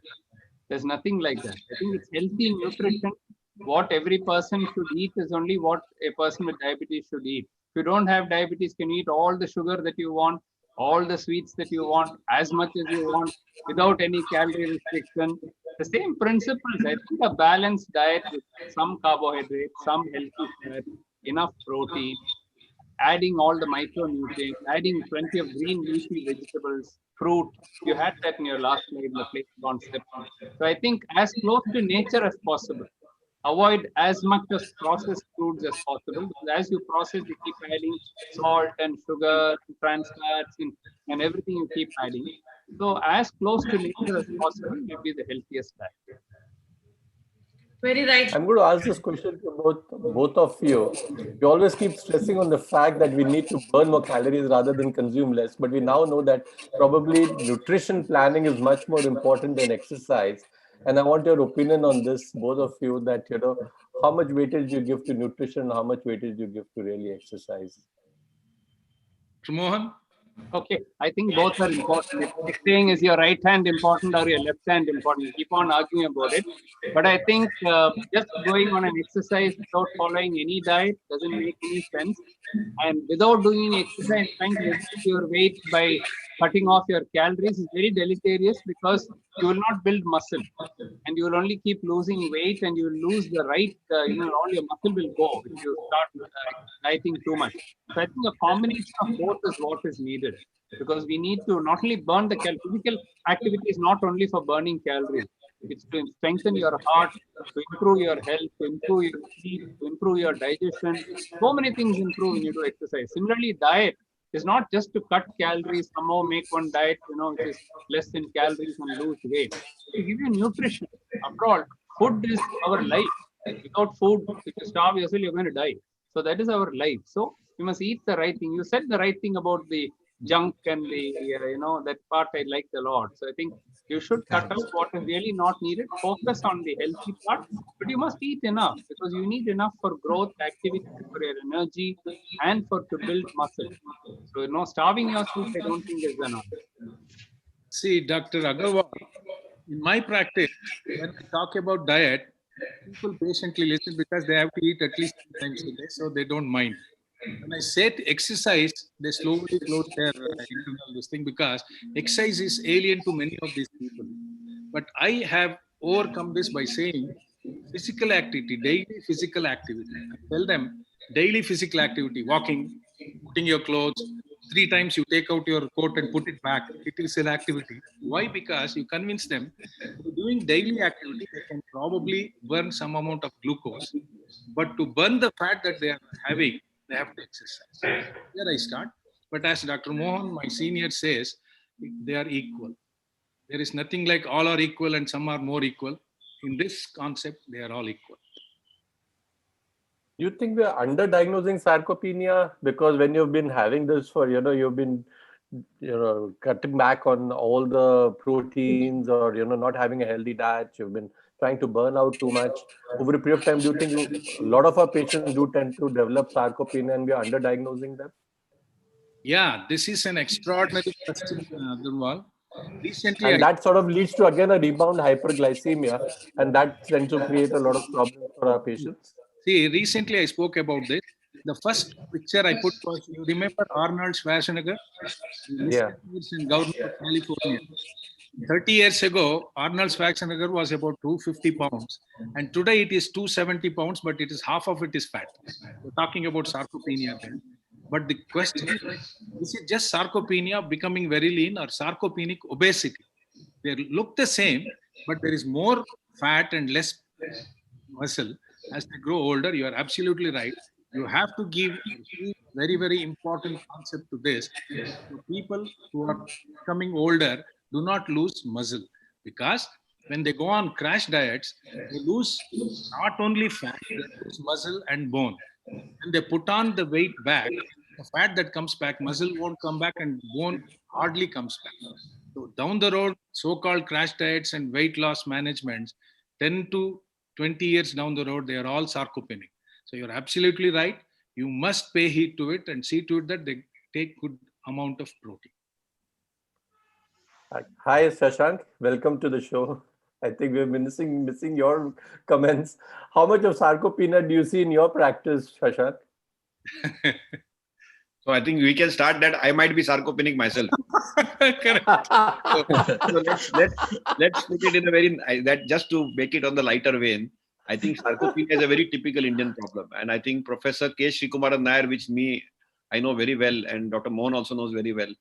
You know, we have always been saying that Indian obesity is less muscle mass and more, and I think it was Mary Ann Banerjee, who was a fellow with Dr. Harold Leibovitz almost 35 years back. She published a very elegant paper, first demonstrating that, we have this sarcopenia in New York. And then Dr. Mohan has published work. Many of us have done work in this area. But I totally agree that we lose muscle mass. But, sarcopenia is basically a geriatric term where there is poverty of flesh, mainly restricted to that. So what Dr. Shekhar is alluding to is a sarcopenic obesity as a nutritional blind spot. And that switch which is occurring is a very realistic switch. And actually we can document it by doing a body DEXA composition scan. We can actually differentiate and see it. In fact, Dr. Mohan, I remember, has published a paper either in Journal of Diabetes Science and Technology sometime back, or either Dr. Garg's or Dr. Klonoff's journal. He had actually shown this actual muscle mass being less. And Dr. Nair actually has gone and done muscle biopsies and liver biopsies and shown that the oxidative phosphorylation of the Indian muscle is weaker. He compared it to the migrant Indians. There are people from Somalia who live in Rochester, Minnesota, and Caucasians. And he actually did muscle biopsy and did their mitochondrial function. So there is a lot. What the Schwarzenegger story Shekhar is alluding to is a very apt story. And we actually see this. There is a WhatsApp university which dominates all of us now. But they say that all these athletes die faster compared to the people who are not like Winston Churchill, who smoke cigars and drink alcohol. This was today's WhatsApp. Every day there is one WhatsApp item which is most circulated in Mumbai city. So this was the most circulated WhatsApp item in Mumbai city today. And in that, actually, if you see all these athletes, after they forget their athletics and go into civilian life or their normal life, they become very sedentary. They eat more, they tend to put on weight, and their muscle actually starts aging, and I think they put on a lot of fat. So that's something I completely agree, Sanjay, that's something which we all see and very well. I can see my good friend Dr. Basa Gowda also there. Meena Didi is there despite of COVID. Okay, Dr. Mohan is there, and Arvinda is in this dadi looking nice. And I like your bow, Dr. Shekhar. Thanks. Dr. Shashank, how good is the bioimpedance method, the machines that we have to check fat content? It's not a gold standard. It is very water dependent. So if I drink 3 glasses of water, okay, and without those 3 glasses of water, or if I go and urinate and again stand on it, there will be different values. So the coefficient of variability and the error can be as high as 30%. Okay. So though they are trying to develop better and better machines, and I'm told, and that question you should ask Dr. Bansi Sabu. He has probably investment in 3-4 of these big companies, and he's a master at all this technology piece. But he knows one of those companies, Japanese company, very closely. But I feel that, and Dr. Mohan will correct me if I'm wrong on this, DEXA bone density scan, which measures body fat, is the gold standard. But more and more people are using MR now. So MRI has now become the gold standard in the research world. In the clinical world, we still use body fat composition by DEXA, which we do for bone density. Many endocrinologists actually have a DEXA on board with us. And bioimpedance, that Tanita machine and all, has this water challenge. But Bansi, there is that Japanese machine which Bansi is very actively involved with, does a lot of work. I have met that Japanese gentleman with Kangen water, sir. Kangen water. In body. In body. But the problem this discussion can send you a machine also if you like. The problem is, apart from the inaccuracies of measurement, And if you stand on both with both feet and take feet-to-feet measurement, they're a little more accurate than the hand ones. We have tested all that. But the other problem is all the algorithms that they have described, that they have derived, they all have inbuilt algorithms. They're all based on European body surface areas, which are totally irrelevant to us. So if any of us sitting here test our body fat, and that will come as 30%, 40%. Of course, we have more body fat, but it will show excess more in our body because of these algorithms being wrong. And we don't have an Indian algorithm still. We tried to derive one. We did a lot of coefficient of variation, regression. We published that also, mathematical modeling, but it's still not accurate. So we still don't have one which is made for our body frame. Other thing which is very simple, you don't need to do all this. Just use a hand grip test. Yeah. And a lot of these hand gripometers are there. And if you do a good hand grip test and use a good calipers, you can get a reasonable estimate. So it all can be done in the clinic. A good hand grip, a vernier caliper, waist height ratio. I remember Rakesh Parikh was in KM with us in endocrine department 2003, 2004. We published waist height ratio. Lot of other anthropometric parameters are much more robust than this bioimpedance, Didi, which you're asking. But Bansi, this machine of yours, I mean, not yours, but that gentleman had some unique features. So can you tell us something? One of them is, sir, it is using the Asian, not the European only. Correct. That's what I'm saying. That is one good way, because that's a Japanese machine, and they had used not the Indian exactly, but it is Japanese and Korean. So it goes more with the Indian rather than there are some European machines which shows more of a European model. So that is one of the advantage. But the biggest advantage of these machines is that if you are keeping in your clinic, in follow-up with the patients, it gives you a system on which you can talk to the patient. You can discuss with the patients about the sarcopenia. You can talk about the fat percentage, and you can teach and educate the patient. And if patient is doing diet and exercise, we had seen some data also, because those patients who are going for regular gym or who are going for regular walk, there is a significant difference between the muscle mass. If you just see the fat percentage, so that significant difference. And those who are doing yoga and abdominal exercise, you can see their fat percentage, visceral fat is definitely getting decreased. I think I'm going to close the session. Arvinda is getting very anxious. He's got to start the next session. This is a very good discussion. No, in fact, this discussion. I think we can have a full panel discussion. Continue. This is a very good panel discussion, sir. Rather than this, that topic, I think this topic was very apt by Dr. Shekhar sir, and a very good discussion is going on actually. I think this will be very useful for the audience as such, because there will be a lot of things going on in everybody's mind about diet and aspects, or all those things is going on. And all the pioneers are there in this platform, and all are you sharing your experience. It's a good educational purpose for all the audience. I'm sure everybody would have enjoyed this. Dr. Shekhar, your talk has triggered off a big discussion. We're going to get you back again. I have a small addition to Dr. Professor Shashank's activity. I tell my postgraduates, you differentiate fat mass with lean body mass, but there is, as Professor Shashank was telling about water as a major issue and water as a balanced diet, there is what is called as dry lean body mass. Take out water, you have dry lean body mass, which is where we have to talk about. Lean body mass, you drink more water, there is more lean body mass and less fat. Something like that. For the bioimpedance, that machine doesn't estimate the dry lean mass. And that is the true lean mass. Some people call it as a true lean mass now. Yeah. Lot of terms are there, but LBM, lean body mass, is a big thing now. It's a hot thing. Thank you. Thank you, Dr. Shekhar. Wonderful discussion. And I'll thank Dr. Mohan and Shashank and Bansi for contributing all the knowledge that's on the same topic. So thank you. And Minal, you can close the session, please. So anyway, hi Minal, I didn't see her. Just now I'm seeing her. With this whole thing, it is so difficult. Some people we see, some people we don't see. Only 3-4 people we see. Especially me. If there is no light, I am not visible. It was really, really wonderful, and a great opportunity to hear Dr. Shashank, Dr. Bansi, and Dr. Mohan on the same platform. Without an organized panel discussion, we actually had a panel discussion. So that was really wonderful. And Dr. Arvinda, thank you so much for giving me this opportunity. And thank you everyone, all my seniors here. Thank you, Dr. Shekhar. It was really a most difficult topic. Nutrition and lifestyle management is the most difficult topic in diabetes management. But really, it was really good to hear all of you today. Thank you so much.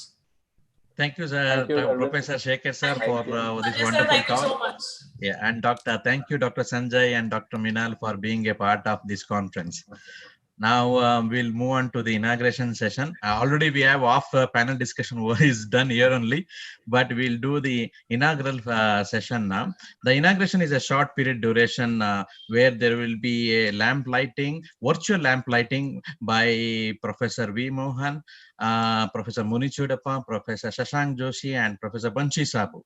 So virtual lamp lighting will be there, followed by 1 or 2 minutes about the conference, and then we will have a panel discussion about the diabetes and the present pandemic. So to update ourselves, till now the registration for this conference is 2,500. At the moment, there's a login is 1,200 persons are watching live across India as well as international. We can see that many people have logged from Egypt and Canada as well as from UK. So it's a good thing. So this is all a learning lesson from Dr. Shashank Joshi, Dr. Banshi Sabu, and all the blessings of Professor V. Mohan and Professor Muni Chudappa. So Neelam, over to you for the further proceeding about the inauguration.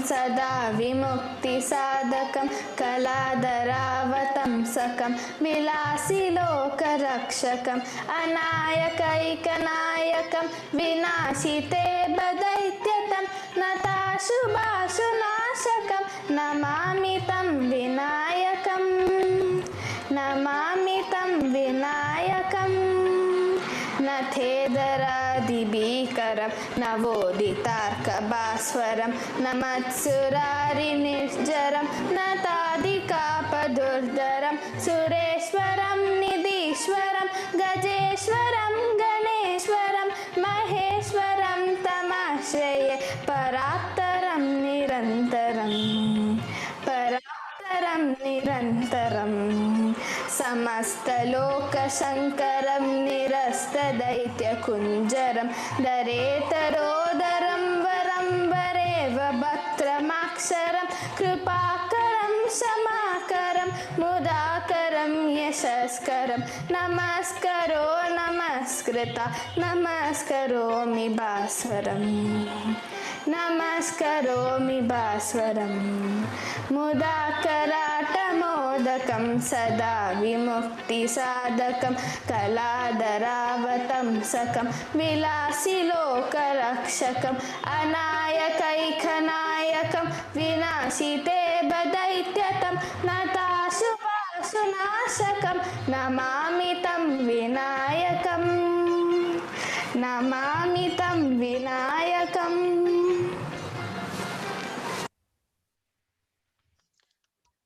That was a Ganesha Stuti from my daughter. She is Anisha Arvind.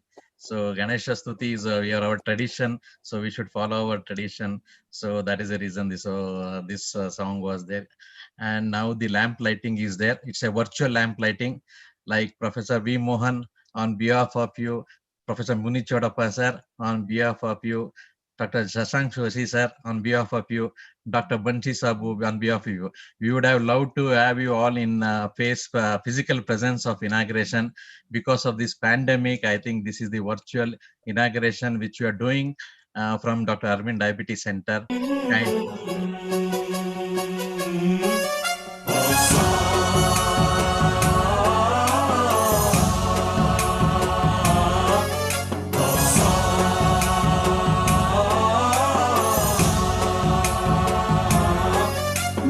गणनायकाय गणदैवताय गणाध्यक्षाय धीमहि गुणशरीराय गुणमण्डिताय गुणेशानाय धीमहि गुणातीताय गुणाधीशाय गुणप्रविष्टाय धीमहि एकदन्ताय वक्रतुण्ड. So just a Thanks for being a part of this inauguration session. So many were asking me like, how do you do the inauguration? How do you do the lamp lighting? So this is the virtual lamp lighting. Professor Munichodappa were asking me, Arvind, how is the virtual lighting is go? We will do it. So this is what the best. I thought of so many patterns and all those things early. Ultimately, I thought this is the one which suits. It will be simple and quick enough for the inauguration process. Next, Neelam, over that speech, please. ಎಲ್ಲರಿಗೂ ನಮಸ್ಕಾರ. Good evening, everybody. Dr. Arvind Diabetes Center is a renowned organization dedicated to diabetes care and education. We have been conducting high quality medical education and health care related services to doctors and paramedics as well as public since many years. We are conducting camps for public and spreading the educational awareness for better diabetes care and for a better quality of life. Every year, we are organizing diabetes conferences to refresh ourselves regarding the latest updates in the field of diabetes, which is well attended by physicians, general practitioners, diabetologists, endocrinologists from all over India. On the behalf of organizing committee, it is our great opportunity to inform today organizing first international virtual diabetic conference, that is Diabetes Summit, that is ADC International Virtual Diabetes Summit 2020. We have planned an exciting scientific program which will bring together eminent international and national speakers to share the most up-to-date knowledge and expecting a prominent participant across India as well as across globe. Today and tomorrow, we have organized an exciting scientific program. I am sure you will all enjoy it. Be a part of this scientific extravaganza. And I'm sure, like every conference, it should not be one person speaking and others listening. If you have any doubt, kindly post your question, kindly discuss actively. So we have sufficient time, organization that has been done so that you can clarify all your doubts. At the end of the session, the speaker will be able to discuss with you and clear your doubts. Now, be tuned and enjoy the scientific session.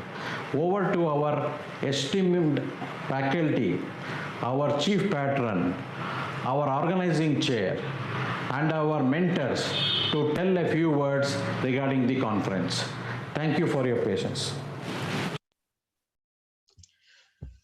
So first of all, I'd like to read the, I'm sure all of you are aware of the chief patrons and the organizing chair, but still it is customary for me to tell a few points about the few words about the great works done by all these pioneers. First of all, Neelam, can you put Professor V. Mohans, please? So Professor V. Mohan is MD FRCP. He is the chairman, Dr. Mohan's Diabetes Specialty Center. He is the president of Madras Diabetic Research Foundation, Chennai.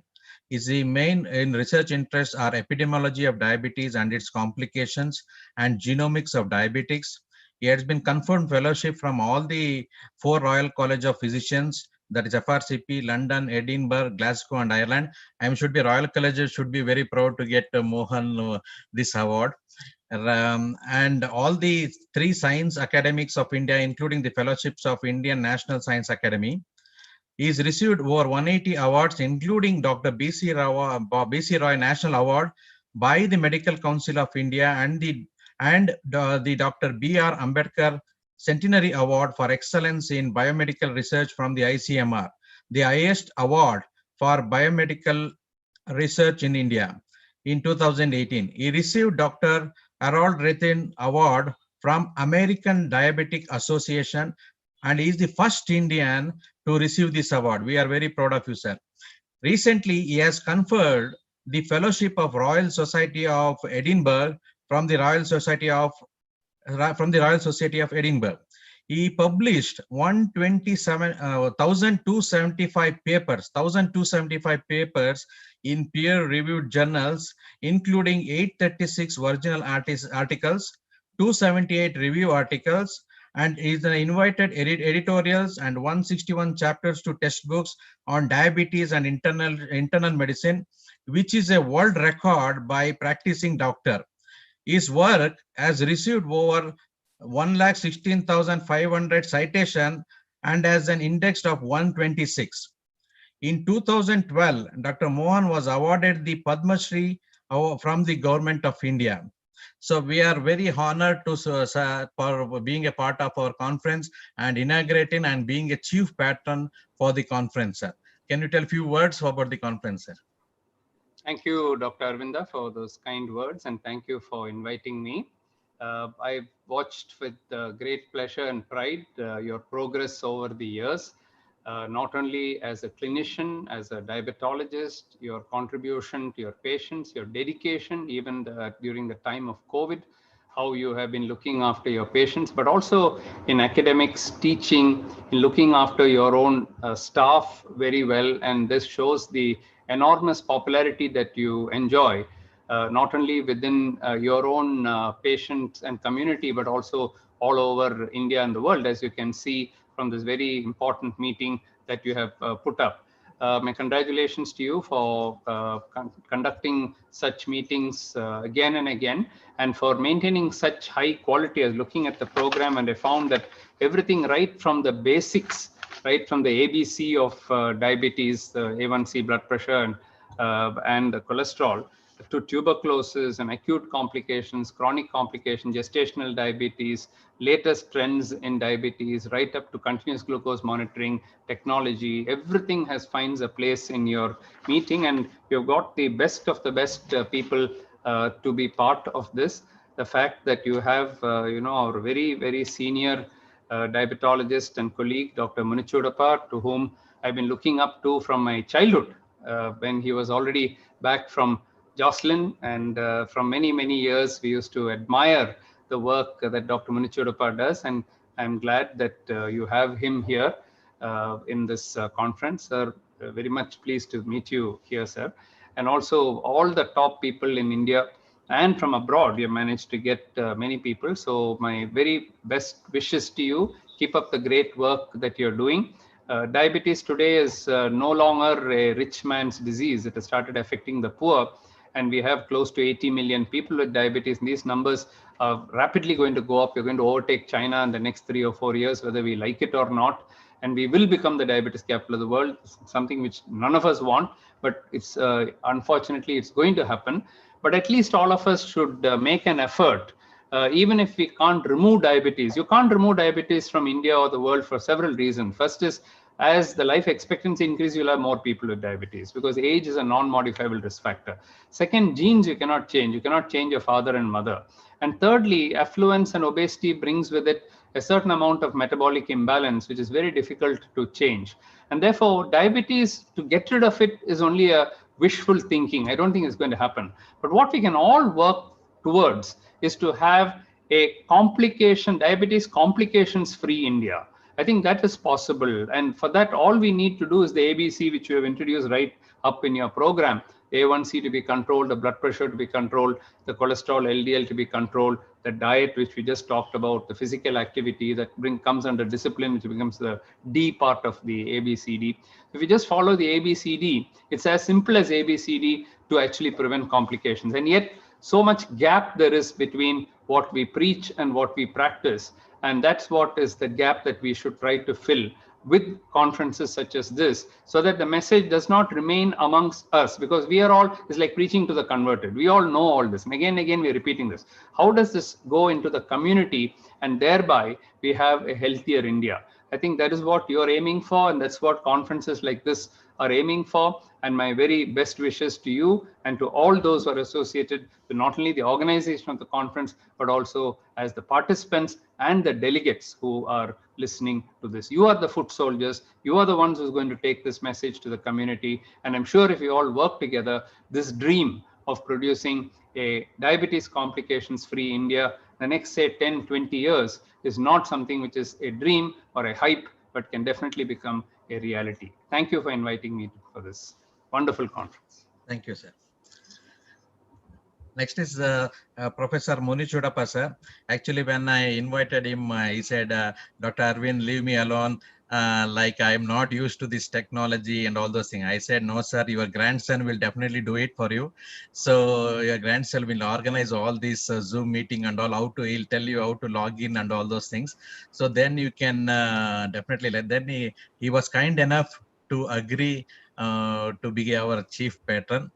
Dr. Muni Chodappa has been credited to be the first person to introduce the super specialty concept in diabetes care of Karnataka state. As Dr. Mohan sir was telling, the concept of diabetology as a super specialty was brought by him, and that is the reason we aptly call in Karnataka as is our Bhishma Pitamaha of diabetes care, holding medical qualifications from India, Canada, and USA. He has worked on several research projects and published newer findings related to diabetes. He has held several positions in many professional bodies like APA, RSSDA, ADA, and Diabetes Club. The main thing is always simplicity is the main part of it.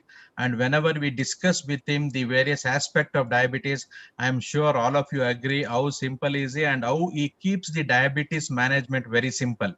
Whenever I discuss him, sir, what do you say about SGLT2 inhibitors or DPP4 inhibitors?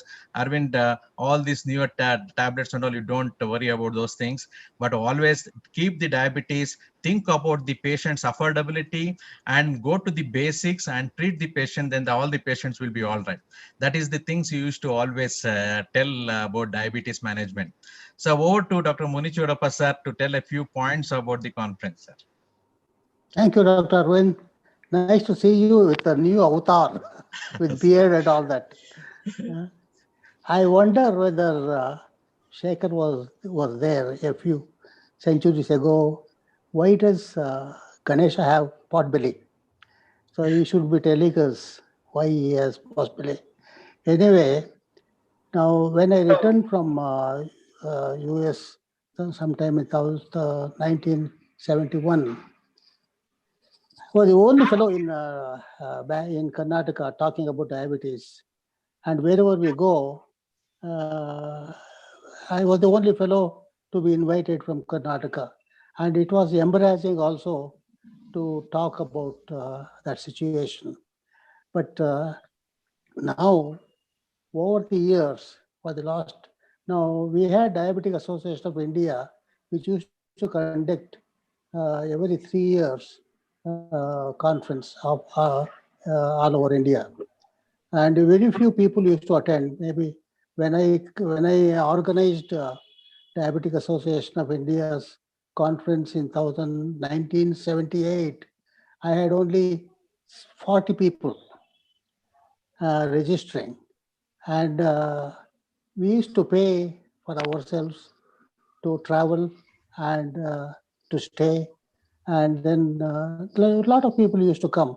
Dr. Vishwanathan from Madras, Dr. Moses from Madras, and Dr. Banerjee from Kolkata, and Dr. Tripathi from Cuttack. So all of us used to come, and Dr. J.C. Patel from Mumbai, and also Chandalia. And my friend Dr. Suresh Matalia. So we used to travel at our own expense and then stay at our own expense. Today's situation is difficult. You are invited by somebody and your expenses are taken by somebody. But anyway, when RSSDA also was Dr. Ahuja used to pick up somebody wherever the APA conference was held. And first, before the APA conference, for one day, there used to be discussion on diabetes. There again, I organized 2 or 3 before 1990, and they used to have only about 50 to 60, at the most 60 people, not more than that. Today, I heard you saying nearly 2,000, okay? Is it? 2,500. Okay. So situation has changed. So also the speakers. Now we had only 4 of our speakers 30 years ago. Today you have so many speakers, so many people have taken interest. But what I am disappointed is we are not doing enough for public education. RSSDA is not in, and Diabetic Association of India used to do it when Ajgankar was there. But RSSDA is not doing much. But even when we do it, I always found in Karnataka, in Bangalore, same people used to come, most of the time retired people, they used to come and ask same questions. And the people in productive age and children in having diabetes, they don't want to be identified as diabetics. That's why they don't come. Especially girls, they don't come. So this is the problem. I'm sure we will have to work in this area and make them accept to come and take part in all this discussion and learn more about it. So that makes your job easy, because diabetes, as Dr. Mohan said, we can start treatment early, detect early, start treatment early, and follow it up properly so that they don't have complications. So we can do it. Now, I have many patients who are free of complications. That is because, not because of you, they themselves are so systematic and disciplined. So that's why I remain like that. I hope more and more people take them as examples and continue to have a good follow-up on these patients. And another thing is now in my practice, I don't know others. In my practice, only 60 to 70% of people come for follow-up. Another 30 to 40% they get lost, and they may not follow any discipline at all. So that is my problem. So we have to do something about it. I encourage them to come and attend and learn more about diabetes and try to prevent complications. Now, I am very happy to inaugurate this certainly a very well organized conference. Dr. Arvinda, you continue to do that, and maybe your beard will go next year little more. So you look like Albert Einstein. Okay, all right. Thank you, sir. Thank you for the nice words, sir. Thanks for inaugurating, sir. Thank you so much. So next is Professor Shashank Joshi. I think I'm most, as Dr. Shekhar was telling, the whole India admires Dr. Shashank Joshi because of his personality and because of his orations and all which you give. And nice to have you, sir, for the inauguration today. Professor Shashank Joshi is the MD DM endocrinology. He is the chair of IDF Southeast Asia. He is the president of Indian Academy of Diabetes. He is the former president of API, Endocrine Society of India, RSSDI, and the All India Association of Advanced Research in Obesity. He is involved with the activities of the American Association of Clinical Endocrinology, and he is serving as the chairperson of its India chapter.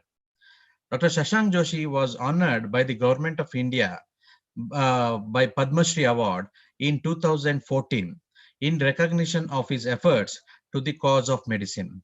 So we are honored, sir, to be a part of our conference today and giving our concern to be a part of the inauguration session.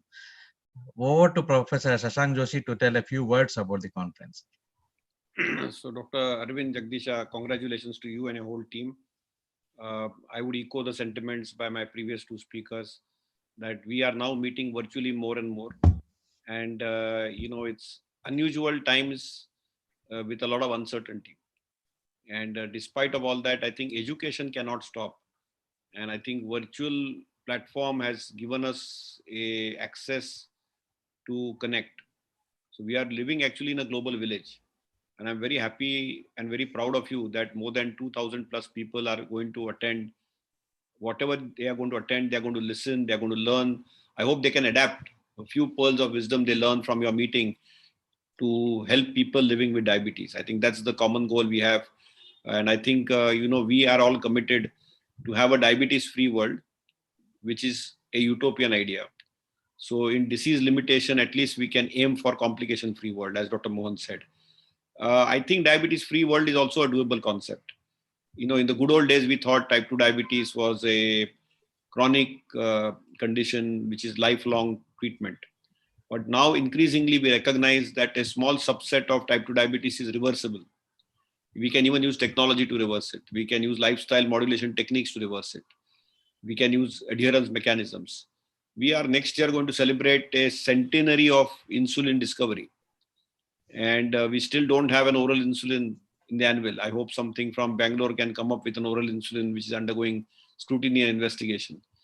So, we have come a long way in diabetes care. And I think, Dr. Arvinda, you must be congratulated for continuing and putting out such a wonderful program for this meeting. I think we are also living in very difficult circumstances because we are, living with fear. We are living with anxiety. We are living with uncertainty. But, I think there is too much of COVID and COVIDization. But diabetes is actually a much more fatal disease than COVID itself. World's #1 killer on planet Earth is heart disease. And every year, 18 million people die due to heart disease. But every year, 4 million people die due to diabetes. So every 7 seconds, we lose a person with diabetes. And, the lot of heart disease and the deaths of heart disease are also driven by diabetes. So can we make a difference to make a change? Can we make a difference to save our children? We were in 2011, we lost our first time to China. I don't know whether we really lost it. I probably feel that in the global burden of the disease, India, as Dr. Mohan said, probably has the largest population of diabetes in the world, probably still in India. Whether it's diabetes, pre-diabetes, dysglycemia, whatever you may call it. But we have to be committed to take care of people. We should be the diabetes care capital of the world. We need to, of course, eat less, eat on time. We need definitely to do a lot of physical activity, including being fidgety on this internet. This is a very good medium. If you don't like to see all this, just switch off, sleep, take a nap, come back. So this is the best thing about all this internet. You only need to be dressed appropriately on the top. So these are some advantages of these virtual meetings. And I think it's something which we are uniquely learning. But we all are sleeping less. We all need to check our eyes more often because we are seeing too much of these screens, whether it is a screen of a computer, of your phone, of your television. You will get a syndrome called WhatsApp vision syndrome, which I'm investigating with my good friend, Dr. Natarajan. So we need to be recognizing that we need to reduce at least and do a 2-hour digital detox every day. And we need to sleep for a good 8 hours. But I think I am here to congratulate Dr. Arvinda Jagdisha. I think he called me many times. Every time he called me, I could never really make it to Bengaluru.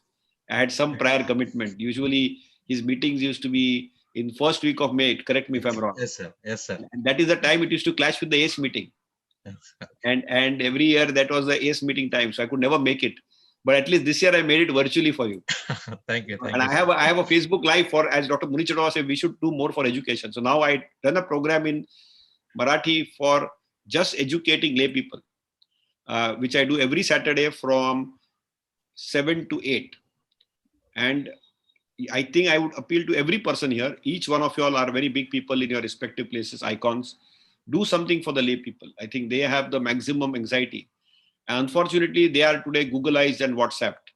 So they don't get evidence-based pearls. So I think the public education is a big movement which we need. And the second category is, of course, our primary care doctors, our general practitioners. We need to educate them. We need to educate them so that they can take care of themselves better and their diabetic patients better. So I think that's the need of the hour. And I think I again once again congratulate you, Dr. Arvinda, for putting up together such a wonderful scientific exposition with a lot of interaction. So what I really liked about it is, though we are meeting virtually, in these virtual meetings, there is very poor interaction. But accidentally, I think I joined a little early and we had a nice interaction. Yes, and, that was of course, we run always on Indian stretchable time. Because, now, you see, Bangalore is equal to traffic. So even in this, you had a traffic jam, So there was a little traffic on your timetable. And I don't want to keep you away from Dr. Bansi Sabu, my younger brother, Dr. Mohan. I have to say Om Sai Ram to him because he's a spiritual mentor, not just a person with science, but he's a perfect example of combining spirituality and science. And Dr. Munichadappa is like a Bhishma Pitamaya. I can see my very close friend, Dr. Basav Gowda here. And, Basavan Gowda, namaskar to you. He's a great there. Didi Meena is still seeing there. She's following me up from the ideal times. I have thanked Bansi that Didi has become my good friend now. We were pitted against each other, in a Indian Diabetes League cricket match, which Bansi put up. Bansi is really a master stroke. He has brains everywhere. He has too many neurons, which connect very fast and quick, which I don't have. I am a very ordinary daily wage earner. So he's so sharp in so many things. If I have any problem financially or otherwise, I call up Bansi. He has a solution for everything. Then he'll say, okay, let's play a match. That's why I think I'll stop here and I'll retire here. But I think and pass on. But Arvinda, once again, congratulations to you. You did a wonderful journey. I can say Mangesh here. Shekhar is back here without his bow, and he's changed his attire. But I think please, all of you all, don't feel uncertain. Don't be anxious. Generate positivity. Don't give stress. Don't take stress. Smile. Thank you. Thank you, sir. Thank you, sir. Thank you, sir, for all the so nice words. So kind of you and so kind to be part of our conference. Next is Dr. Bansi Sabu, sir. He is the Chief Diabetologist and Chairman, Diabetes Care and Hormone Clinic at Ahmedabad. He is the Secretary of Diabetes India, DASG, and Indian Academy of Diabetes. He is the President of AIARO, that is Indian Obesity Society. He is the Honorary Secretary to Diabetes in Asia Study Group, Indian Academy of Diabetes. He is the managing editor of Sadiko's International Textbook of Diabetes. He launched a project that is Diabetes Free India by 2030, acknowledged by Honorable President of India, President Shri Pranab Mukherjee, founder of NGO Diabetes Care India and India Sweet Registry Project. He is the advisory board member, JAPI, Journal of Diabetes, and JOMR. He is the expert of RSSD guidelines for management of diabetes, ATTD, CGM guidelines, and ISPAD guidelines for pediatric diabetes. He has 47 publications in Index Journal and have contributed chapters in various textbooks and monograms. He has awarded most impactful healthcare leaders by World Health and Wellness Congress and awards. And most important thing is, after he took over as the presidentship, we can see the lot of changes in RSSDA.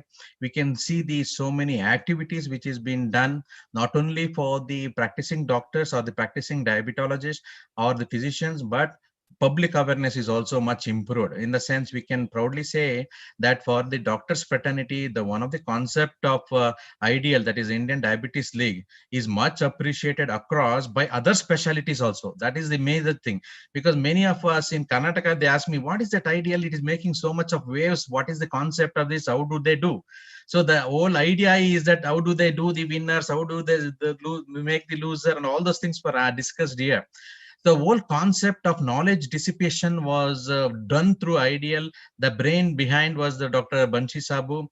And the other important aspect is he has got a very ambitious RSSDA village product concept, where the RSSDA will take over the villages and manage the diabetic status of the patients who are there. This has been widely followed across India. In this way, the knowledge, the public awareness program has been done by him. So it has been widely appreciated. It is in the process. And his concept of making diabetes free India by 2030 is one of the innovative things. And I'm sure all of us will have to play a role in achieving that. So over to Dr. Bansi Sabu, sir, for words about the conference, sir. First of all, congratulations, Dr. Arvinda, for a very fantastic meeting which you have put up of 2 days. And respected Dr. Munichadappa sir, respected Dr. V. Mohan sir, and dear Dr. Shashank Joshi, my elder brother. I can see Dr. Mangesh, Dr. Shekhar also. So congratulations once again for a very fantastic meeting. And one unique thing which I found in this meeting was the lamp lighting which you have done. The way, so everybody had talked about your beard, but nobody had talked about your unique way of lamp lighting. And your daughter who has done the Ganesh Vandana. That was also very good. So most of the meeting, we are asking the event organizer only to do the virtual lamp lighting and just have a Ganesh Vandana or Vande Mataram, whatever. You appreciated Ideal and virtually what we have done in Indian Diabetes League. Shashank had also talked about it. Then we talked about the layperson education, as Dr. Munichadappa was talking there. There are very few doctors who are doing. And this year in RSSDI, through Facebook also, we started doing that RSSDI Diabetes Bites program that is for laypersons, and more than 10,000 people are following it up. And Shashank is doing every week 2 programs during this pandemic. I had seen him. I follow him also on Sunday as well as on Saturday. Now recently started doing in Marathi language, which I don't follow much. So I mean, that's really great. What we have done also, few more things for type 1. The type 1 is very, very close to me. And as I'm sure Meena will also agree that she's equally passionate about the type 1 project and all type 1 National Diabetes Network, which we have created. Arvinda, one unique thing about your program that you have kept everything in your program. So, I mean, when I had seen the program, I was just worried that next week RSSDI is coming for 4 days. But as you know, during this digital time, as Dr. Munichadappa was talking, that during those time, only 40 doctors used to come and they used to pay on their own. Now also, sir, we are paying on our own. The internet is paid by us. Nobody is paying for the travel and dinner and lunch, everything. But still, a lot of doctors are attending the meetings. And I just want to share that more than 20,000 doctors already registered for RSSDI. So, I mean, this is the number which we are getting in these conferences nowadays. And that meeting which we are going to have for 4 days. But Arvinda, I'm very happy that this time, already more than 1,200 doctors are logged in. Again, the cases in India across the country is very high. Ahmedabad is, I think, second highest after Delhi. I don't know how many of you know that Ahmedabad is today completely locked down. It is curfew. Saturday, Sunday, since yesterday, Friday, for 3 days it is curfew. And probably on Monday, whether they will open or not, I don't know. So I think number of cases are increased like anything. So, which we are going to discuss again about this pandemic. As far as different conferences are concerned, even simultaneously, I'm talking one side at Chennai with Dr. G. Vijay Kumar meeting, and other side I'm talking in Arvinda meeting. So that's an advantage of this digital platform. At one day, you are attending 2-3 programs, you are doing 2-3 meetings. Otherwise, it was almost impossible. What Shashank was telling every time, he used to tell you no, because he has to attend some other meeting. So one person can go and travel one meeting only. As I am seeing Dr. V. Mohan, since morning to evening, he's sitting in this library room, and I can see him 5 times in a day, and he's sitting in the same chamber, same time. Only thing is, topic is different, and he's talking for some different meetings. And every time we have to remember for whom we have to give the thanks, So that sort of meetings are exploded in India. But the good part is that we are reaching to 40-50,000 doctors across the country by different meetings. Those all rural physicians were not in position to attend the face-to-face meeting. I mean, that was not possible for them. So this is the advantage of this COVID time and digital meeting. And many of the doctors who are not practicing COVID, these are the physicians, they want to learn more, and diabetes is the one area where they want to know more and more about it. So once again, congratulations to Arvinda. And Arvinda was also the faculty for the Egyptian meeting. So I must congratulate him again for that Egyptian meeting where he was the faculty for that. And once again, congratulations to everyone and to Arvinda and his team for inviting me and giving me an opportunity with Dr. V. Mohan sir, Dr. Muni Chudappa sir, and with Dr. Shashank. Thank you. Thank you very much. Thank you, sir. Thank you. Thank you so much. Sir, just I think the panel discussion was already been started from the previous Dr. Shekhar sir only. So, We are sir, already Arvinda late by 1 hour. So I don't know whether you want to do the panel discussion or not. we'll take the concluding points, sir. That would be better. You take from Sir, yes. Sir, Professor V. Mohan sir, considering the present situation of pandemic, the pandemic comes and goes, but we all know that. But only thing is, unfortunately, this pandemic has taken extended for a few months. Like say it is 6 months now or 9 months now. Still, it is ongoing. We already celebrated a birthday of coronavirus as well. So only thing is, how do you take in the next 6 months time? How do you foresee the diabetes management in this tough corona pandemic times? I think one of the good things that has happened due to corona is there's always a positive side to everything. And I think the silver lining as far as corona is concerned is that the importance of diabetes has come out loud and clear. From the very first deaths which occurred at Wuhan in China, and subsequently in Italy and US and now in India, every study is showing that among the comorbidities of people who do worse with COVID-19 and those who died due to COVID-19, diabetes comes right on top. Of course, hypertension, obesity, all these things come. So people have realized the value of diabetes. And as far as speaking about my patients, they have started doing more testing. Many of them have become more careful with their diet because I don't want to die I've got diabetes and I don't want to die due to COVID. So I think that has been a learning process for us. The other big change which came is telemedicine. We would never have thought that telemedicine and consultations through phones and video and all would ever be possible. Today, that has also been legalized by the government. So these are all positive changes which have come. COVID is not going to go away in a hurry. As Dr. Banshi Sabu said, just now in Ahmedabad has come. Right now in Tamil Nadu and Karnataka and it's going down, but we don't know. A second wave has already come in Delhi in a very big way, in Ahmedabad now. It may come back. But then 2-3 months from now, we will have the vaccine. And once the vaccine comes, I think this is something which will go away. So by the end of 2021, whatever, even if you stretch it by another year, COVID will not be a problem. Whereas diabetes is going to go on. And diabetes is not to go away. 2022, there's no diabetes. I wish we could just wish it away like that. But it's not so easy. It's going to increase and increase. Whereas COVID probably will not be there in 2022 if our vaccination and if everything, like any virus, any pandemic has only lasted 2 years, from the Spanish flu to SARS or MERS or Nipah or Ebola or anything you take, more than 2 years does not gone. So you just said that the first anniversary has been completed. Let's say 1 more year from now, end of next year, COVID would have gone. But all this should only reinforce our faith in diabetes treatment and say that if you keep your diabetes under control, even COVID will not affect you. I think that's the take-home message as far as I am concerned. And COVID has really taught not only us what the fear that we could not put in people, COVID has put in people. So that's a good thing. The government has also recognized the importance of COVID and diabetes comorbidity. So in all ways, I think the attention on diabetes has come.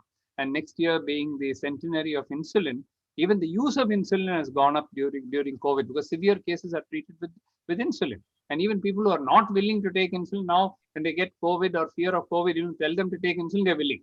So in many ways, let's look at it positively and let's reinforce our, all our efforts. If all of us work together, then even a person with diabetes gets a disease like COVID, they should not lose their life due to that. If we are able to reinforce all our strength, I think then we would have won the battle against COVID.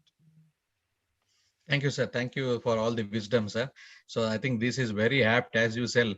The fear is all within our patient as well as the treating doctor. For all of us, that anxiety apprehension is still there. That what is happening to corona, whether it's going to second wave or a third wave. UK and France are witnessing, Delhi is witnessing what happens now, and all that anxiety in there. As you rightly pointed out, sir, moment at least we have the hopes of vaccine. Once the vaccine comes done, at least the 50% of the things might be sorted out at the initially. So that is the very nice words, sir. Very positive words and encouraging words for all the doctors as well as our patient. So henceforth, looking by 2021, I'm sure next year we should all see in a physical conference, face-to-face conference. So we can do much better than that. The one more point I just wanted to say in the same context, see, anywhere where seropositivity has been done, whether it's in Delhi, Bombay, Calcutta, Bangalore, wherever seropositivity has been done, 30 to 40% of the population is already seropositive. So once 30-40%, we need only 50-60% for herd immunity to set in. And 100%, no disease is 100%. 100% population never gets affected by any disease. Okay, there is a certain amount of innate immunity in everybody. That means we are very nearing the peak of it anyway. Plus, we have the vaccine coming. The only problem is there are many pockets of India where it still hasn't gone. Northeast and the many other parts, North India, many parts still it hasn't hit. So it will hit, because we cannot escape. So once it comes, that's why 2000, otherwise by the end of this year itself should have been over. So it will spill over up to next year. But then I think soon we will get rid of COVID. Unfortunately, I have to leave for another meeting. Yes, sir, sure, sir. I'll take your Yes, sir. leave and wish you Yes, all sir. the very best. I've really enjoyed my time here. Great meeting Dr. Manichudappa, Dr. Banshi Sabu, Dr. Shashank Joshi, Mangesh, Shekhar, Meena, and all the others. So my very best wishes. Thank you, sir. Thank you so much for your God words. bless. Sir, Professor Munichudappa, sir, what's your take on diabetes and the present pandemic, sir? Your wisdom of words, sir. How do you see the present situation? So unmute, sir. Unmute, sir. The government has taken over 50% of beds in every hospital. And when the patient gets in, they keep the patient for 2 weeks till the quarantine period is over. Because incubation period also 1 to 2 days, 2 to 3 days to 14 days.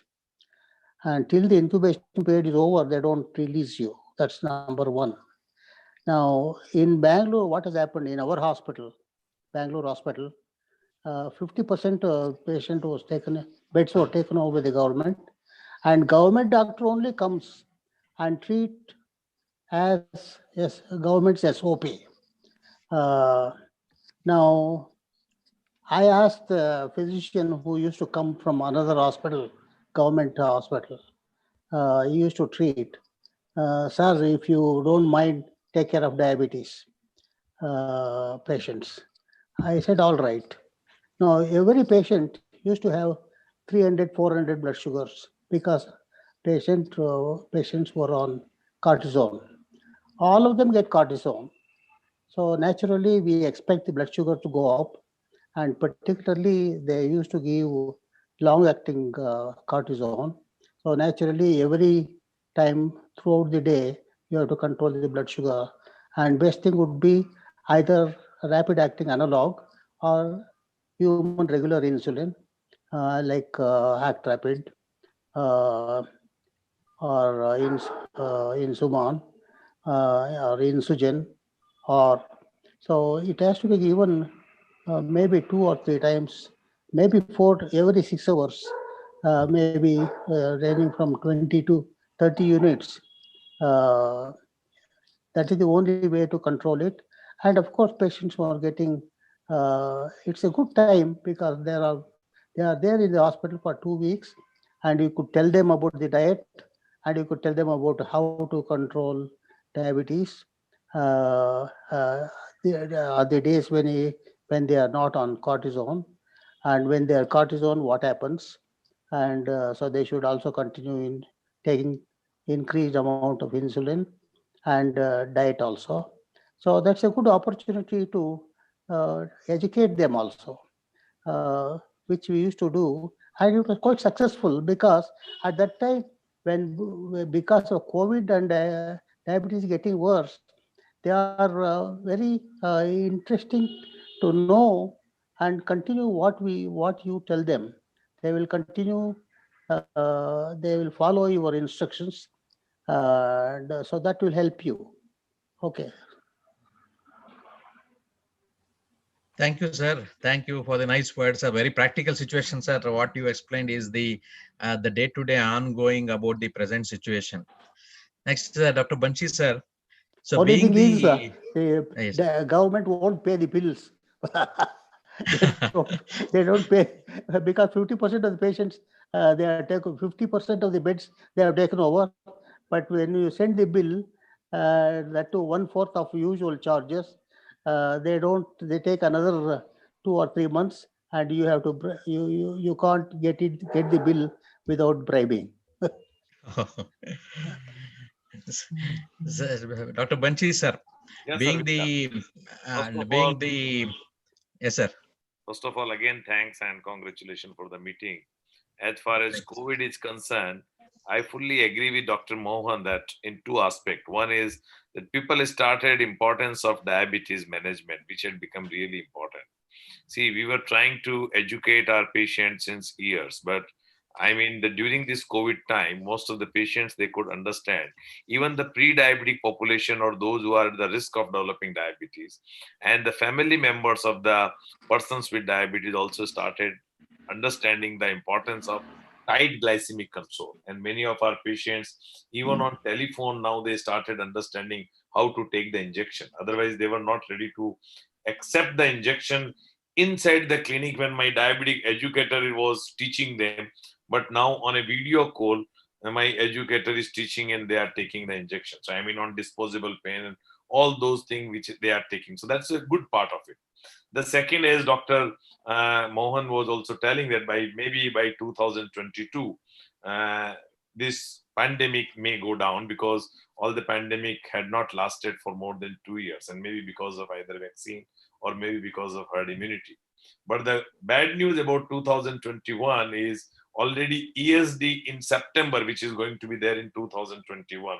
They already canceled their face-to-face meeting of 2021. So, I mean, it means most of the experts in the world, they are still thinking that maybe by 2021 end, we will not able to meet face-to-face. So I don't know your Arvinda next meeting, which we are going to have in May, whether we will have May meeting face-to-face or again we will be meeting on this way. So that's second part of it. As far as Dr. Munichadappa was talking about the steroid-induced hyperglycemia, I think this time we had seen highest number of patients who are steroid-induced hyperglycemia. And new onset of hyperglycemia, maybe COVID-induced hyperglycemia, or maybe because of drug-induced. So that's a number of patients. But what we have done other than COVID physicians who are treating directly the patients of COVID, the diabetologists have worked from their home. We are treating our patients online, on video consultation, teleconsultation. But the bad part is that all those physicians who are treating COVID patients, they are giving steroids, but most of the time the patient sugars are very much uncontrolled. They are not doing like an in-hospital hyperglycemia guideline, which we have done before 2-3 years, and then repeatedly we are keeping the talk on in-hospital hyperglycemia. Hardly patients are on IV insulin therapy. They are not measuring the sugar of these patients 2 hourly or 1 hourly or 3 hourly. They are not giving them IV injection accordingly or subcutaneously. So, I mean, the tight glycemic control is far, far away. I mean, all those patients who are hospitalized and they are on injection. So that's not a good part of it. And that may be one of the reasons why there are a lot of secondary infection also.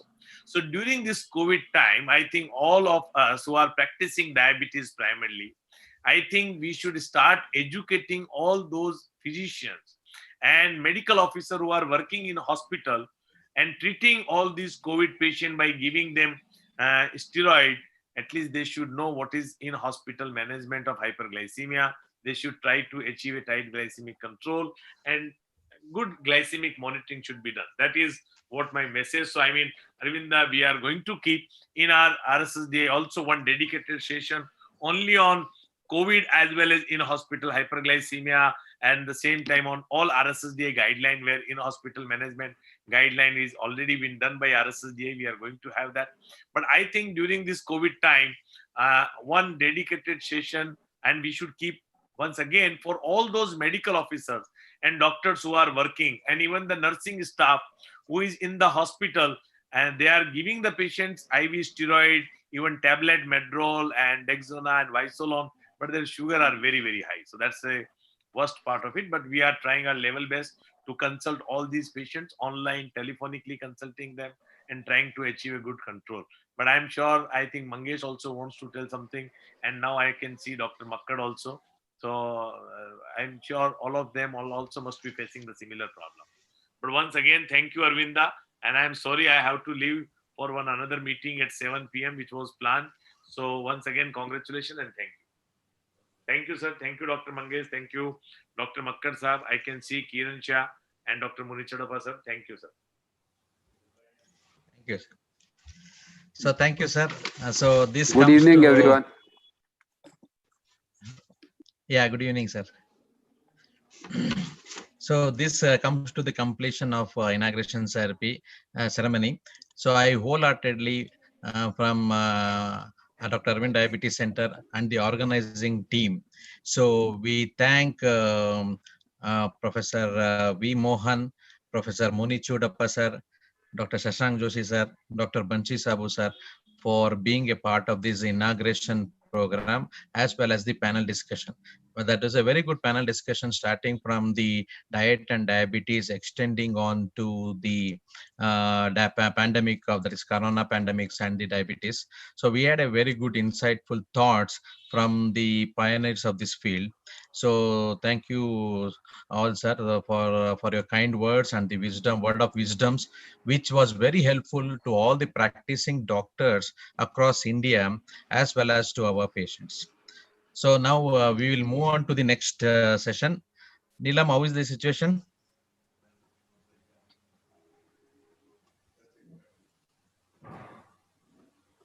So only there is some confusion regarding the Dr. Gabriel Lidgerov from Argentina. He was to present the next session, but there is some network issue according to him. He said he'll be joining as soon as possible whenever the things that is what the RX events have communicated to us. So what we'll do is Dr. Anantraman is ready. Yeah, I'm ready. Good to go. Okay. So yes, Dr. Anantraman will go to his next session. Dr. Mangesh Tivaskar and Dr. Meena Chabra, I request you to kindly chair this session as a part because I don't want to waste your time. Dr. Hardik says that we have received his recorded session. So can we play it from Argentina? We have received his recorded session. Yeah. Just check. Yeah, Hardik, have we got Yes, the recordings? yes, sir. Yeah, I think Dr. Gabriel is here. Dr. Gabriel is joining. Yeah. Okay, Hello. great. Dr. Gabriel is joining. Yeah. Oh, hello, fine. hello. Hi. Good evening, sir. Hello. It's for me very problem for connection, but I send my presentation for to play. Yeah. Thank you, Dr. Arvinda and Dr. Meena. We should, I believe, play his. So before that, I would request Dr. Meena. Dr. Tivaskar, please introduce him. Yeah, thank you. So good evening, everybody, and thank you, Dr. Meena and Dr. Arvinda, for such a wonderful opportunity. It's such a pleasure to have all the galaxies here present. And I wish from India, everybody, especially Dr. Gabriel, a very happy Deepavali and a very happy New Year. Very nice to see Dr. Kiran, Dr. Makkar sir, Dr. Shekhar, Dr. Vijay Patni, and all of you guys. And thank you very much for being here.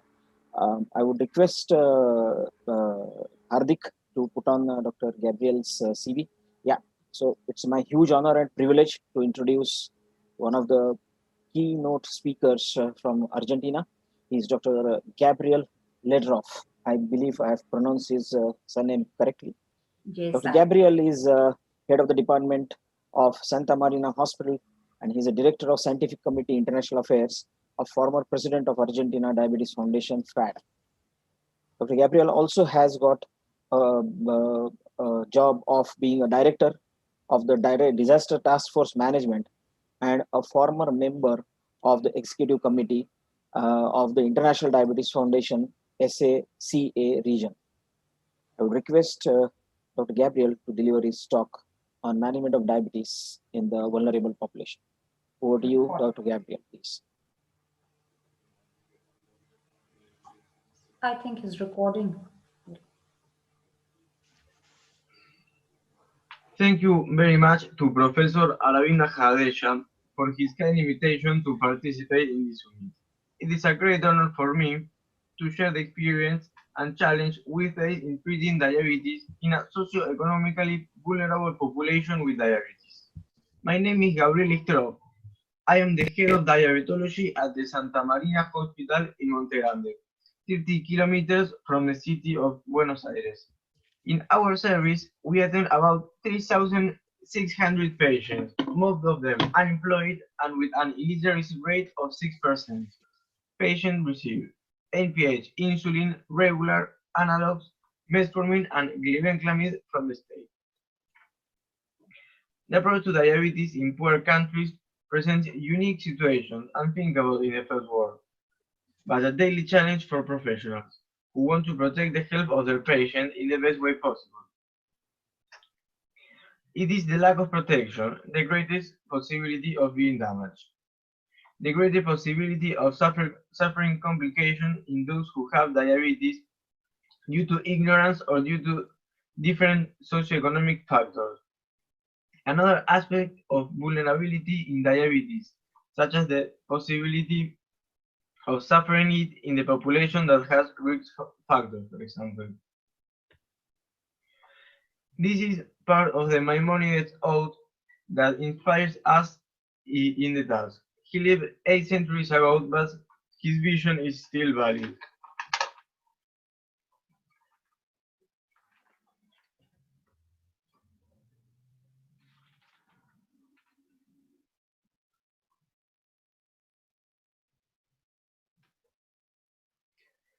In this graphic of the IDF Atlas, we can see how the greater the poverty, the greater the mortality in people with diabetes under 65 years old.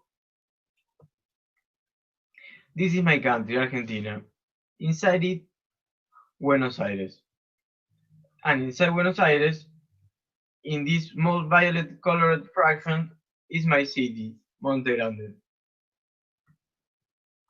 From Argentina, you already know the Pope, Messi and Maradona.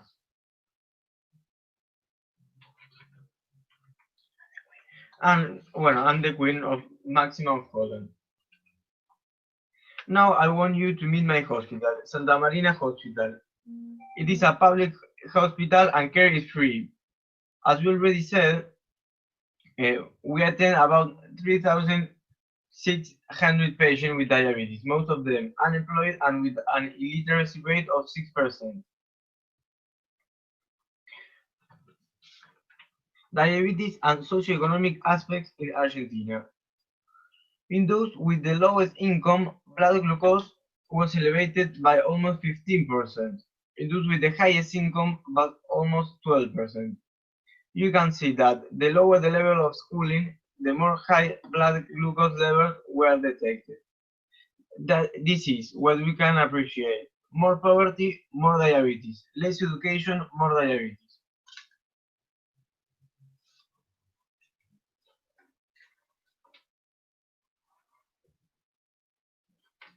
What we saw in our patients. 1.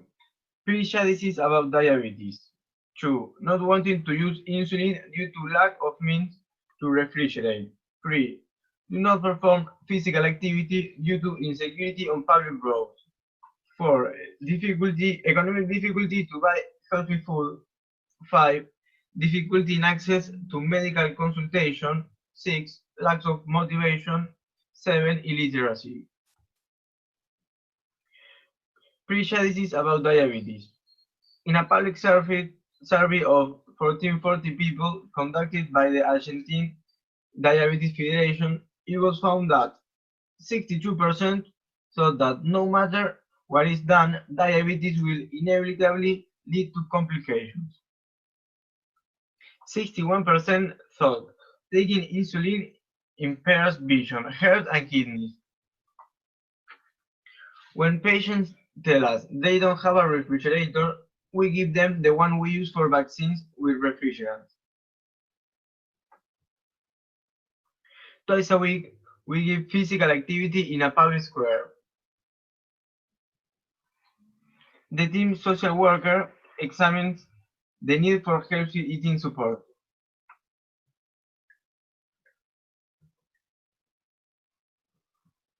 We carry out educational activities in peripheral care centers in support of their clinical doctors.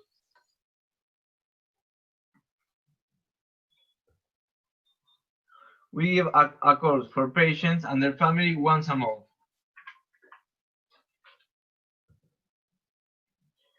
Half an hour of artistic welcome, 1 hour of the theme of the day, and half an hour of healthy eating. A patient who we think is negligent and not very adherent may actually have a lack of literacy skills.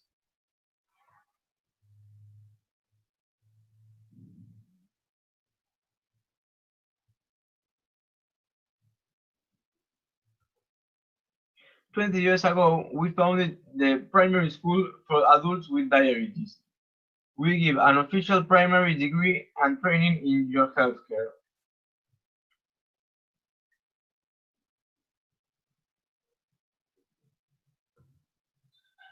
I will show you some pictures of our school.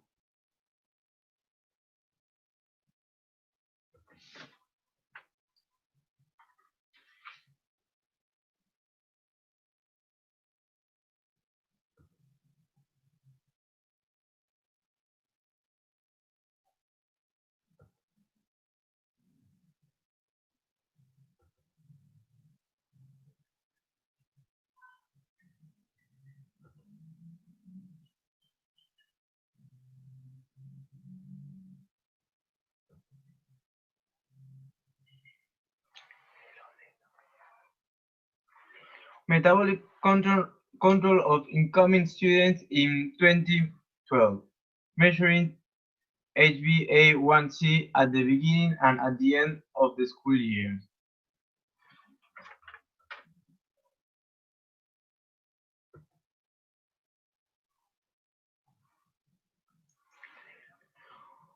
With knowledge of literacy, diabetes control is possible.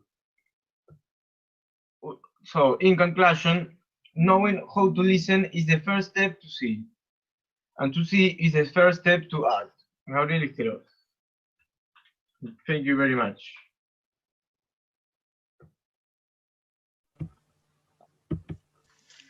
Thank you, Dr. Gabriel, for being a part of this, our conference, and giving a wonderful talk. Dr. Meena?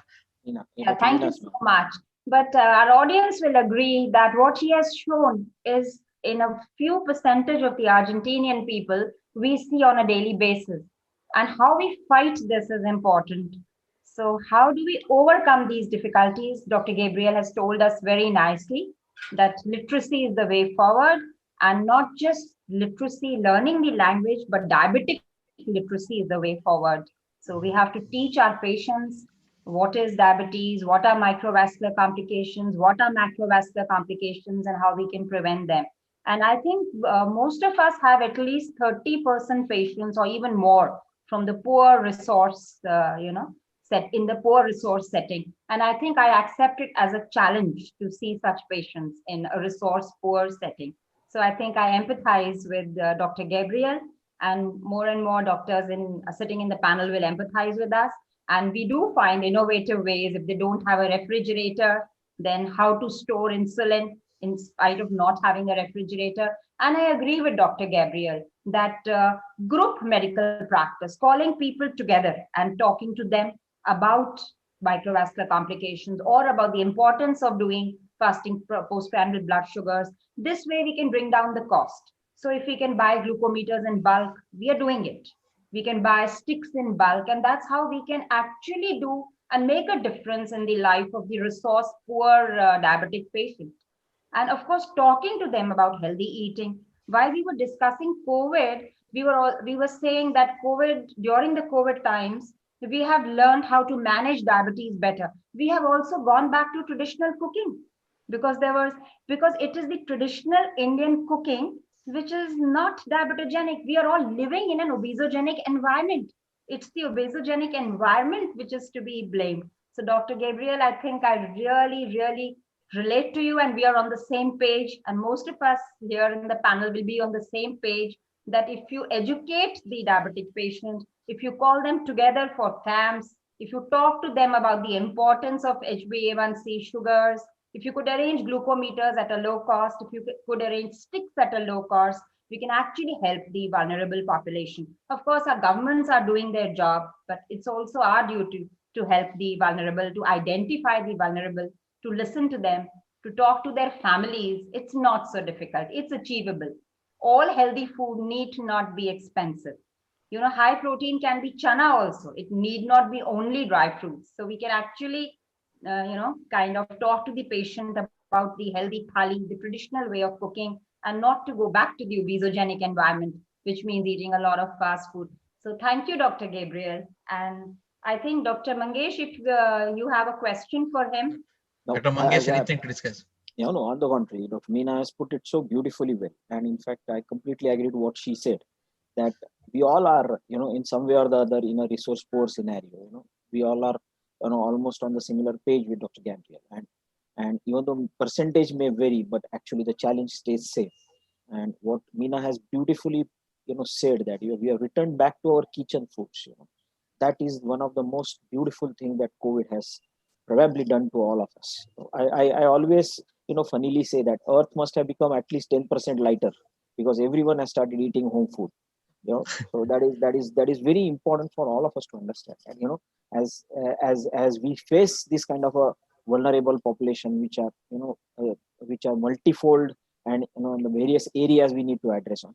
I think Dr. Gabriel has suggested beautifully the ways out of it, and I completely agree to Dr. Meena of getting glucometers for the lower cost, or probably getting it distributed, or even arranging the educational camps. And best are the patient ambassadors to educate the patients again, so that they can teach their all small finer things. I believe this was a wonderful talk, and thank you, Dr. Arvinda and Dr. Meena. It was wonderful having you. And I believe that everybody at Delhi is safe. Please take care of yourself. We've been really hearing bad news, every day. So please take care of yourself. And thank you, Arvinda, for all those beautiful times that we have. Thanks, Dr. Gabriel, for being a part of our conference. I think that was a wonderful, very practical talk. Like the situation is the same across the globe. Even in India, even it may be in US, UK. As you rightly pointed out for Argentina situation, the same thing is here in India as well. The more you care, the more you educate the patient, the more aware the people are. Because the people education, the moment what I see is, once you see the patient for a first time in the consultation room, that the words will be active only for 15 days to 30 days. After that, they tend to forget. They go and feast themselves in some junk foods or so. So constant education plays a role. So as they rightly pointed out in your presentation, we saw the beautiful photos about the various activities you are doing in your hospital. I'm sure, like I've seen you in Facebook, your activities, like in Santa Marina Hospital in Argentina. I'm sure they are doing so many activities, all patient oriented, in local Argentinian language. So that will be definitely helpful for the lay persons to convey the message about the diabetes and its complication. In that way, we can prevent this diabetes spreading as a tsunami across the globe. We can at least halt this disease at this moment, because this pandemic, Corona pandemic, has helped us to do more of exercise, more of physical activity, and eat less of junk food. And as Dr. Mangesh and Dr. Meena said, taking home food, homemade food is the need of the hour, and that will help in preventing the diabetes in occurring at an earlier age group, as well as postponing the diabetes complication. Thanks once again, Dr. Gabriel. Your final words, please. Thank you very much. Thank you, Dr. Gabriel, for being the part of the conference. Thank you so much. Much appreciated. So moving on to the next session. So thanks, Dr. Mangesh sir, Dr. Meena madam, for being a part of the conference and being a very active and lively and making the panel discussion very interactive was very useful to all the audience. Thank you so much. So moving on to the next talk, we have a talk on breaking obstacles to goal, role of next generation basal insulin. To talk about this topic, we have Dr. Ananth Raman. He's from Bangalore. To chair this session, we have Dr. Kiran Shah.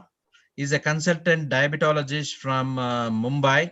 He's a very busy person, and he's always be active in awareness about diabetes. Especially, I've seen his paper, many of his paper about diabetes retinopathy. He has got many papers about diabetes retinopathy, and he's always active in this awareness programs across Mumbai, as well as I've seen in many places, being the panelist about the many conferences. And next we have Dr. Srihari Kulkarni. He is my close friend in Bangalore. He is one of the young diabetologists, we should say. He is a very good friend of mine. He is also does these many social activities about this diabetes awareness and diabetes education programs. Over to Dr. Kiran and Dr. Srihari for the further proceedings. Good evening, everyone, and thank you, Dr. Arvinda, for this kind invitation and kind words. It has been an excellent summit from wherever I have started. Fantastic show, and congratulations to you. Dr. Kulkarni, you can also join us, and Dr. Anant Raman, you're already ready. I heard you already showing the thumb earlier before the speaker was there. So let's begin the session. Good evening, everyone. At the outset, I thank my good friend and my senior, Dr. Arvind, for inviting me for this conference. And I'm very privileged to introduce the current speaker, Dr. Anant Raman. I don't think anyone needs the introduction, but for all of you, he is a DM endocrinologist, consultant endocrinologist at Magna Center for Obesity, Diabetes, and Endocrinology at Bangalore. His academic credentials: he is a university gold medalist from Pondicherry, ex-faculty at St. John's Medical College, Department of Endocrinology. He has many publications and awards. Recipient of current Young Scholar Award 2007 for diabetes endo students. His areas of interest: diabetes-related food complications, type 1 diabetes therapy, lifestyle management of obesity, and PCOS. So with this, I hand over the mic to the speaker.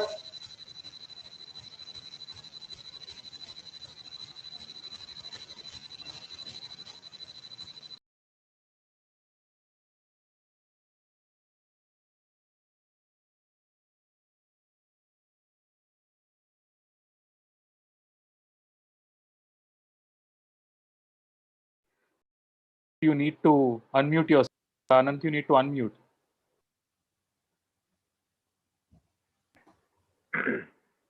I'm sure I'm visible, audible, and my slides are up, I guess. Yeah. So thanks, Dr. Arvind, for the opportunity, and wonderful to interact with so many leading KOLs from across the world. So and congratulations once again, Arvind, for this program. And today I'm going to speak about basal insulin, and this is my financial disclosure. So why do we need newer basal insulins? So we do have basal insulins which are out there, which we've been using for almost 20 years now. So they need to be administered once every day at the same time. So we cannot administer the insulin at different times, and that flexibility is not there. And there is always a variability of glucose lowering effect, which we are seeing with the current basal insulin, which is again one more limitation. And the currently acting basal insulins are not 24-hour acting. So they are not, they have a half-life of less than 24 hours, and hence, the duration of action can sometimes be less than 24 hours. So, for example, NPH insulin has 8 to 10 hours half-life, and you need to definitely give it twice. And even glargine insulin, though it has a supposed duration of action of 18 to 24 hours, it's not exactly a 24-hour acting insulin. So, and also there is, because on account of these things, the half-life being less than 24 hours, so there is some variability that happens from day to day.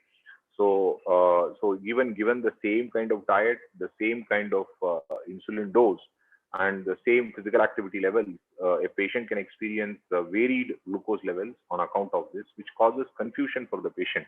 Suddenly, one time, for those who are type 1 diabetes and who have advanced type 2 diabetes, long duration of type 2 diabetes, so this can translate into a huge swing in blood glucose, even though they are doing everything correctly. So this technologically, the need for basal insulin is very much obvious. So we need it for glycemic control, simplicity, predictability, and low risk of hypoglycemia. So all these things are very much required. So what should be the ideal PK/PD of insulin of a basal insulin? So we need a flat time action profile, very low variability, and a half-life of greater than 24 hours. So basically, in 4 half-lives, every molecule disappears from the body. So at least we want a drug which will be there. Even a trace of it will be available after 3rd day into the 4th day at least, and it should be quite a potent insulin that is required. So this slide encapsulates the progress in the innovation as far as basal insulin production is concerned. So in the 1940s, late 1940s and early 1950s, we had NPH insulin. So you all know that regular insulin was available from 1922, but even in type 1 diabetes, we used to use it 3 or 4 or 5 to 6 times a day of regular insulin. There was no way to prolong the action of regular insulin. So regular insulin, once administered, used to be in circulation for about 4 to 6 hours. The duration of action was maximum 4 to 6 hours, and after that, you need to dose it again. So obviously, again and again going on injecting just to even meet the basal need of the body was difficult. So NPH insulin was invented basically. It stands for neutral protamine Hagedorn insulin. So it is made by combining insulin molecules with protamine. Okay, and the neutral stands for the neutral pH in which it is formulated. So the duration of the half-life of the insulin is 5 to 10 hours, and it has got a very high variability. I'll show you the variability in the next slide. So then the next generation of basal insulin came somewhere in the early 2000s. So both Detamir and Glargine, and we've been using it for almost 20 years. So this refers to the first generation of basal insulins. The half-life of these basal insulins is 12 to 19 hours. So on the higher side for Glargine, the lower side for Detamir, and they've got a medium variability. Now we have the ultra long-acting basal insulins. So these are Glargine U300 and insulin Degludec. So these are ultra long-acting basal insulins, which have got a half-life itself of more than 24 hours. Thereby, the duration of action will be 3 days. So there will be a trace of insulin action well into the 4th day after administration. So it has got a very low variability. So this is the kind of insulin which we want. So you look at the variability of NPH and Glargine U100 and Detamir, you can see that the variability, intra-patient variability, is almost 70% with the NPH insulin, and that reduces to 50%. It's a dramatic reduction when compared to NPH, and Detamir has got even lesser variability, though it has to be dosed twice at times. So Detamir technology is similar to that of the later insulin. So Detamir, the Novo insulins have got one set of technology, which is basically combining it with fatty acid, and Glargine has got a different technology of changing the pH of the formulation and making it precipitate, formulating in acidic pH and making it precipitate subcutaneously and slowly releasing. So whereas the Degludec has got a slightly different technology. So reduced hypoglycemia is seen with first generation basal insulin analog versus NPH insulin. So this is basically the trials done around the time of licensure of insulin Glargine. So in type 2 diabetes and type 1 diabetes both. So there is a fantastic reduction of approximate reduction in the range of almost 50% reduction in hypoglycemia that happens. So in the quest to develop a new ideal basal insulin, NPH to newer basal insulin analogs. So, so what has happened? Let us see. So we want an insulin which is ultra long acting, which is duration of action is more than 42 hours, and it's got low variability. So we want like this. So this is basically, the progression. So on the right hand side panel, Glargine U300 and Degludec are newer generation insulins. So they've got, flatter time action profile. If you can see the time action profile of U300, so it's flatter when compared to U100. So U300 is not simply a more concentrated version of U100. It's actually a different insulin in terms of pharmacokinetics. And Degludec, you can see, it's got even more flatter time action profile, and has got definitely a better reduction in the glycemic variability. So these are the advantages of Glargine U300 and Degludec. So the most advantageous seems to be that of Degludec. It's a once daily dosing, better fasting glucose, lower glycemic variability, and it has got a flexibility. You can change the duration of administration by almost 6 to 8 hours actually. Cardiovascular safety is available, and lesser dose requirement. It's a potent insulin when compared to Glargine U100 even. So whereas Glargine U300, you need to increase the dose by 20% to 25% at least when you administer it. So Degludec, that advantage of lower dose is also there with better potency and translating to cost saving. So let's look at a case study. So it's Akhilesh, a 50-year-old Akhilesh who's working as an accountant, 10-year history of diabetes. So he's on oral metformin, glimepiride, and empagliflozin. His A1C is 9%, fasting is 210, and post-meal is 250. So he's moderately controlled. So what would be the best option for him? So would you like to start with the basal insulin? Definitely this patient requires insulinization because his A1C is 9%, and despite 3 drugs. So I mean, I'm sure everybody will agree that insulin is required for this patient. So that's why it's been formulated like this. So what are the choices? Should we start with a basal insulin, start with a prandial insulin, or start with a premix insulin? So typically basal insulin is the first choice of management. What factors should we choose before we start one? So one is before we consider what insulin to use, these are some of the things which we need to use. So we want to use a method which is convenient, simple dosing and titration. From the patient point of view, this is the most important thing. Okay, and it must have less chance of hypoglycemia. It should be cost effective also. So the fourth drug can be sometimes, when we are going on adding drugs, the fourth drug can be the one which is very expensive. Already the patient is on EMPA, which is an expensive drug. So we would like to give a drug which is not that very expensive for this patient. So, and also we would like to achieve a steady state very quickly. And, it should be a drug which we can actually logically transpose in such a way that, you can actually control the sugar better. So this is a rationally designed Degludec. This is the Degludec molecule. So this basically has a fatty acid moiety which is linked to the A chain. The A chain is slightly different from the normal A chain of the insulin molecule.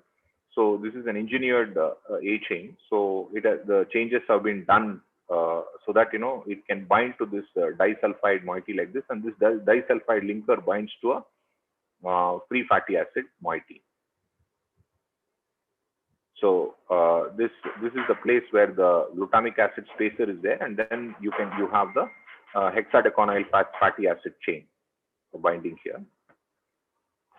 So there is a quick attainment of glucose target with Degludec. Steady state is reached in 2 to 3 days, and insulin Degludec attains 70% of the serum concentration on day 1 and 90% by day 2. So it does not mean that it will not have a fast onset of action. It's very potent. The onset of action can be there in 1 day, but it does so very smoothly. By day 2, day 3, you really achieve what you can achieve totally. So titration is very easy and smooth, and it does not cause hypoglycemia. Especially during titration phase, there is clearly demonstrated evidence that it is better. So longer duration of action and 4-fold lower glucose variability is seen with Degludec versus other basal insulin analogs. So, when you compare IDEG in similar doses, say 0.6 unit per kilogram and 0.8 unit per kilogram, the mean half-life of IDEG is actually twice that of glargine U100, and it's got almost a flat time action profile. So what does this translate to? This translates to lower variability in glucose.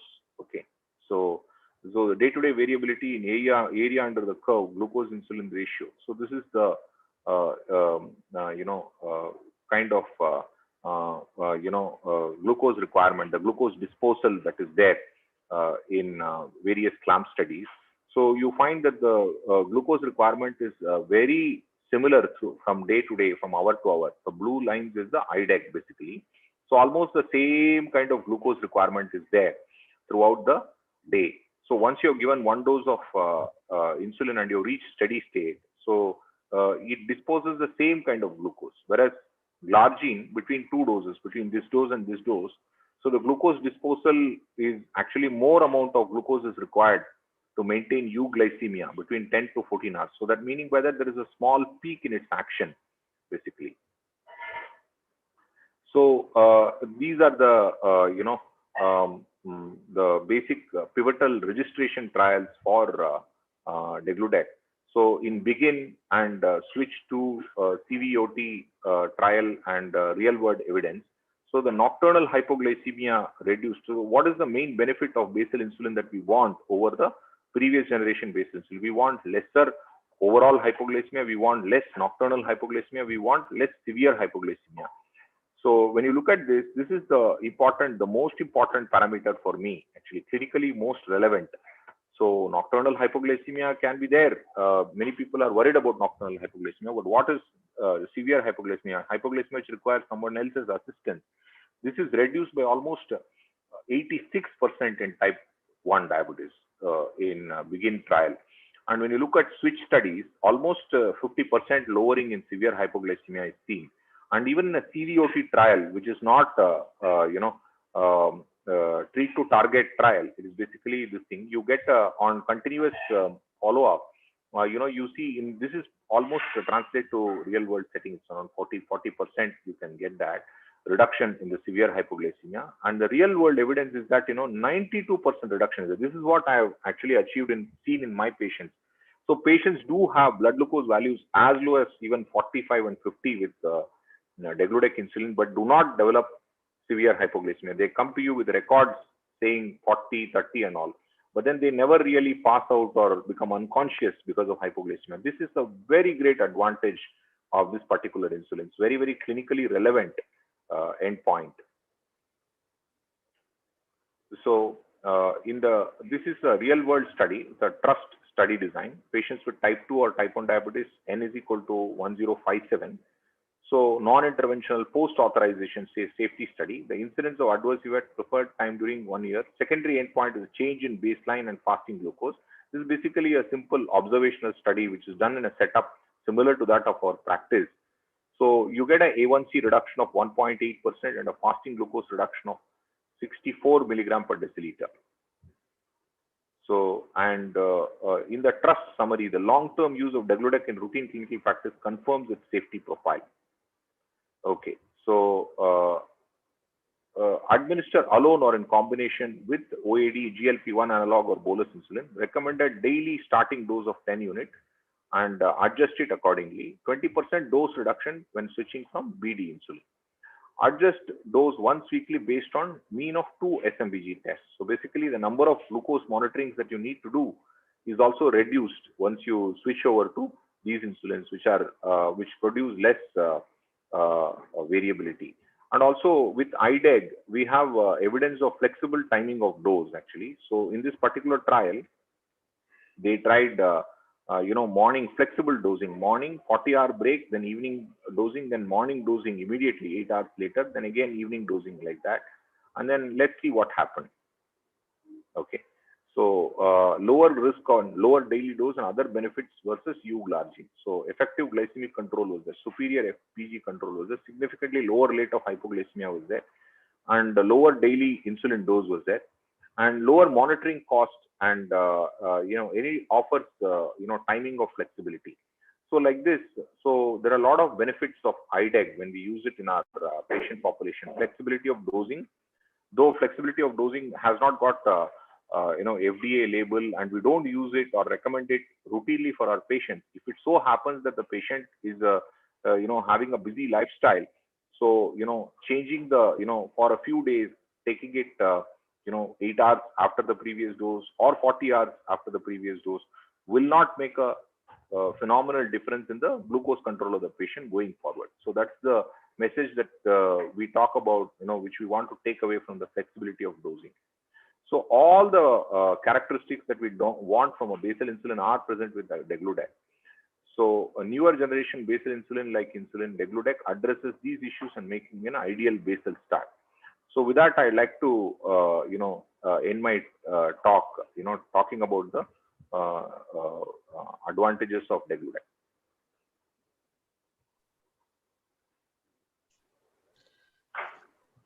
Dr. Kiran and Dr.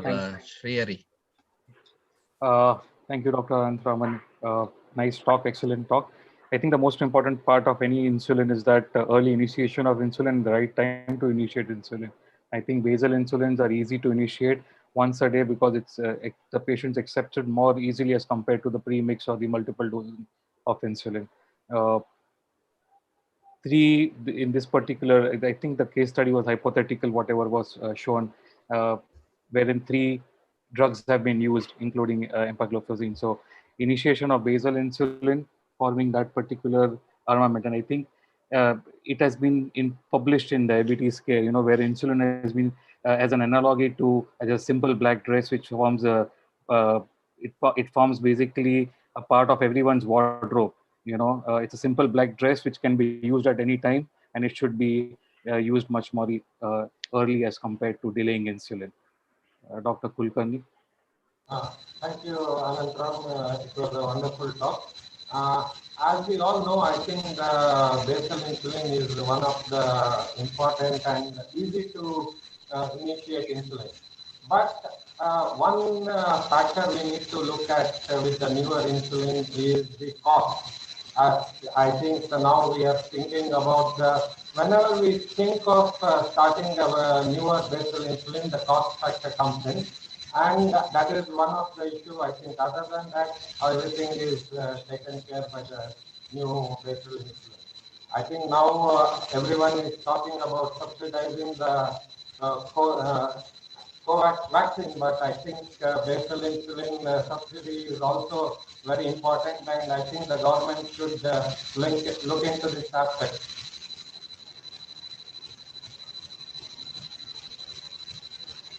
Dr. Arvind, you're muted. Thanks, Dr. Anantharaman, for the wonderful talk and a very happy discussion. And thanks for being the part of the conference. And special thanks to Dr. Kiran and Dr. Srihari for chairing the session and moderating the session as well. Thanks for both of you for being the part of the conference. Thank you so much. Thank you, Arvinda, and congratulations. I can see Dr. A.K. Singh all set for the next talk. Yeah. So moving on to next talk, that is choosing SGLT2 inhibitors after all completed cardio-renal trials. It's a very, very important talk. I'm sure most of you will agree upon this, because when it comes to SGLT2 inhibitors, it is always a question like which among the 3, or you can say 4th or 5th or anything like that. The common competition among the most documented studies about the 3 molecules, it is always a tough thing to select. Whether HbA1c is little bit here and there, beneficial is there, body weight beneficial is there. It's always a tough task. To discuss about this, we have a very good speaker and a close friend of mine, Dr. Avdesh Kumar Singh from Kolkata. He's one of the best person to speak about this particular topic. I always tell him that he is the meta-analysis man of India, because the way he has does the meta-analysis and the way he publishes the many articles about this particular subject is mind-blowing. To chair this session, we have Dr. Brij Mohan Makkar. He is a consultant diabetologist from Delhi. So, sir is always very active in RSSDA, and always a very busy person, but at the same time very humble person. Like whenever you have any doubts or anything to be clarified, he tells us and clarifies in a very soft way and very composed way. I have a lot of things learned from him, how to be cool and handle the situation. Thanks, sir, for being the part of our conference. And we have Dr. N.K. Singh, consultant diabetologist from Dhanbad. He's another very academically oriented person. The much appreciation you can, I'm sure most of you are in the CME groups. He has got some 4 to 5 CME groups. He is the one of the person in India who has formed this CME academic group in WhatsApp, where the lot of case discussions happens.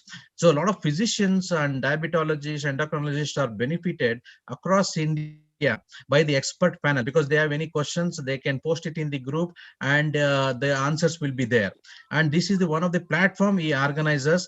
He should be said that CME man, CME WhatsApp man of India.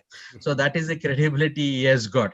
Over to Dr. N.K. Singh and Dr. Brijmohan Makkar for further proceedings. Good evening, and I must say, Dr. Arvinda, your new look is awesome, excellent looking. And as you see, the stage is all set for the most dynamic, as you told, very rightly told, the meta-analysis man of India, but not only meta-analysis. He has, I think, one of the base core man who taught diabetes for the CME group. And he cleared many myths and many things in our CME group. So with our co-chair, Dr. Dr. Makkar, I welcome and I invite Dr. Adhesh Kumar Singh. As you know, he is the senior consultant endocrinologist from the JD Hospital and Diabetic Institute, Kolkata. And most important thing this year, I think the adaptation editor of the Billiam Test Book of Endocrinology, we are really proud of it, from the South Asian edition, the 14th edition. And he has honors in pharmacology and internal medicine and lots of awards. I'm not going to tell all the awards he have got, but I think he's also the principal investigator in the phase 3-4 trials. He has been pivotal, and recently, if you are following him, then you must have observed that he has published so many important articles in the international journals, which has given a very good insight to the COVID medicine and diabetology with COVID medicine. And he is the man who from the beginning was telling that you follow science, not the only thing that observational study, but rather you should follow a science. And I think slowly, when the most of trials have today saying that, well, some drugs which we thought that was very important in the COVID medicine, I am seeing that it is going out of fashion. So today, as the Dr. Arvinda already told you about the choosing SGLT2 inhibitors from the completed cardiorenal trials, it is a very, very important topic, and I think lots of audience today is to hear from Dr. A.K. Singh. So Dr. A.K. Singh, please start. Thank you very much, Chairman, sir, Dr. N.K. Singh and Dr. Makkar. It's always a pleasure. Thank you, Arvinda. You can see my dress. I'm attending a virtual marriage anniversary of my friend. So many of you might not be knowing, today is Arvinda's marriage anniversary. So this is breaking news. All right? Okay, for which wife, that I will not tell right now. Thank you very much. So, okay, ladies and gentlemen, this is a pleasure to join you here and to give a talk on such an interesting topic, which is always close to my heart. And you know why this is close to my heart? That every day something is coming on this particular subject. And you know, I enjoy my COVID times and looking into this, analyzing into this, working into this. You know, day before yesterday, 2 papers came with the sotagliflozin CB outcome trial. So even if you have heard me in the past, today we'll listen something new which you have not heard. Job is difficult. It's 18 minutes, 20 minutes time is not, great for, looking into all these trials, but I promise you I will finish it before time, because I have made all my slides, compacted slides which will give you an overview how to understand these outcome trials and choose between SGLT2 inhibitor. So when I have to talk on this topic, the best way to classify all these trials, is that this is the way. So you have got a trial which is a cardiovascular outcome trial. First, you classify into two parts: cardiovascular outcome trials or a renal outcome trial. In the cardiovascular outcome trial, we have a three kind of trial. We have got a trial with type 2 diabetic patients, not necessarily having heart failure. They may be, may not be. And these includes, in front of you, 5 trials. IMPAREG outcome was the first in the queue, presented at ESD in Stockholm in 2015, followed by CANVAS in 17, DECLARE TV in 18, VERTI-CV in 20, and a score day before yesterday at AHA. So these are the 5 trials, dedicated cardiovascular outcome trial done in patients with type 2 diabetes with or without heart failure. Why I defined it? Because only minimum number of patients in these CV outcome trial had baseline heart failure. For example, 10% in IMPAREG, 10% in DECLARE TV, somewhere 12% in CANVAS. In VERTI-CV, it was a little larger, 26%. SCORED had around 27%. So these are the trials with or without heart failure. The second sub-classification would be dedicated heart failure trial with or without diabetes, and that includes DEPA heart failure and IMPERA-reduced trial. These are the trials conducted in patients with reduced ejection fraction. So beforehand, patient has to have a heart failure, and by echocardiography, ejection fraction has to be less than 40%. That is the most common, way to diagnose heart failure based on echocardiography. But not necessarily these trials has got all patients with diabetes. So in DEPA-HF and IMPERA-reduced, everyone had a reduced heart failure, but some may not have diabetes, some may have diabetes. The third subclassification is the trial which is done with sotagliflozin. And as I said, there are 2 trials with sotagliflozin. In the first panel, it is called a SCORED, which is a sotagliflozin cardiovascular outcome trial. And SOLOIST is a dedicated heart failure trial with sotagliflozin. Now you may ask me, what is the difference between DEPA-HF and SOLOIST heart failure trial? WHF stands for World Heart Failure Trial. The difference between DEPA-HF IMPERA-reduced versus SOLOIST is that in SOLOIST trial, everyone had a heart failure, but not necessarily the reduced ejection heart failure. Only 60% of the patient in the SOLOIST trial had reduced ejection fraction. The rest 40% were the patients with heart failure with preserved ejection fraction. So right now, SOLOIST is the only trial in the planet which has been done with a SGLT2 inhibitor in patients with preserved ejection fraction failure. And I will tell you surprising results today. On your right hand side, classify the renal outcome trial into 2 types: diabetic patients, all diabetic patients with chronic diabetic kidney disease done with canagliflozin called CREDENCE. You know about this. The second trial was DEPA-CKD. This is a trial similar like the CREDENCE, but not everyone had diabetes.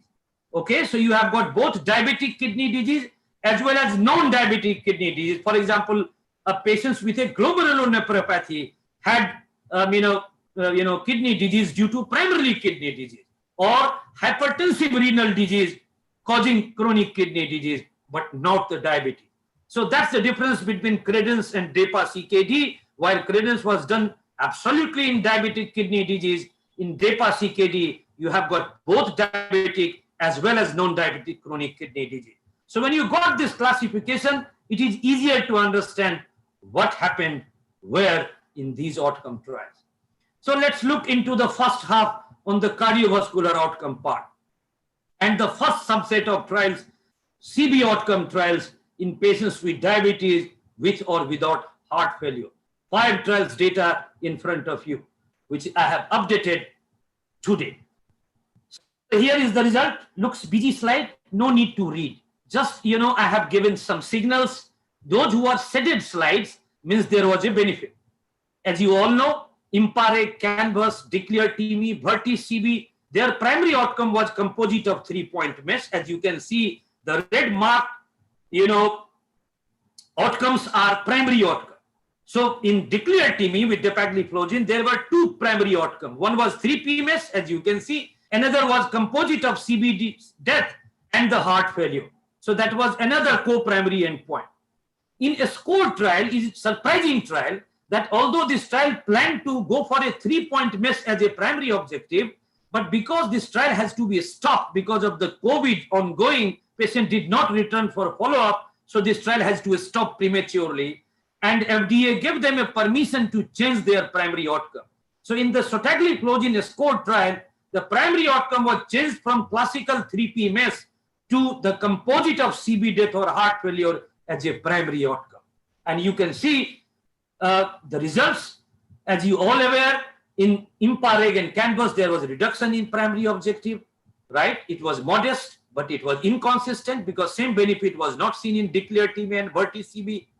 But even in the SCORE trial, although the 3PMS was not a primary objective, but you can see there was a 23% reduction in the composite of 3-point MES, which was a secondary objective in the SCORE trial, which is the largest among all the CB outcome trial done till date with regards to the 3PMS outcome.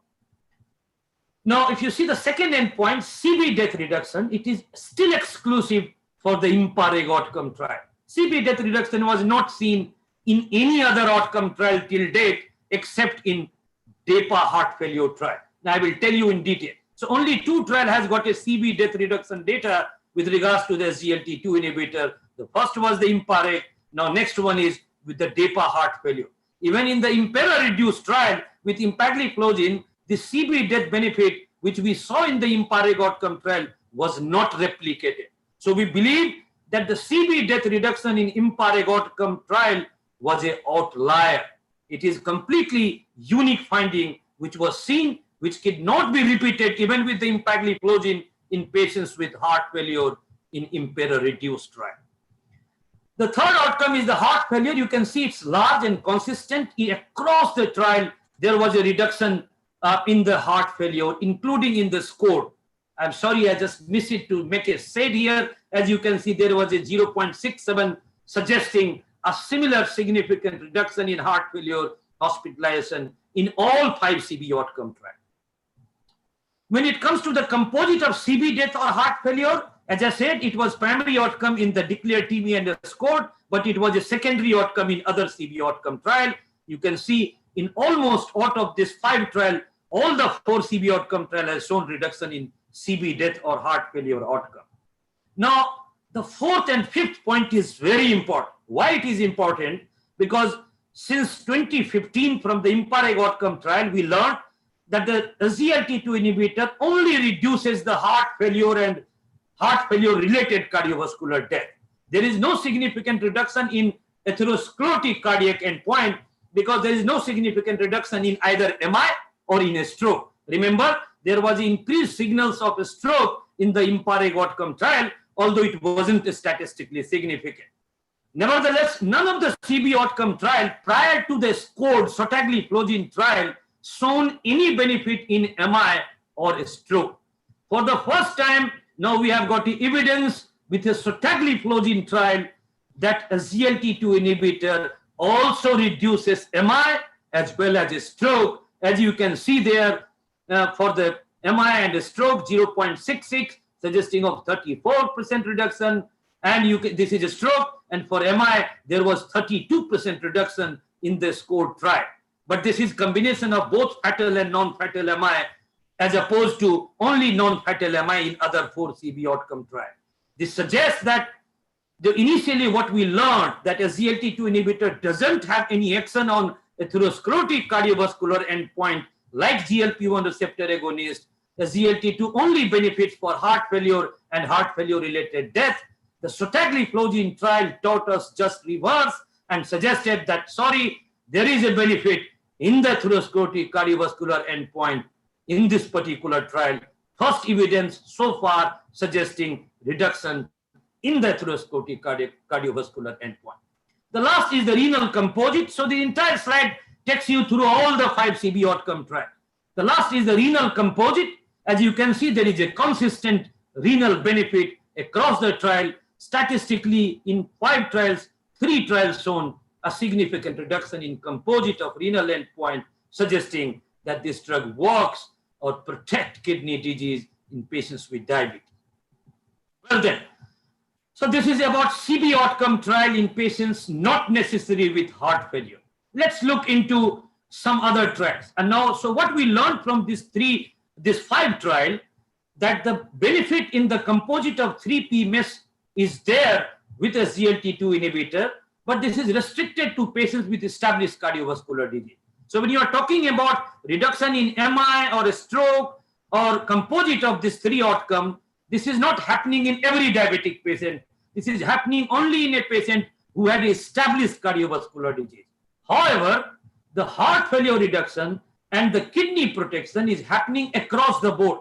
So any diabetic patient which comes to your clinic, if you use a SGLT2 inhibitor, there is bound to have heart failure benefit and the renal benefit, irrespective of presence or absence of established cardiovascular disease. That's the message we learned from these CB outcome trial. And the benefit in the primary prevention cohort was largely from the declared TIMI cohort.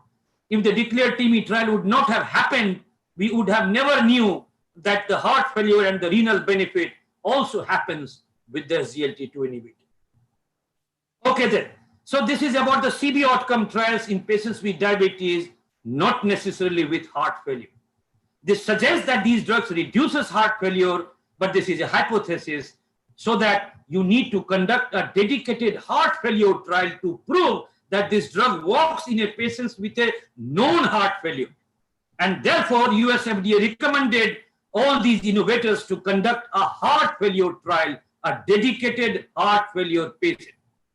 The first was in the series was the DEPA heart failure trial, which was done in patients with a reduced ejection fraction defined as less than 40%. These are the inclusion criteria, where 45% patients had diabetes. So this suggests that rest 55% patient in the DEPA heart failure didn't have diabetes. It was heart failure due to any cause in absence of diabetes.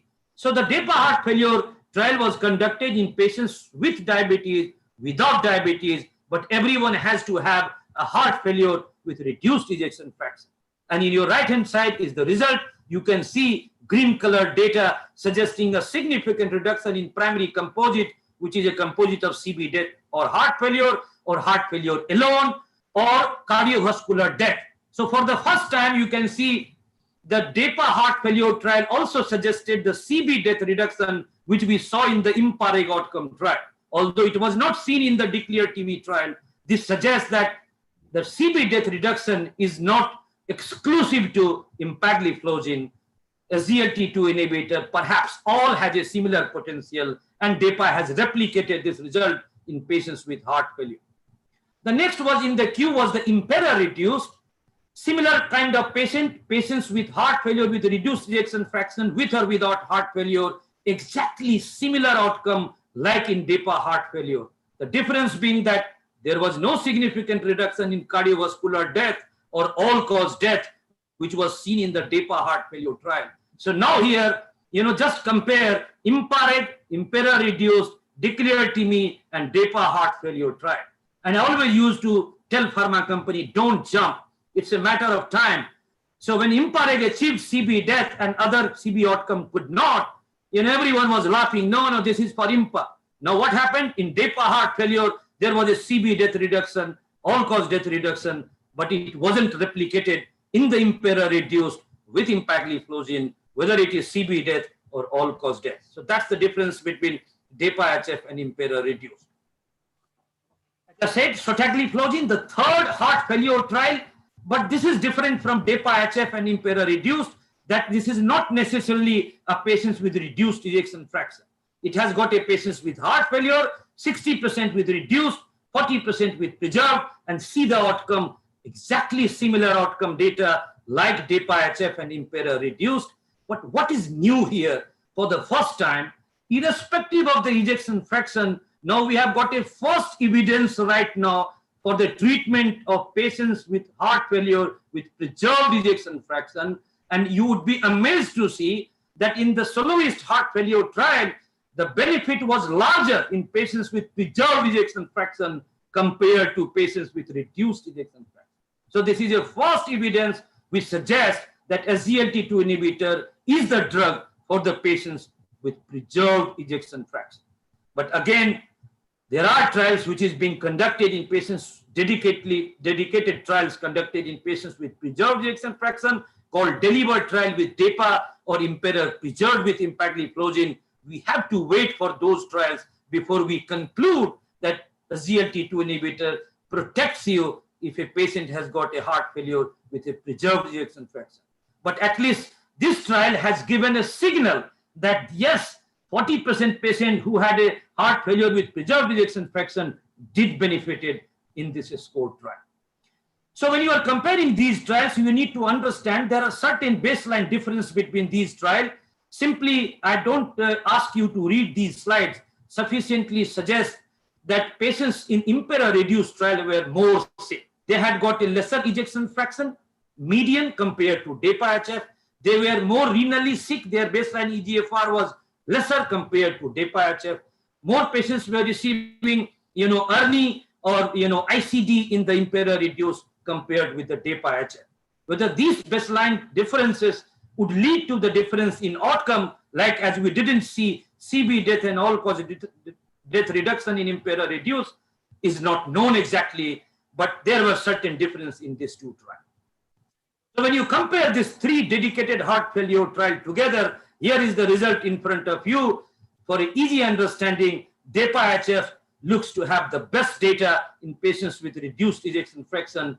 Apart from CB death, HHF, you have got a CB death and all-cause death, which is unique to DEPA heart failure trial.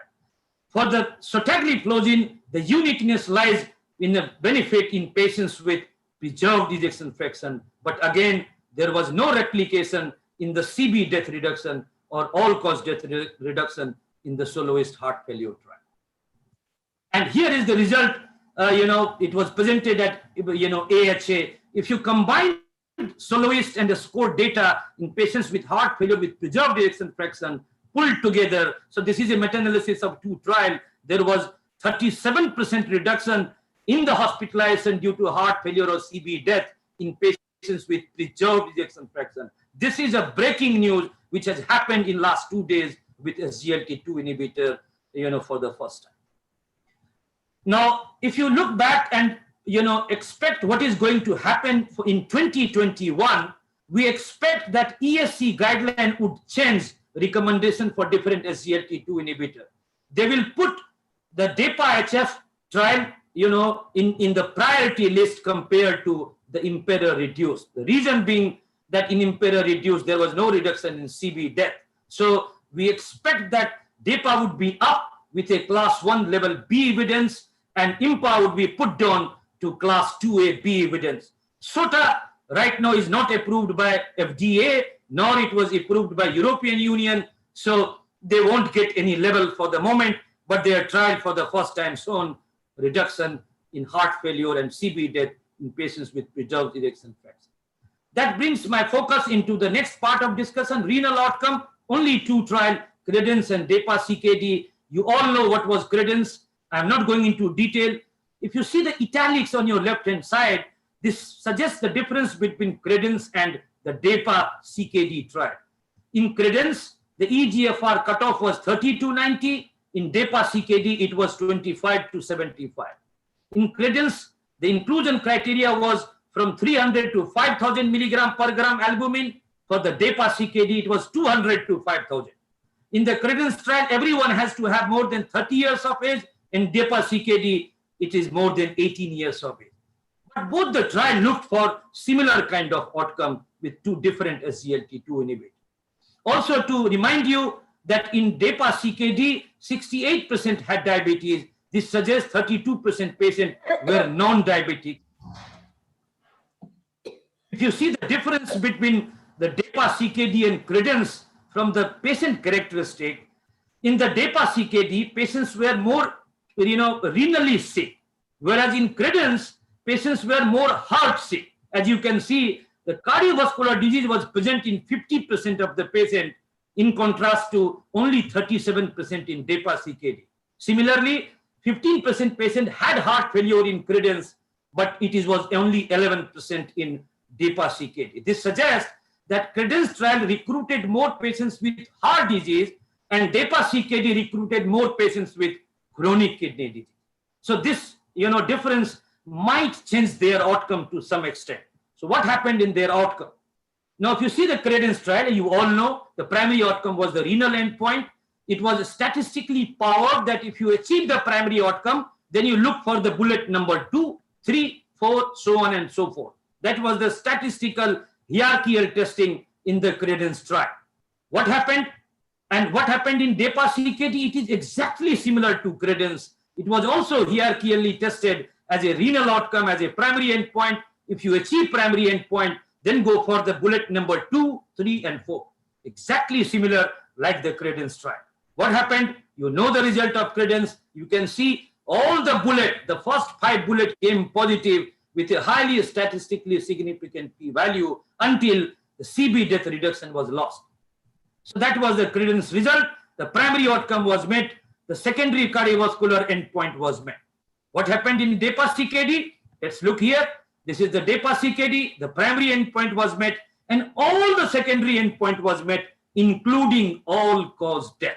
So that's the difference between DEPA-CKD and CREDENCE, that in the CREDENCE trial, there was no signal of reduction in all-cause death, unlike DEPA-CKD, where there was a reduction, 31% relative risk reduction in the all-cause death, which is unique to right now. DEPA-CKD wasn't seen in the CREDENCE trial. Let's wait what happens in the IMPA kidney disease trial with regards to the all-cause mortality. So ladies and gentlemen, to finish my presentation, this is the current status of different SGLT2 inhibitor with regards to the level update until November 2020. As you all know, the IMPA got the first level update for the CB death reduction in patients with type 2 diabetes with high cardiovascular risk. The second one to get was the CANA. CANA got the 3P MES reduction in patients with diabetes with established cardiovascular disease. Now, many of you might be wondering why there was a difference between level update between IMPA and the CANA. Answer is very simple. Because in the IMPA-REG outcome trial, all the 3 endpoint of 3P MES was not in a positive direction. There was a signal of increase in a stroke. So FDA gave only the CB death reduction approval for the IMPA. In contrast, in the CANA, all the endpoint in the composite of 3P MES came into the positive direction, so they got the 3P MES approval. With the CREDENCE data, they got the renal update. For the DEPA, they got the heart failure hospitalization reduction due to the declared TIMI, and recently they got it from the DEPA heart failure trial that you can use dapagliflozin in any patient with I'm in a meeting. reduced ejection fraction, even in absence of diabetes. So if you have got a patient with diabetes with reduced ejection fraction, heart failure, and even if you don't have diabetes, you can prescribe dapagliflozin. That's what the current level update. The only anti-diabetic drug which has been given level update to be used in a non-diabetic heart failure is the dapagliflozin. Very soon, I expect IMPA will get similar level update like the DEPA, but still they haven't received at this point of time. If you frankly ask me, barring ertugliflozin, all 3 SGLT2 inhibitor actually will finally get same level update. So 6 months down the line, don't ask me what is difference between 3 SGLT2 inhibitor, all will get a similar level update. Now by this presentation, you people have become smart, and I don't need to tell you what to choose between that. You are well informed of choosing your choice of SGLT2 inhibitor. Thank you very much for your patience. Thank you, AK. And I am sure everybody has witnessed the fiery presentation from our firebrand AK-47. AK always fires at a super bullet speed, and he makes such brilliant presentations that, even if you want to sleep in a dark room, you can't sleep if AK is speaking. And AK, I must, appreciate the way you now analyze trials and the way you explain the data in simplified manner that everybody gets to understand a lot of things listening to your presentations. Hats off to you. Thank you, sir. And I really feel proud to have friends like AK with us. Dr. AK And Singh, a fantastic. do we have some questions also? Sir, yeah, I think I would like to ask one question. Please, Dr. Avdesh, really a fantastic talk. You made the things so simple. But I think that as you told, that the first time there has been huge reduction in the stroke also with this trial. And as you told that also there is a benefit with the preserved ejection fraction heart failure. And as we know that today we are only prescribing the SGLT2 inhibitors, but as it is also working on the SGLT1 inhibitors. So even if the renal function deteriorates and efficacy of the SGLT2 decreases, in that case, do you think in the future, the all SGLT2 inhibitors, DAPA and other things will be out of fashion and only this sotagliflozin group of drugs will come into action? What is your thinking on that? Fantastic question. I can tell you, this is a great question. I'm happy that, few people is following this SGLT2 space. So you have read the article. There are 2 points to make here. Number one, first of all, the cardiovascular benefit with SGLT2 inhibitor is independent of glucose lowering. So first of all, you have to realize, for example, in DEPA CKD or Credence, everyone has to have a CKD. So glucose reduction was minimal, yet you had a protection in the renal and cardiac outcome. In IMPAREG outcome, because these are glycemic equipoise drug, the rule of game for the US FDA was that there should not be any difference in the HbA1c between two arms. Although they exactly did not match because it do not happen in clinical practice, there may be certain 0.1, 0.3, 0.4% difference between two arms. However, the entire purpose was to have an equal matching of HbA1c and then look for the cardiovascular and renal benefit. And yet there was a CB and renal benefit. So first of all, when the glucose lowering has nothing to do with the cardiovascular renal benefit, there is no point discussing about the renal efficacy in patients receiving SGLT2 inhibitor based on EGFR. Having said that, the sotagliflozin has got one beauty. So when you have got a patient with diabetes and you want to control glucose, that is our final matter, because microvascular complications of diabetes is depend upon glucose control. Now, sotagliflozin would be one drug by virtue of inhibiting SGLT1, even if your EGFR is 15. So I'm talking about ESRD. The sotagliflozin would lower HbA1c significantly. And this happened in the SCORE trial.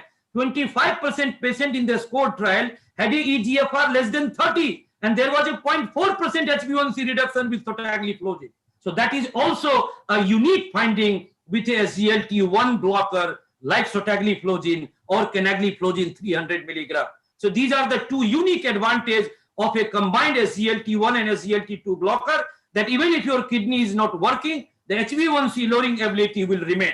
But that is nothing to do with the cardiovascular and renal outcome. I hope I have answered your question. Yeah, thank you. Dr. Meena wants to ask something, looks like. Yeah, so my question is that was weight reduction more in the sotagliflozin trial, and did that lead to any reduction in cardiovascular mortality? No. Wait, So because it is SGLT1 blocker, so Right. so it will decrease absorption of glucose from the gut, Right. Well, will so it have Dr. some Meena, I got your question. It takes very short time to me to understand that people's question. First of all, the weight gain, SGLT1 has got nothing to do with the weight loss. Remember, the weight loss ability of SGLT2 inhibitor is solely depend upon SGLT1, because if you throw the glucose through urine, you lose your calorie. Now, for the sotagliflozin, you have got an additional SGLT1 in the intestine. Please remember, and for every audience, I would like to clarify here, none of the SGLT2 inhibitor works on SGLT1 in kidney. Okay, so all SGLT1 blockers or combined blocker blocks SGLT1 in intestine. That too for a very transient period, maybe 10 seconds. So the weight lowering ability of sotagliflozin is not at all different from other SGLT2 inhibitor by virtue that SGLT1 is only inhibited in the intestine, and all SGLT2 blocker by working through kidney increases the urinary glucose excretion similarly. So weight reduction is nothing different with sotagliflozin compared to other SGLT2 inhibitors.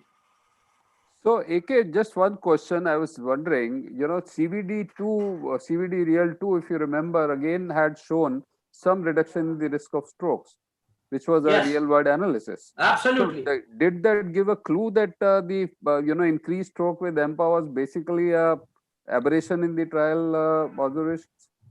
Yes, I do agree. It looks like no. This is how we over the time we learned. As I critically said that when the CB death happened with IMPA-REG, entire IMPA people were laughing. I said, this is a matter of time. Don't jump the gun. You don't have any extra wing that IMPA has got this benefit. Tomorrow, some other SGLT will do the trial and they will get the similar benefit. For SGLT2 inhibitor, there is no rocket science. All works through a tap and you close the tap. Very simple. That's why remogliflozin is same in HbA1c lowering like dapagliflozin. So when it comes to the remogliflozin or any SGLT2 inhibitor which is available in Japan like IPRA, TOFO, all has got a similar HbA1c reduction. The difference might be in the CB outcome and the renal outcome depending upon what kind of characteristics of the patient you are recruiting into the trial. So I agree with Dr. Makkar. In the CBD Real 2 and the CBD Real Asian, there was a significant reduction in a stroke, and that gave hint that these drugs, and Dr. Makkar, the simple answer is the drug which reduces blood pressure, like GLP-1, should reduce stroke. So there was an aberrance in the IMPA-REG outcome trial that it happened. People thought it might be due to increase in hematocrit, which can increase thrombosis, but at the same time, the drug which reduces blood pressure should ideally reduce a stroke that we learned in the GLP-1 trial.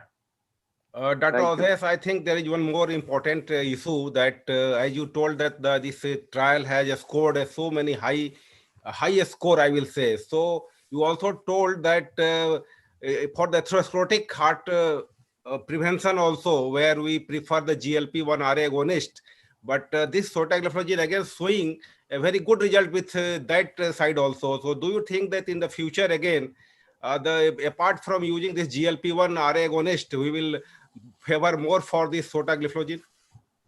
Well, so as I said, so this is the first evidence we have received. Yes. That is a good sign. I don't know whether, these positive finding would change our practicing habit.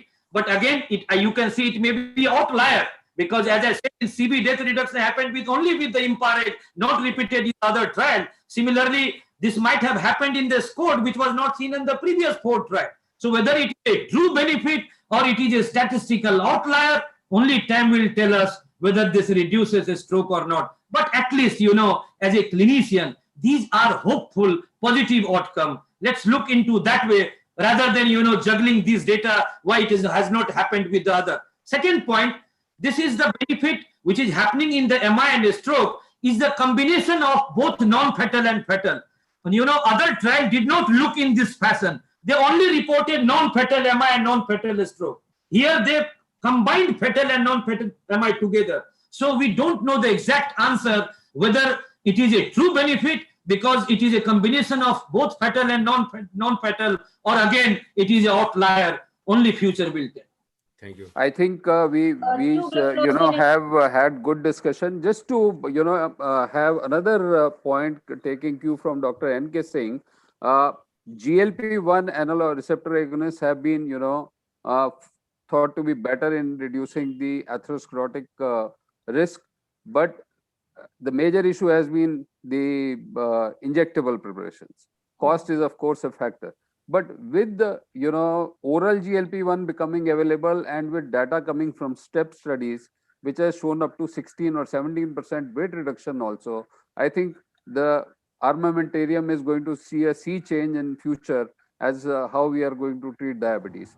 I think with that we should bring this session to an end because I can see Jagdisha Arvinda is staring very ferociously at all of us. No. So much time. Ertugliflozin is down and out, Dr. A.K. Singh. Well, basic in competitive market answer is yes. It may not sound good, it may sound harsh, but the fact remains is in this, cutthroat net neck cutthroat competition. If you can't, perform, you have to perish. We are not going into the statistical jugglery and detail why not. But the fact remains is, if you are playing the match and you didn't score, you are out from the team. That's a simple rule. So I don't think R2 is in any future. Forget about India. When in United States right now, R2 is at the list, and I don't think MSD is launching R2 in India.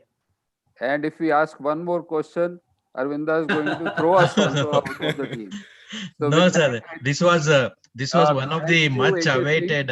This was one of the much awaited talk, because Dr. AK Singh was telling, see, this is a complete straightforward presentation which I am doing exclusively for your conference. So he has not spoken this particular topic in anywhere. So that gives a real picture of what is about SGLT2 So Arvinda, inhibitors. that only means that AK has not spoken for last one day. The trial data came day before only. Yeah, that's correct, sir. How could he speak the same presentation 2 days before?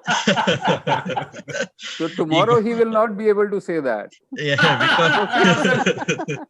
So thank you everyone, and thank you Arvinda for having me on this session, and thanks everyone.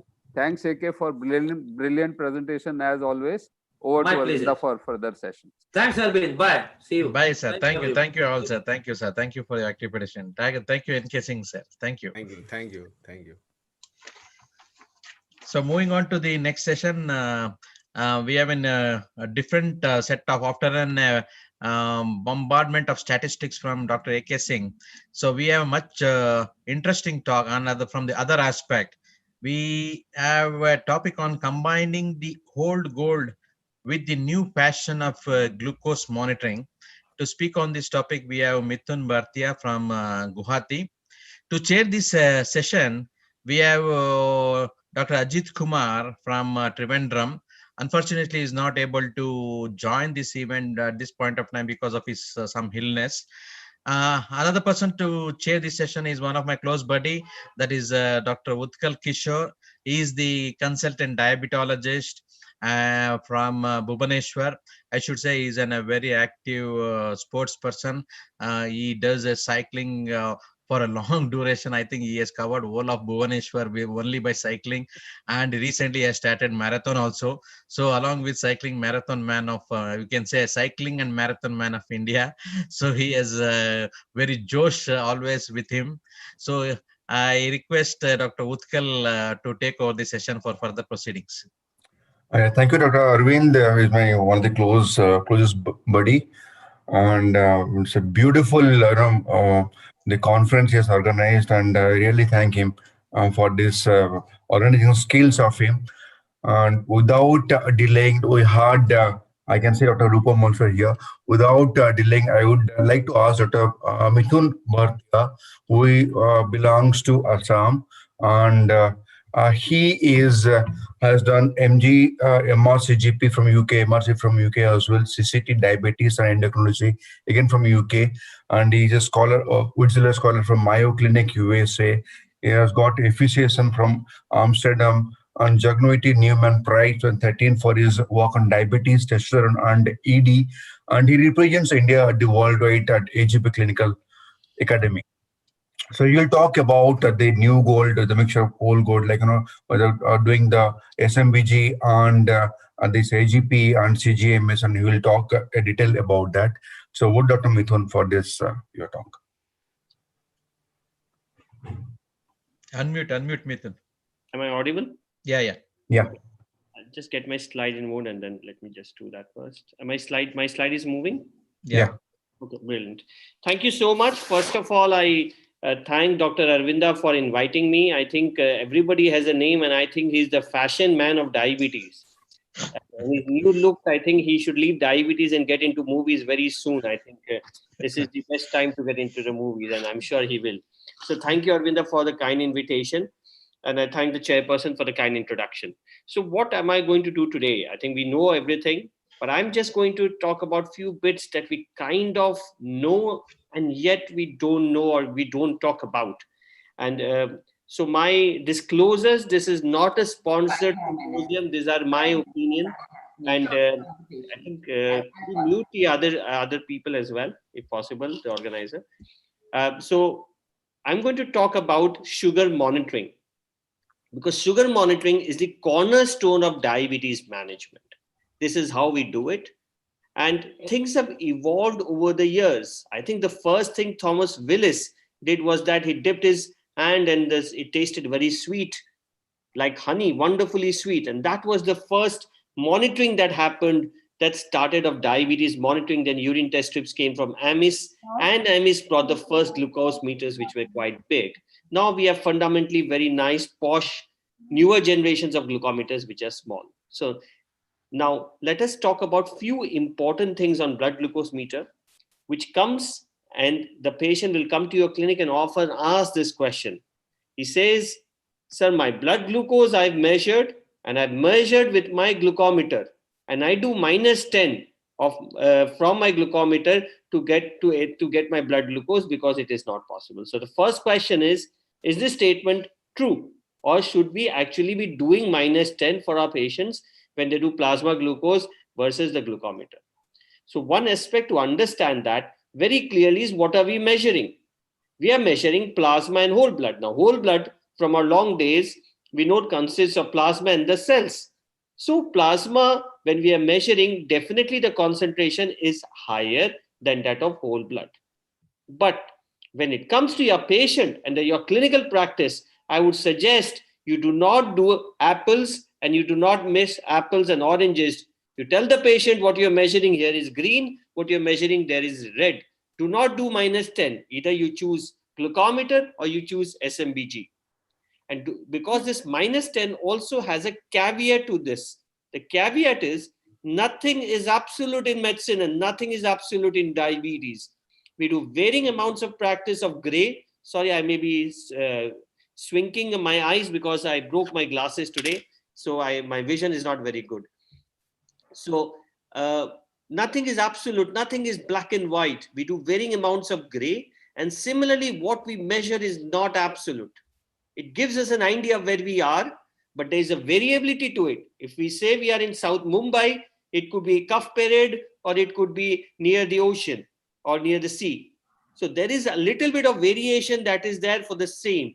And that needs to keep into account when we are taking any interpretation. Even when we do blood glucose monitoring, we do it with all our 5-10 fingers, it's not going to come the same value. It gives us a rough idea where we are standing.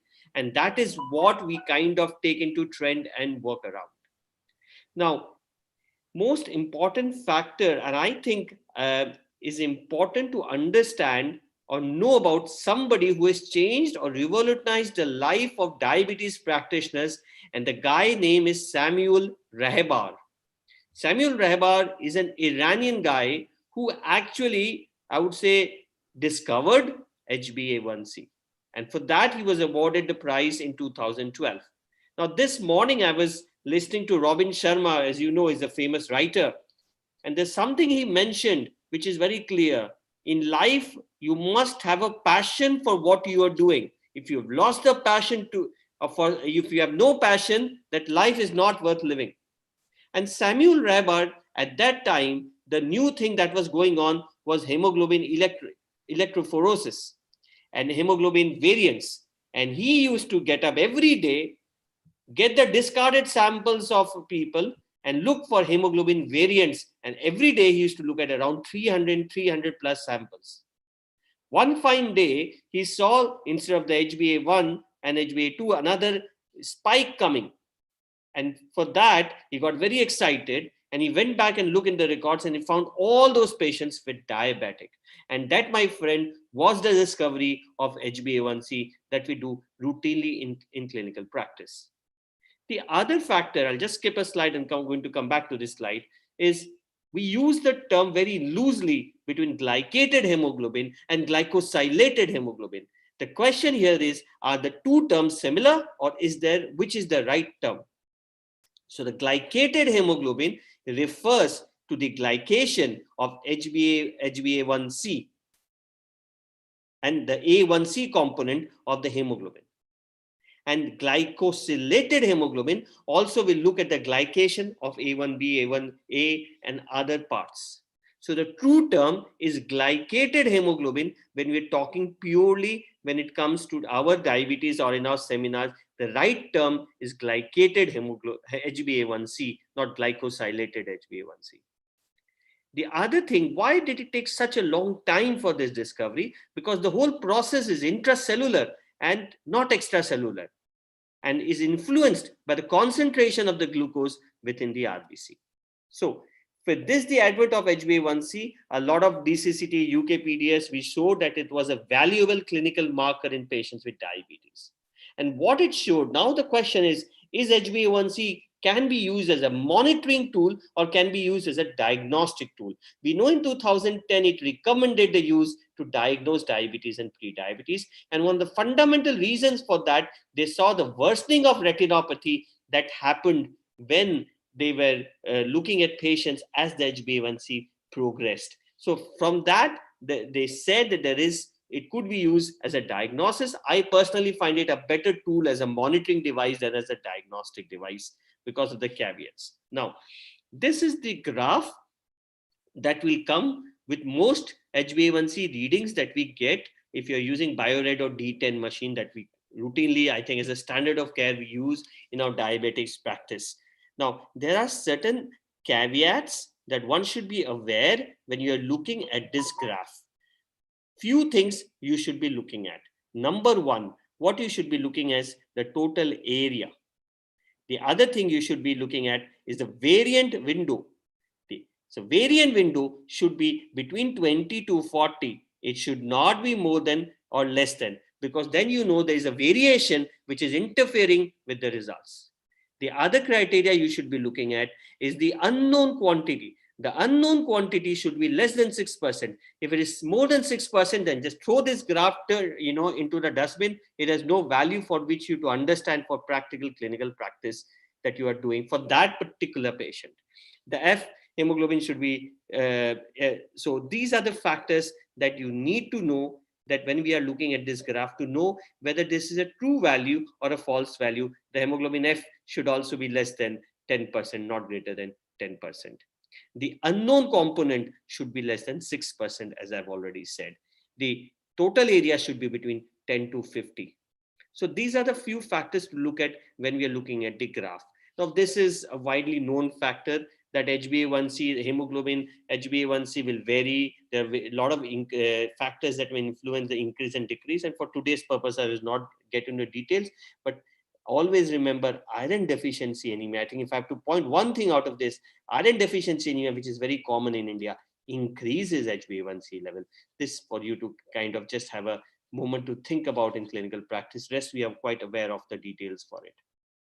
Now let's take a jump back and jump ahead and see what happened later on. This was when I was in UK, and they decided that we should change the percentage to millimole to standardize the testing by the IFCC, the International Federation of Clinical Chemistry. And there was more confusion because the new IFFCC reference method is more specific for HbA1c than the assay used for standardization in the DCCT and UKPDS. So how do you do this? It's very simple rule of law, because some data or some articles you'll find in millimoles.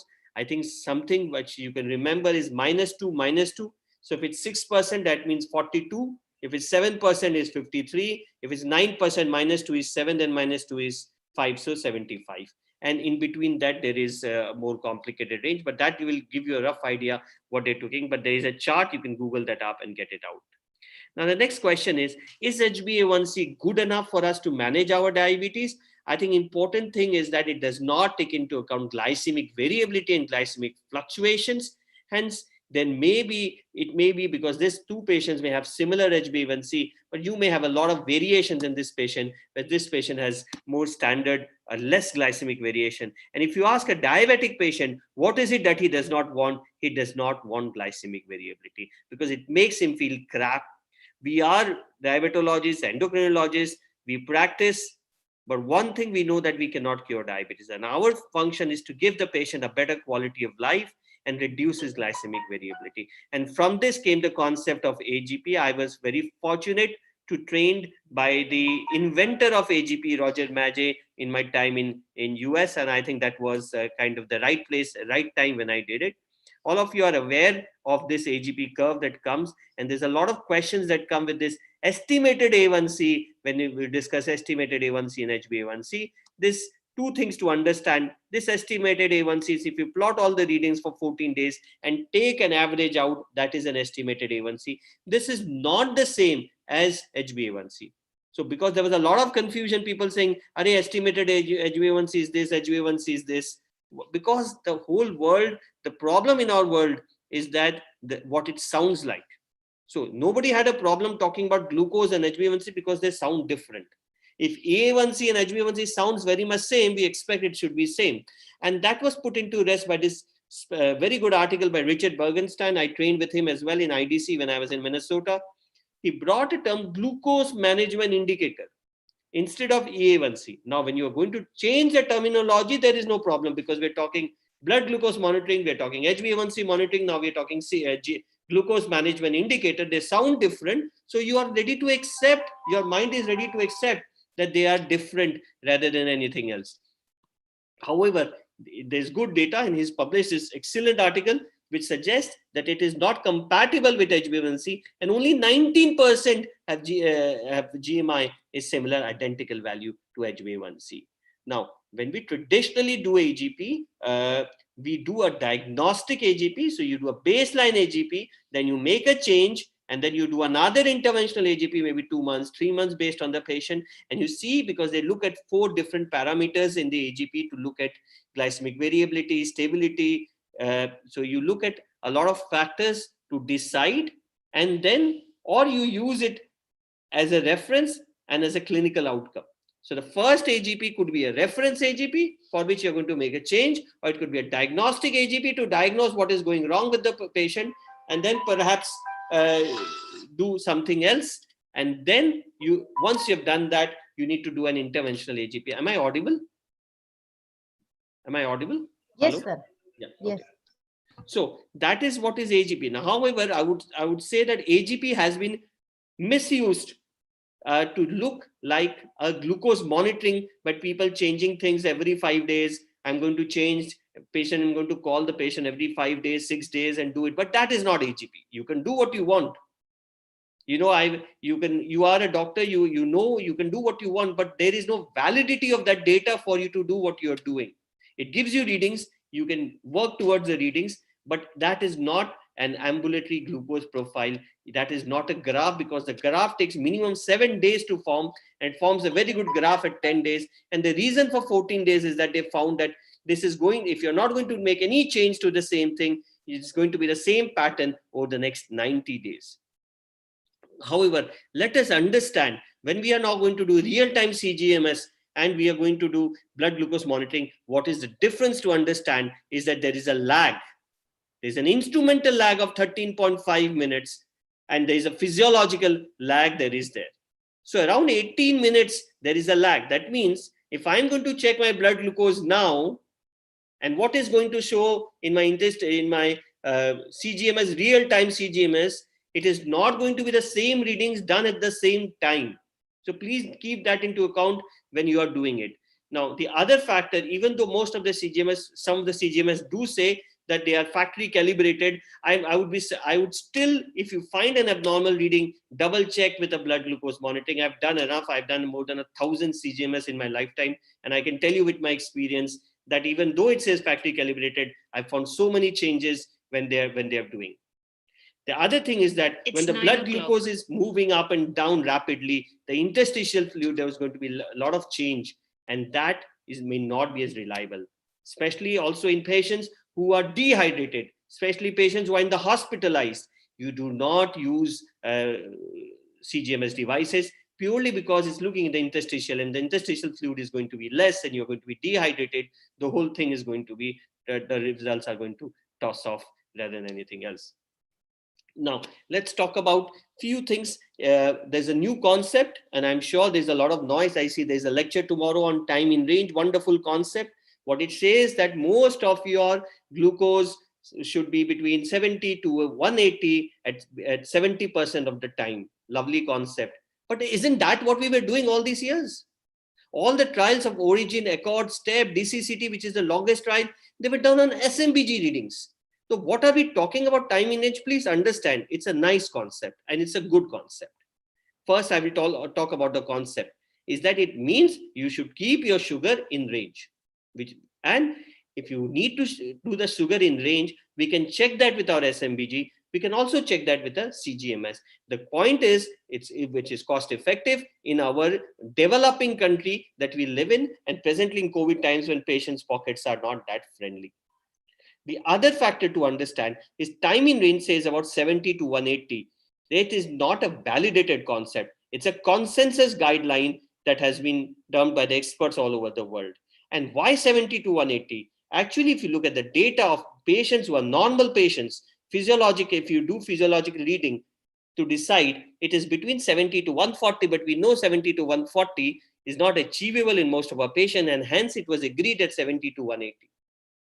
So the factor, the other is, if you're now going to look at an equivalent of 70 to 180, and you're saying it's under control, that may vary for a person of HbA1c 7, and he may also have the same, hitting the target of 70%, the same patient HbA1c could be 8%. The other factor that you need to understand is, once we are doing, all the CGMS devices are not a validated tool to look at this. The reason being, there is variability. People talk about MAR. I know you must have heard of MAR, which is the mean absolute relative difference between the CGMS device and YSI. And YSI is what you use in an experimental to look at the validity of the CGMS device. And even though whatever people may talk about MAR, I think it's more of a marketing tool than a real tool, because there is difference between the CGMS devices. I'm not going to name any devices because the newer versions are better, but there is difference between the two. So where do we stay now? What does it leave us, and what is my understanding to make it a very simplified approach to this? Number one, we should use structured SMBG for monitoring our patients. Could be 4-point, could be 7-point, depending upon what you and your patient agree. Number one. Number two, HbA1c is an extremely good tool to look at a comparison from one HbA1c to the other, because that discounts a lot of factors of hemoglobinopathies, because the same person is going to have hemoglobinopathy today and tomorrow. It's not going to change. It's in his genes. So it's a nice thing to look at a comparison. Now, if there is a mismatch between HbA1c and the blood glucose monitoring, you could consider a CGMS device. Now, what are you going to consider now? Are you going to consider a real-time CGMS device, or are you going to consider a blinded CGMS device? In type 2 diabetic patient, when there's discrepancy between the two, I would suggest you to use a blinded CGMS device. Whereas in a type 1 diabetic patient, where there's glucose fluctuation, then a real-time CGMS will have more benefits, because the patient has to lead his life.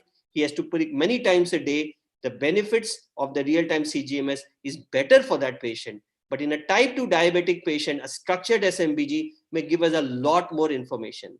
TIR is a very good evolving concept. It's a consensus concept, and we will get more data to come. And I'm sure, as we are aware, that the newer generations of CGMS have a better, I would say, MARD, or a better reliability of the ward or with the YSI in the labs than the older generation.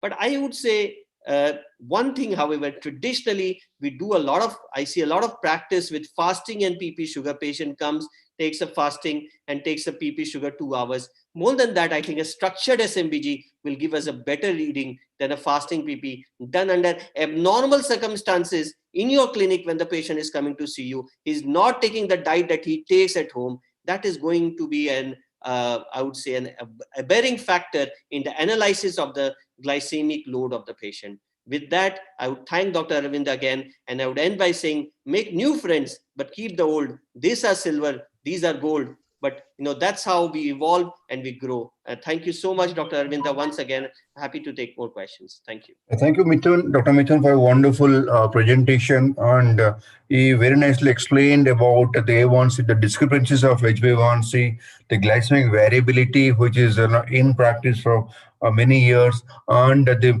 much more needed insights about the ambulatory glucose profile. And time in range is a new concept that's coming up, is catching up. And you have actually cleared so many doubts of mine too. And if you may take you on to 3 questions. Yeah, happy. Any question, you can see the chat box, Utkal. Yeah. Yeah, no questions. No questions. In that case, we can move to the next speaker. Thank you, Dr. Mithun, again. Thank you so much. And thank you, Mithun, Arvind, for a nice, wonderful CMA. Thanks, Mithun, for being a part of the conference. That was a wonderful talk. Thanks, Utkal buddy, for being a part of this conference. I think thanks for chairing this session. We'll catch up soon. Thank you.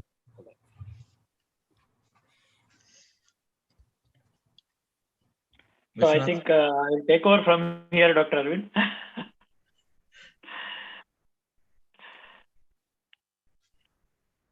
Hello? Yeah, Vishwanath. Yeah, I think I'll take over. Last but not the least, one of the most important talk from the host himself, and he has been a wonderful host. We all saw how informative this CME was. To chair this session, I request Dr. Ajay Tiwari from the Lucknow. He's a consultant diabetologist, and other chairperson being Dr. Rupam Das from the banks of Brahmaputra, Guwahati. I think he's already there. He's also a leading diabetologist in Guwahati. And the topic will be role of inflammation in diabetes in the present scenario. As we all know, probably we need to know about a lot of inflammation. It's a lot about inflammation, especially in this COVID era. Everything is about inflammation. So I think it's one of the important topics. I request Dr. Ajay Tiwari and Dr. Rupam Das to take over the session. I don't know. You want to introduce Dr. Arvind? Fine. Thanks, Viswanathan, and I would like to thank Dr. Jagdisa for including me in this nice, International Diabetes Summit, and the new look suits you with the beard. And over to my co-chair to introduce the speaker and the topic. Okay, Dr. Arvinda doesn't need any introduction. He is the master of the ceremony, and he has really organized a great academic feast. And throughout the day, I was seeing the content. It's really a very valuable addition to our knowledge base. And Dr. Arvinda is an MD, MRCP, and he's a triple MRCP. And he is the consultant at his own center, that is the ADC. And I think with these words, that should be hand over to Dr. Arvinda, because he doesn't need any more introduction than Definitely. that. Yes. I'll share the slide. Neelam, can you allow me to share my screen? Yes, sir. You can share.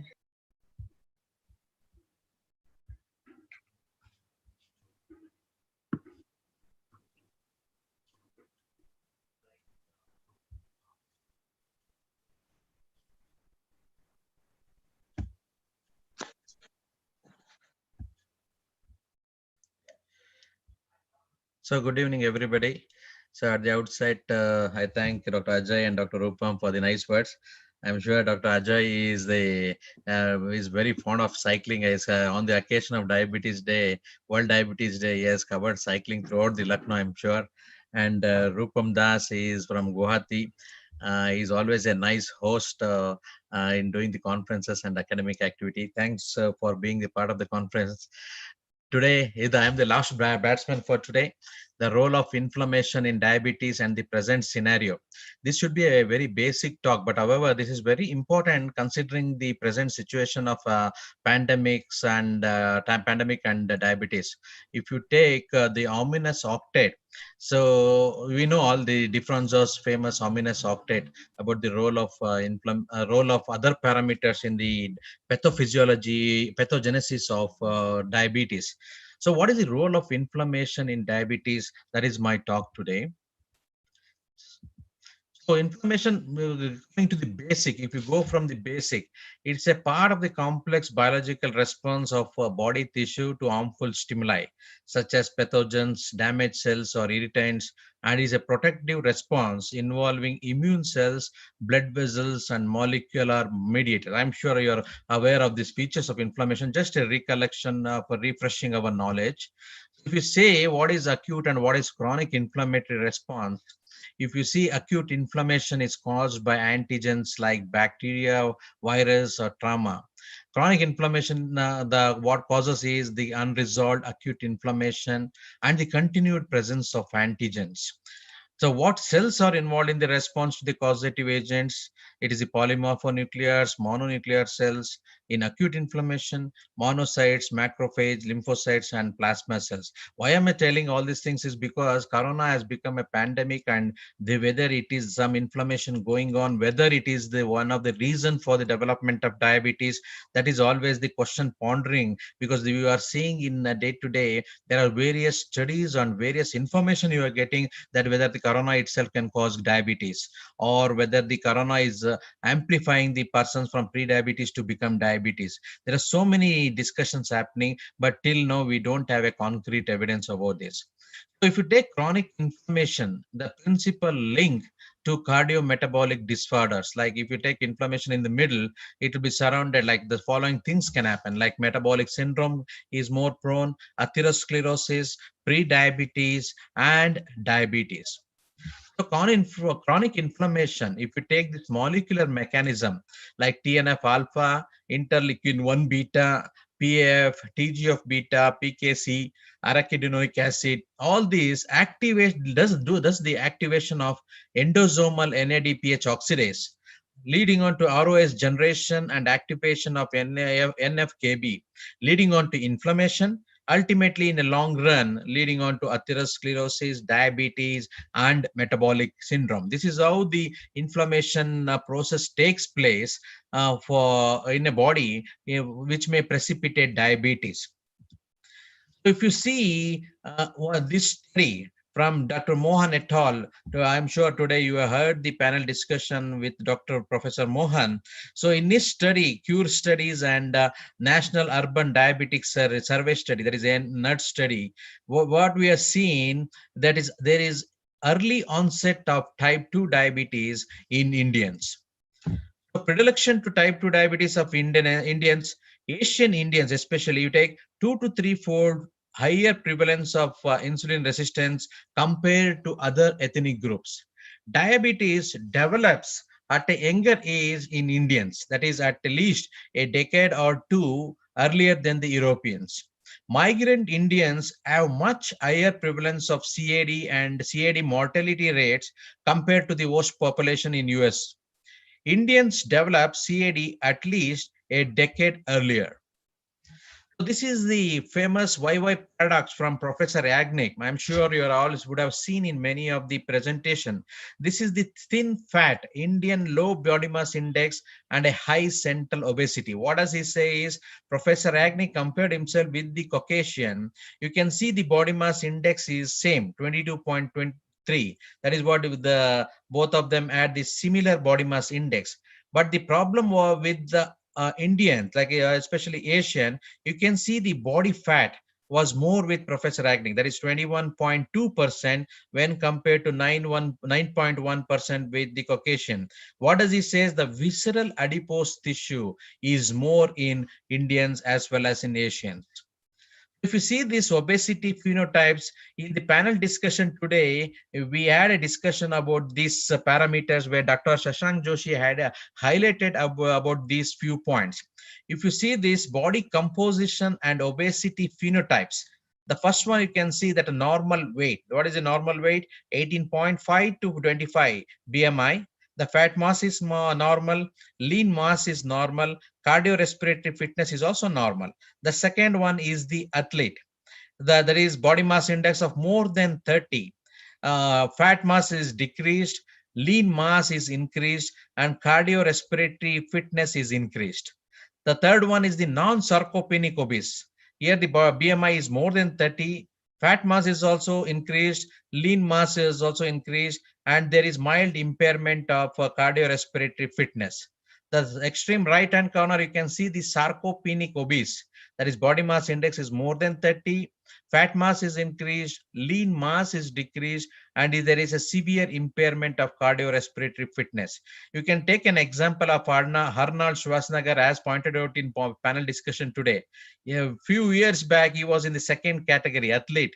he was fit and active. Now he has gone to non-sarcopenic obese. That means he has got some mild impairment with cardiorespiratory fitness because the fat composition has increased in him now. So wondering where majority of the obese Indians will fall. If you see the metabolic changes in the Indian phenotype, the left-hand side is the European phenotype. You can see that length A and the cross-sectional area B of lean mass equals to the metabolic capacity. The volume of fat mass, that is C, is equal to the metabolic load. So come see the difference between the European phenotype and the Indian phenotype. So what happens as the elevation in the metabolic load generated by the rapid increase in body mass index and adoption of healthy lifestyle is not matched with the recovery of metabolic capacity. This is what is happening in our Indian patients. You can see on the right side chart, there is an elevated ratio of load to capacity, so ultimately leading on to early onset of diabetes. That means the fat mass is increasing disproportionately compared to the metabolic capacity. So central obesity and consequent inflammation drives insulin resistance in Indians. Visceral adipose tissue is a seat of chronic low-grade inflammation. Chimerin and adipokine initiates inflammation by recruiting plasmacytoid dendritic cells into VAT. Induces production of type 1 interferons, pro-inflammatory polarization of adipose resident macrophages, adipose tissue and systemic insulin resistance leading to more type 2 diabetes.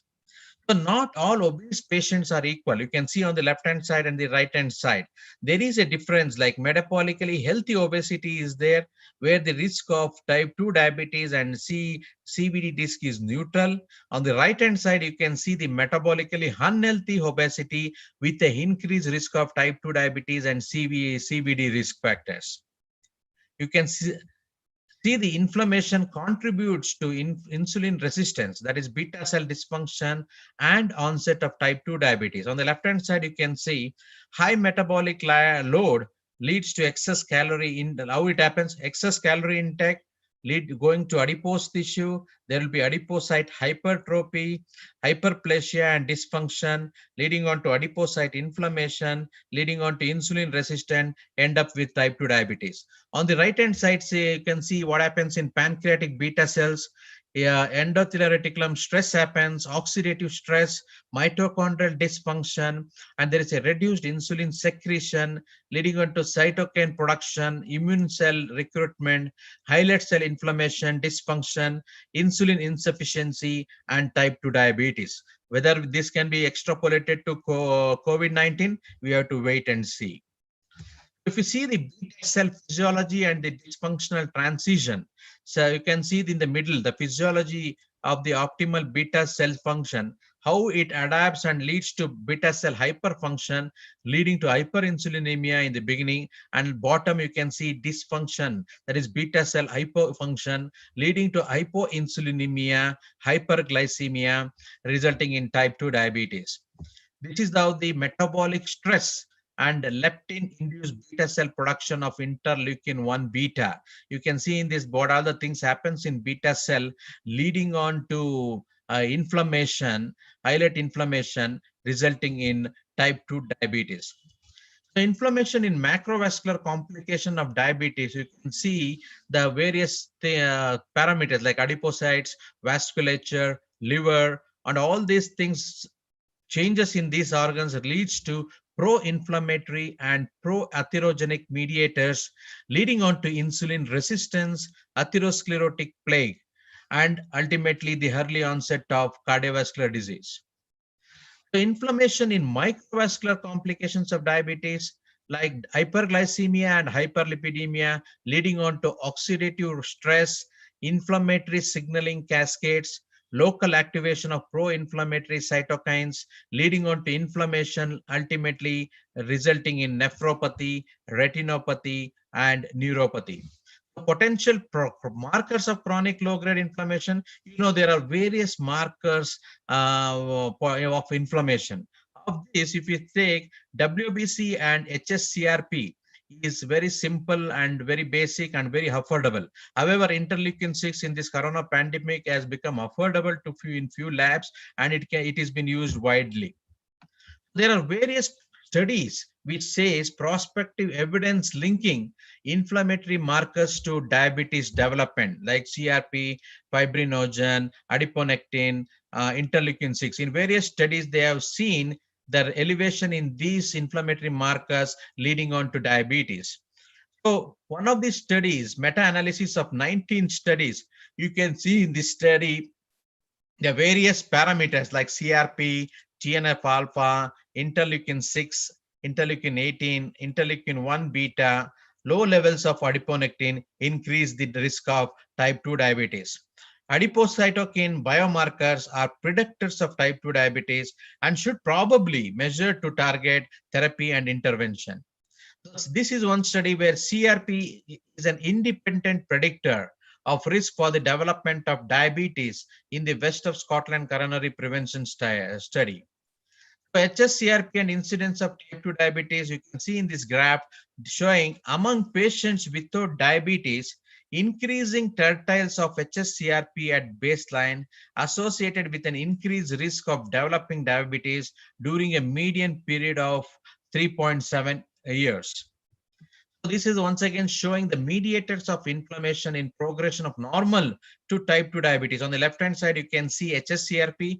On the right hand side, you can see interleukin-6. So higher the HSCRP and higher the interleukin-6, the incidence of impaired fasting glucose as well as hyperglycemia is more. So HSCRP is another CV risk marker in diabetes. You can see compared to the left hand side, that is the darker blue one, and you can see that is HSCRP is less than 3. The lighter blue is the HSCRP more than 3. The incidence of cardiovascular events is more in people with HSCRP of more than 3 milligrams. So CV risk marker with or without metabolic syndrome, once again, you can see based upon the Women's Health Study, that is West of Scotland coronary prevention study, once again emphasized higher the HSCRP, higher the CV events. Association between the basic indicators of inflammation and metabolic disturbances. So if HSCRP is more, the complications like cardiac events and is more, that may even the body mass index is more, even the HbA1c is more.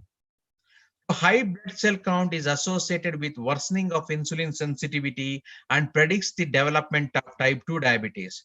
So baseline WBC count of more than 6,900 had an independent 52% increase in the diabetic risk versus the lowest quintile. So this is the association between the basic indicators of inflammation and metabolic disturbances showing that higher the WBC count for a long duration leading on to higher HbA1c and higher body mass index leading on to type 2 diabetes.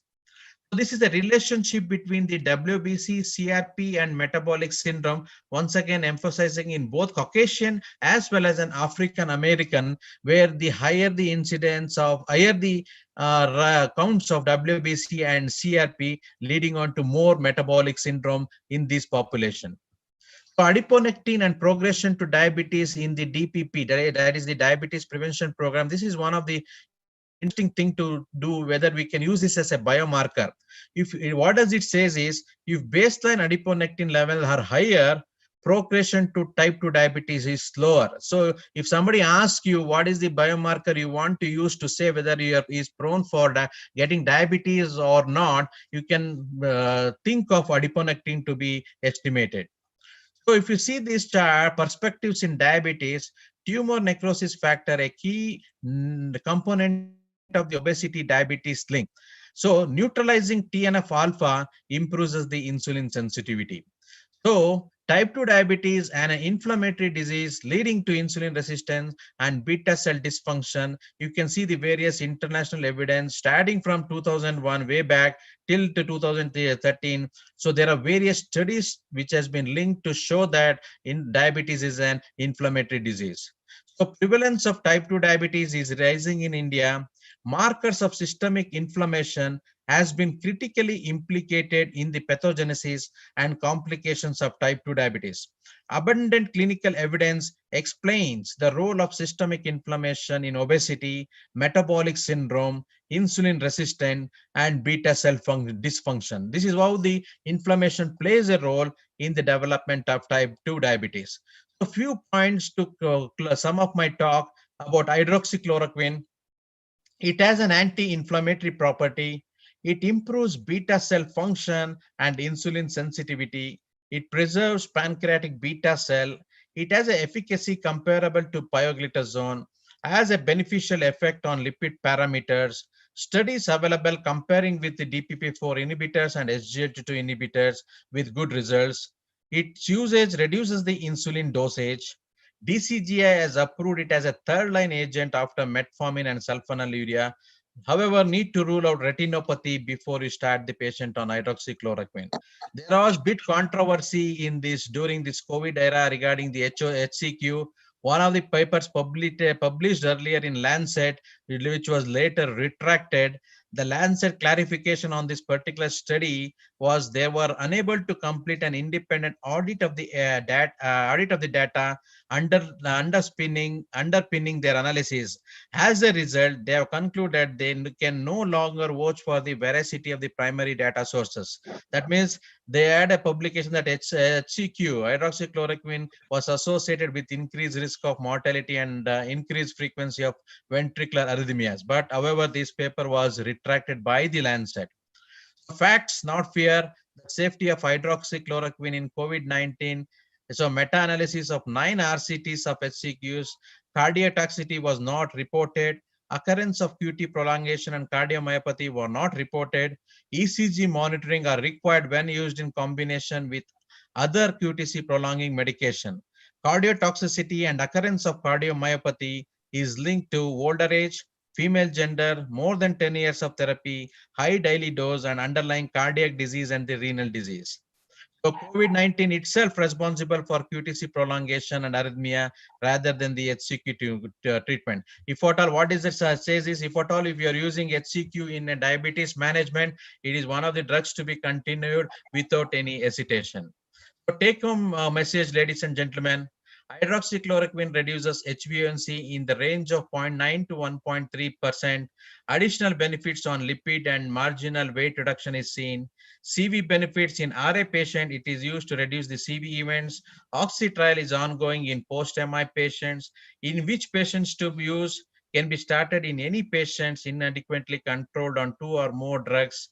Real risk of retinopathy after 5 years is only 1%, after 10 years is 2%. American Association of Ophthalmology recommends initial ophthalmic evaluation within 1 year of starting HCQ. In absence of risk factors, subsequent ophthalmic evaluation can be done in patients with receiving HCQ for more than 5 years. If used for more than 5 years, include the ST optometer in annual screening. So diabetes, inflammation and diabetes goes hand in hand, ladies and gentlemen. So it has to be taken care appropriately in this era of pandemic with COVID-19.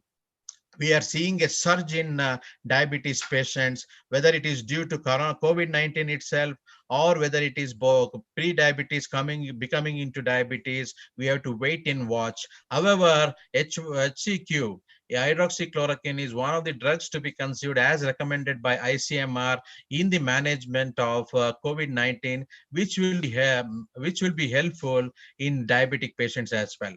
Thanks for your patience hearing. Over to the chairperson for further proceedings. Thank you, Arvinda. And that initial confusion about HCQ and QT prolongation, cannot be ruled out totally. But still, see, HCQ is being used for rheumatoid arthritis and diabetes for so long years. Yes. In higher doses, maybe. But we have never seen QT prolongation in those cases. And all of a sudden, with COVID-19 and use of HCQ along with macrolides, some scattered incidences of QT prolongation may be leading to arrhythmia was reported, but that was the initial finding, and later it was cleared. Another point is while starting HCQ, I think baseline we need not check retina checkup for all the patients. Otherwise, that will become a botheration for starting the molecule at the first place. Within a year, it needs to be checked.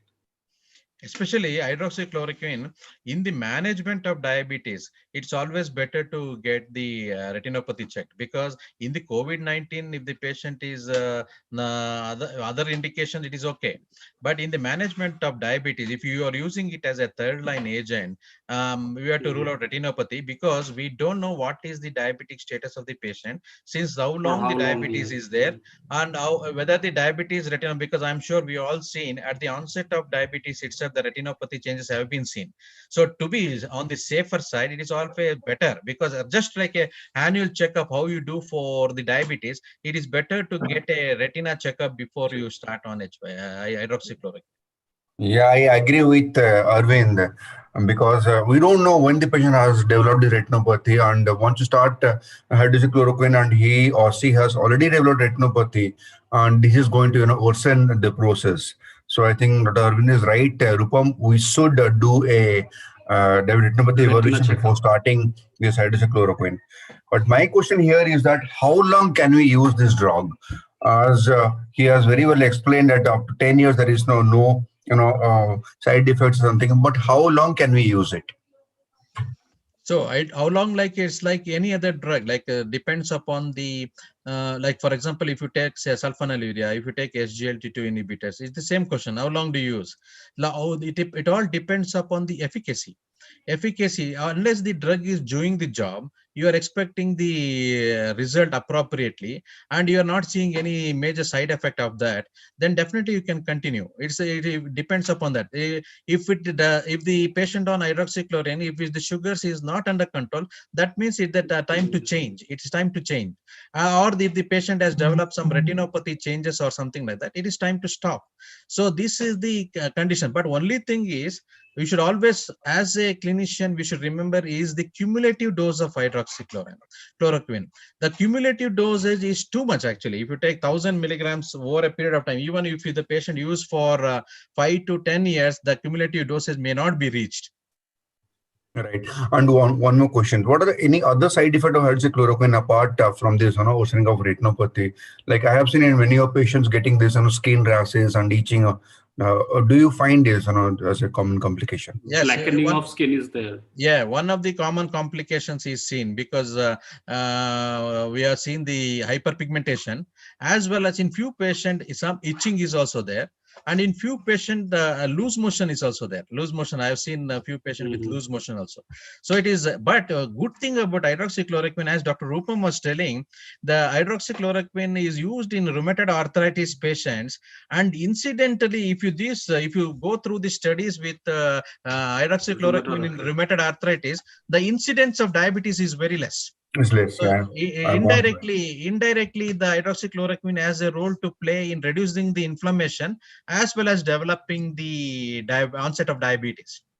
Dr. Shekhar sir, and I think in those patients of rheumatoid arthritis, they are used for as long as 20 years, 30 years, like that. Absolutely. Yeah, absolutely. Safely. Yeah. That's correct. Long duration, it has been indirect. We know the safety of the drugs in rheumatoid arthritis, in some cases of SLE. In so many cases, it has been used. I have a point to add here, Dr. Arvind. Yes, sir. See, I was just checking. I couldn't get it. I have written it somewhere down there. Between chloroquine and hydroxychloroquine, when chloroquine was being used as a prophylaxis for malaria, they found out the chances of retinopathy is much lower with HCQS, whereas with chloroquine it is higher. That's correct. So that the scare of retinopathy with hydroxychloroquine is unfounded. I'll just try to, give you the references. And as you were rightly telling, the amount that we use of not more than 300 to 400 milligrams a day, cumulative risk is not going to be a problem at all.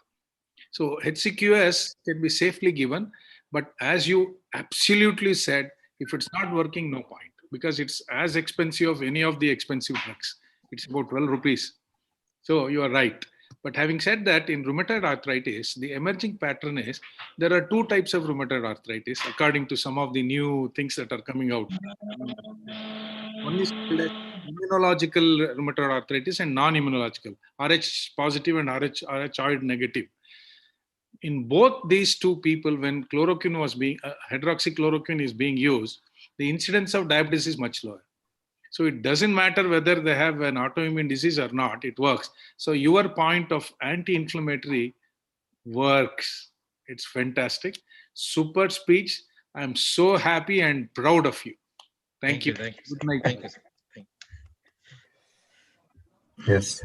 So I think by this we come to the end of the session. Thanks, Dr. Rupam and Dr. Ajay Tiwari for chairing this session. Thanks for being a part of our conference. So nice of you. And thanks, Dr. Utkal and Dr. Vishwanath for being a part of the panel discussion. So I think by this we'll conclude the first day session today. So tomorrow we'll be rejoining at morning 8:30 only, but 8:30 to 10, it's the time for the postgraduates actually, because we always, if you see in many conferences, we are concentrating on the newer things and all those things we'll be discussing. But what happens to the postgraduate students, whether they are learning or whether what is their update, we have to look into that. So we thought initially, this thought came to my mind. So we thought we'll do one session on this. We keep it as a ADC postgraduate diabetes league. So we'll give them topics and let them discuss, let that spirit of scientific data, everything goes into their mind from the postgraduate level only, because they may not be aware, they might be reading just diabetes, but when they come into the scientific studies, let them get oriented into this. And as Dr. Shekhar is always points out that postgraduates are the key. They should be taken care. They should be educated about all the scientific data and all those things. So keeping that in mind, we have organized this from morning 8:30 to 10. If you are free, kindly log in. So it will be interesting. This will be moderated by Dr. Vishwanath, who is there in the picture now. He is from Ramaya Hospital. He is the associate professor in Ramaya Hospital. So he'll be moderating this session. He is a master in organizing quiz and these postgraduate events. He is well versed in this. We have got two judges also. So two neutral judges, in fact, neutral judges to judge the winner. So we have got two direct semifinals and one semifinals with interesting topics. Followed by from 10 o'clock onwards till 6:30 in the evening, we have a continued session. We have got various national and international faculty will be participating in it with a very good topics. I'm sure you'll all enjoy this scientific feast. Kindly log in at 8:30 and be a part of it. Thank you for attending the first session. That's a great move, Arvind. And how about the cocktail dinner? Cocktail dinner is virtual cocktail dinner, which will be served, virtual cocktail dinner, which will be served at home. It's the most important point. Where is the banquet? Most important point, yeah. It's a virtual banquet organized at your home by your wife. So it's due then, it's due. Yeah. Okay then. Thank you. Thank you. Thank you. Bye-bye. Thank you. Yeah, good night. Utkal, bye. Bye. Bye. Bye. Rupam. Bye. Mm.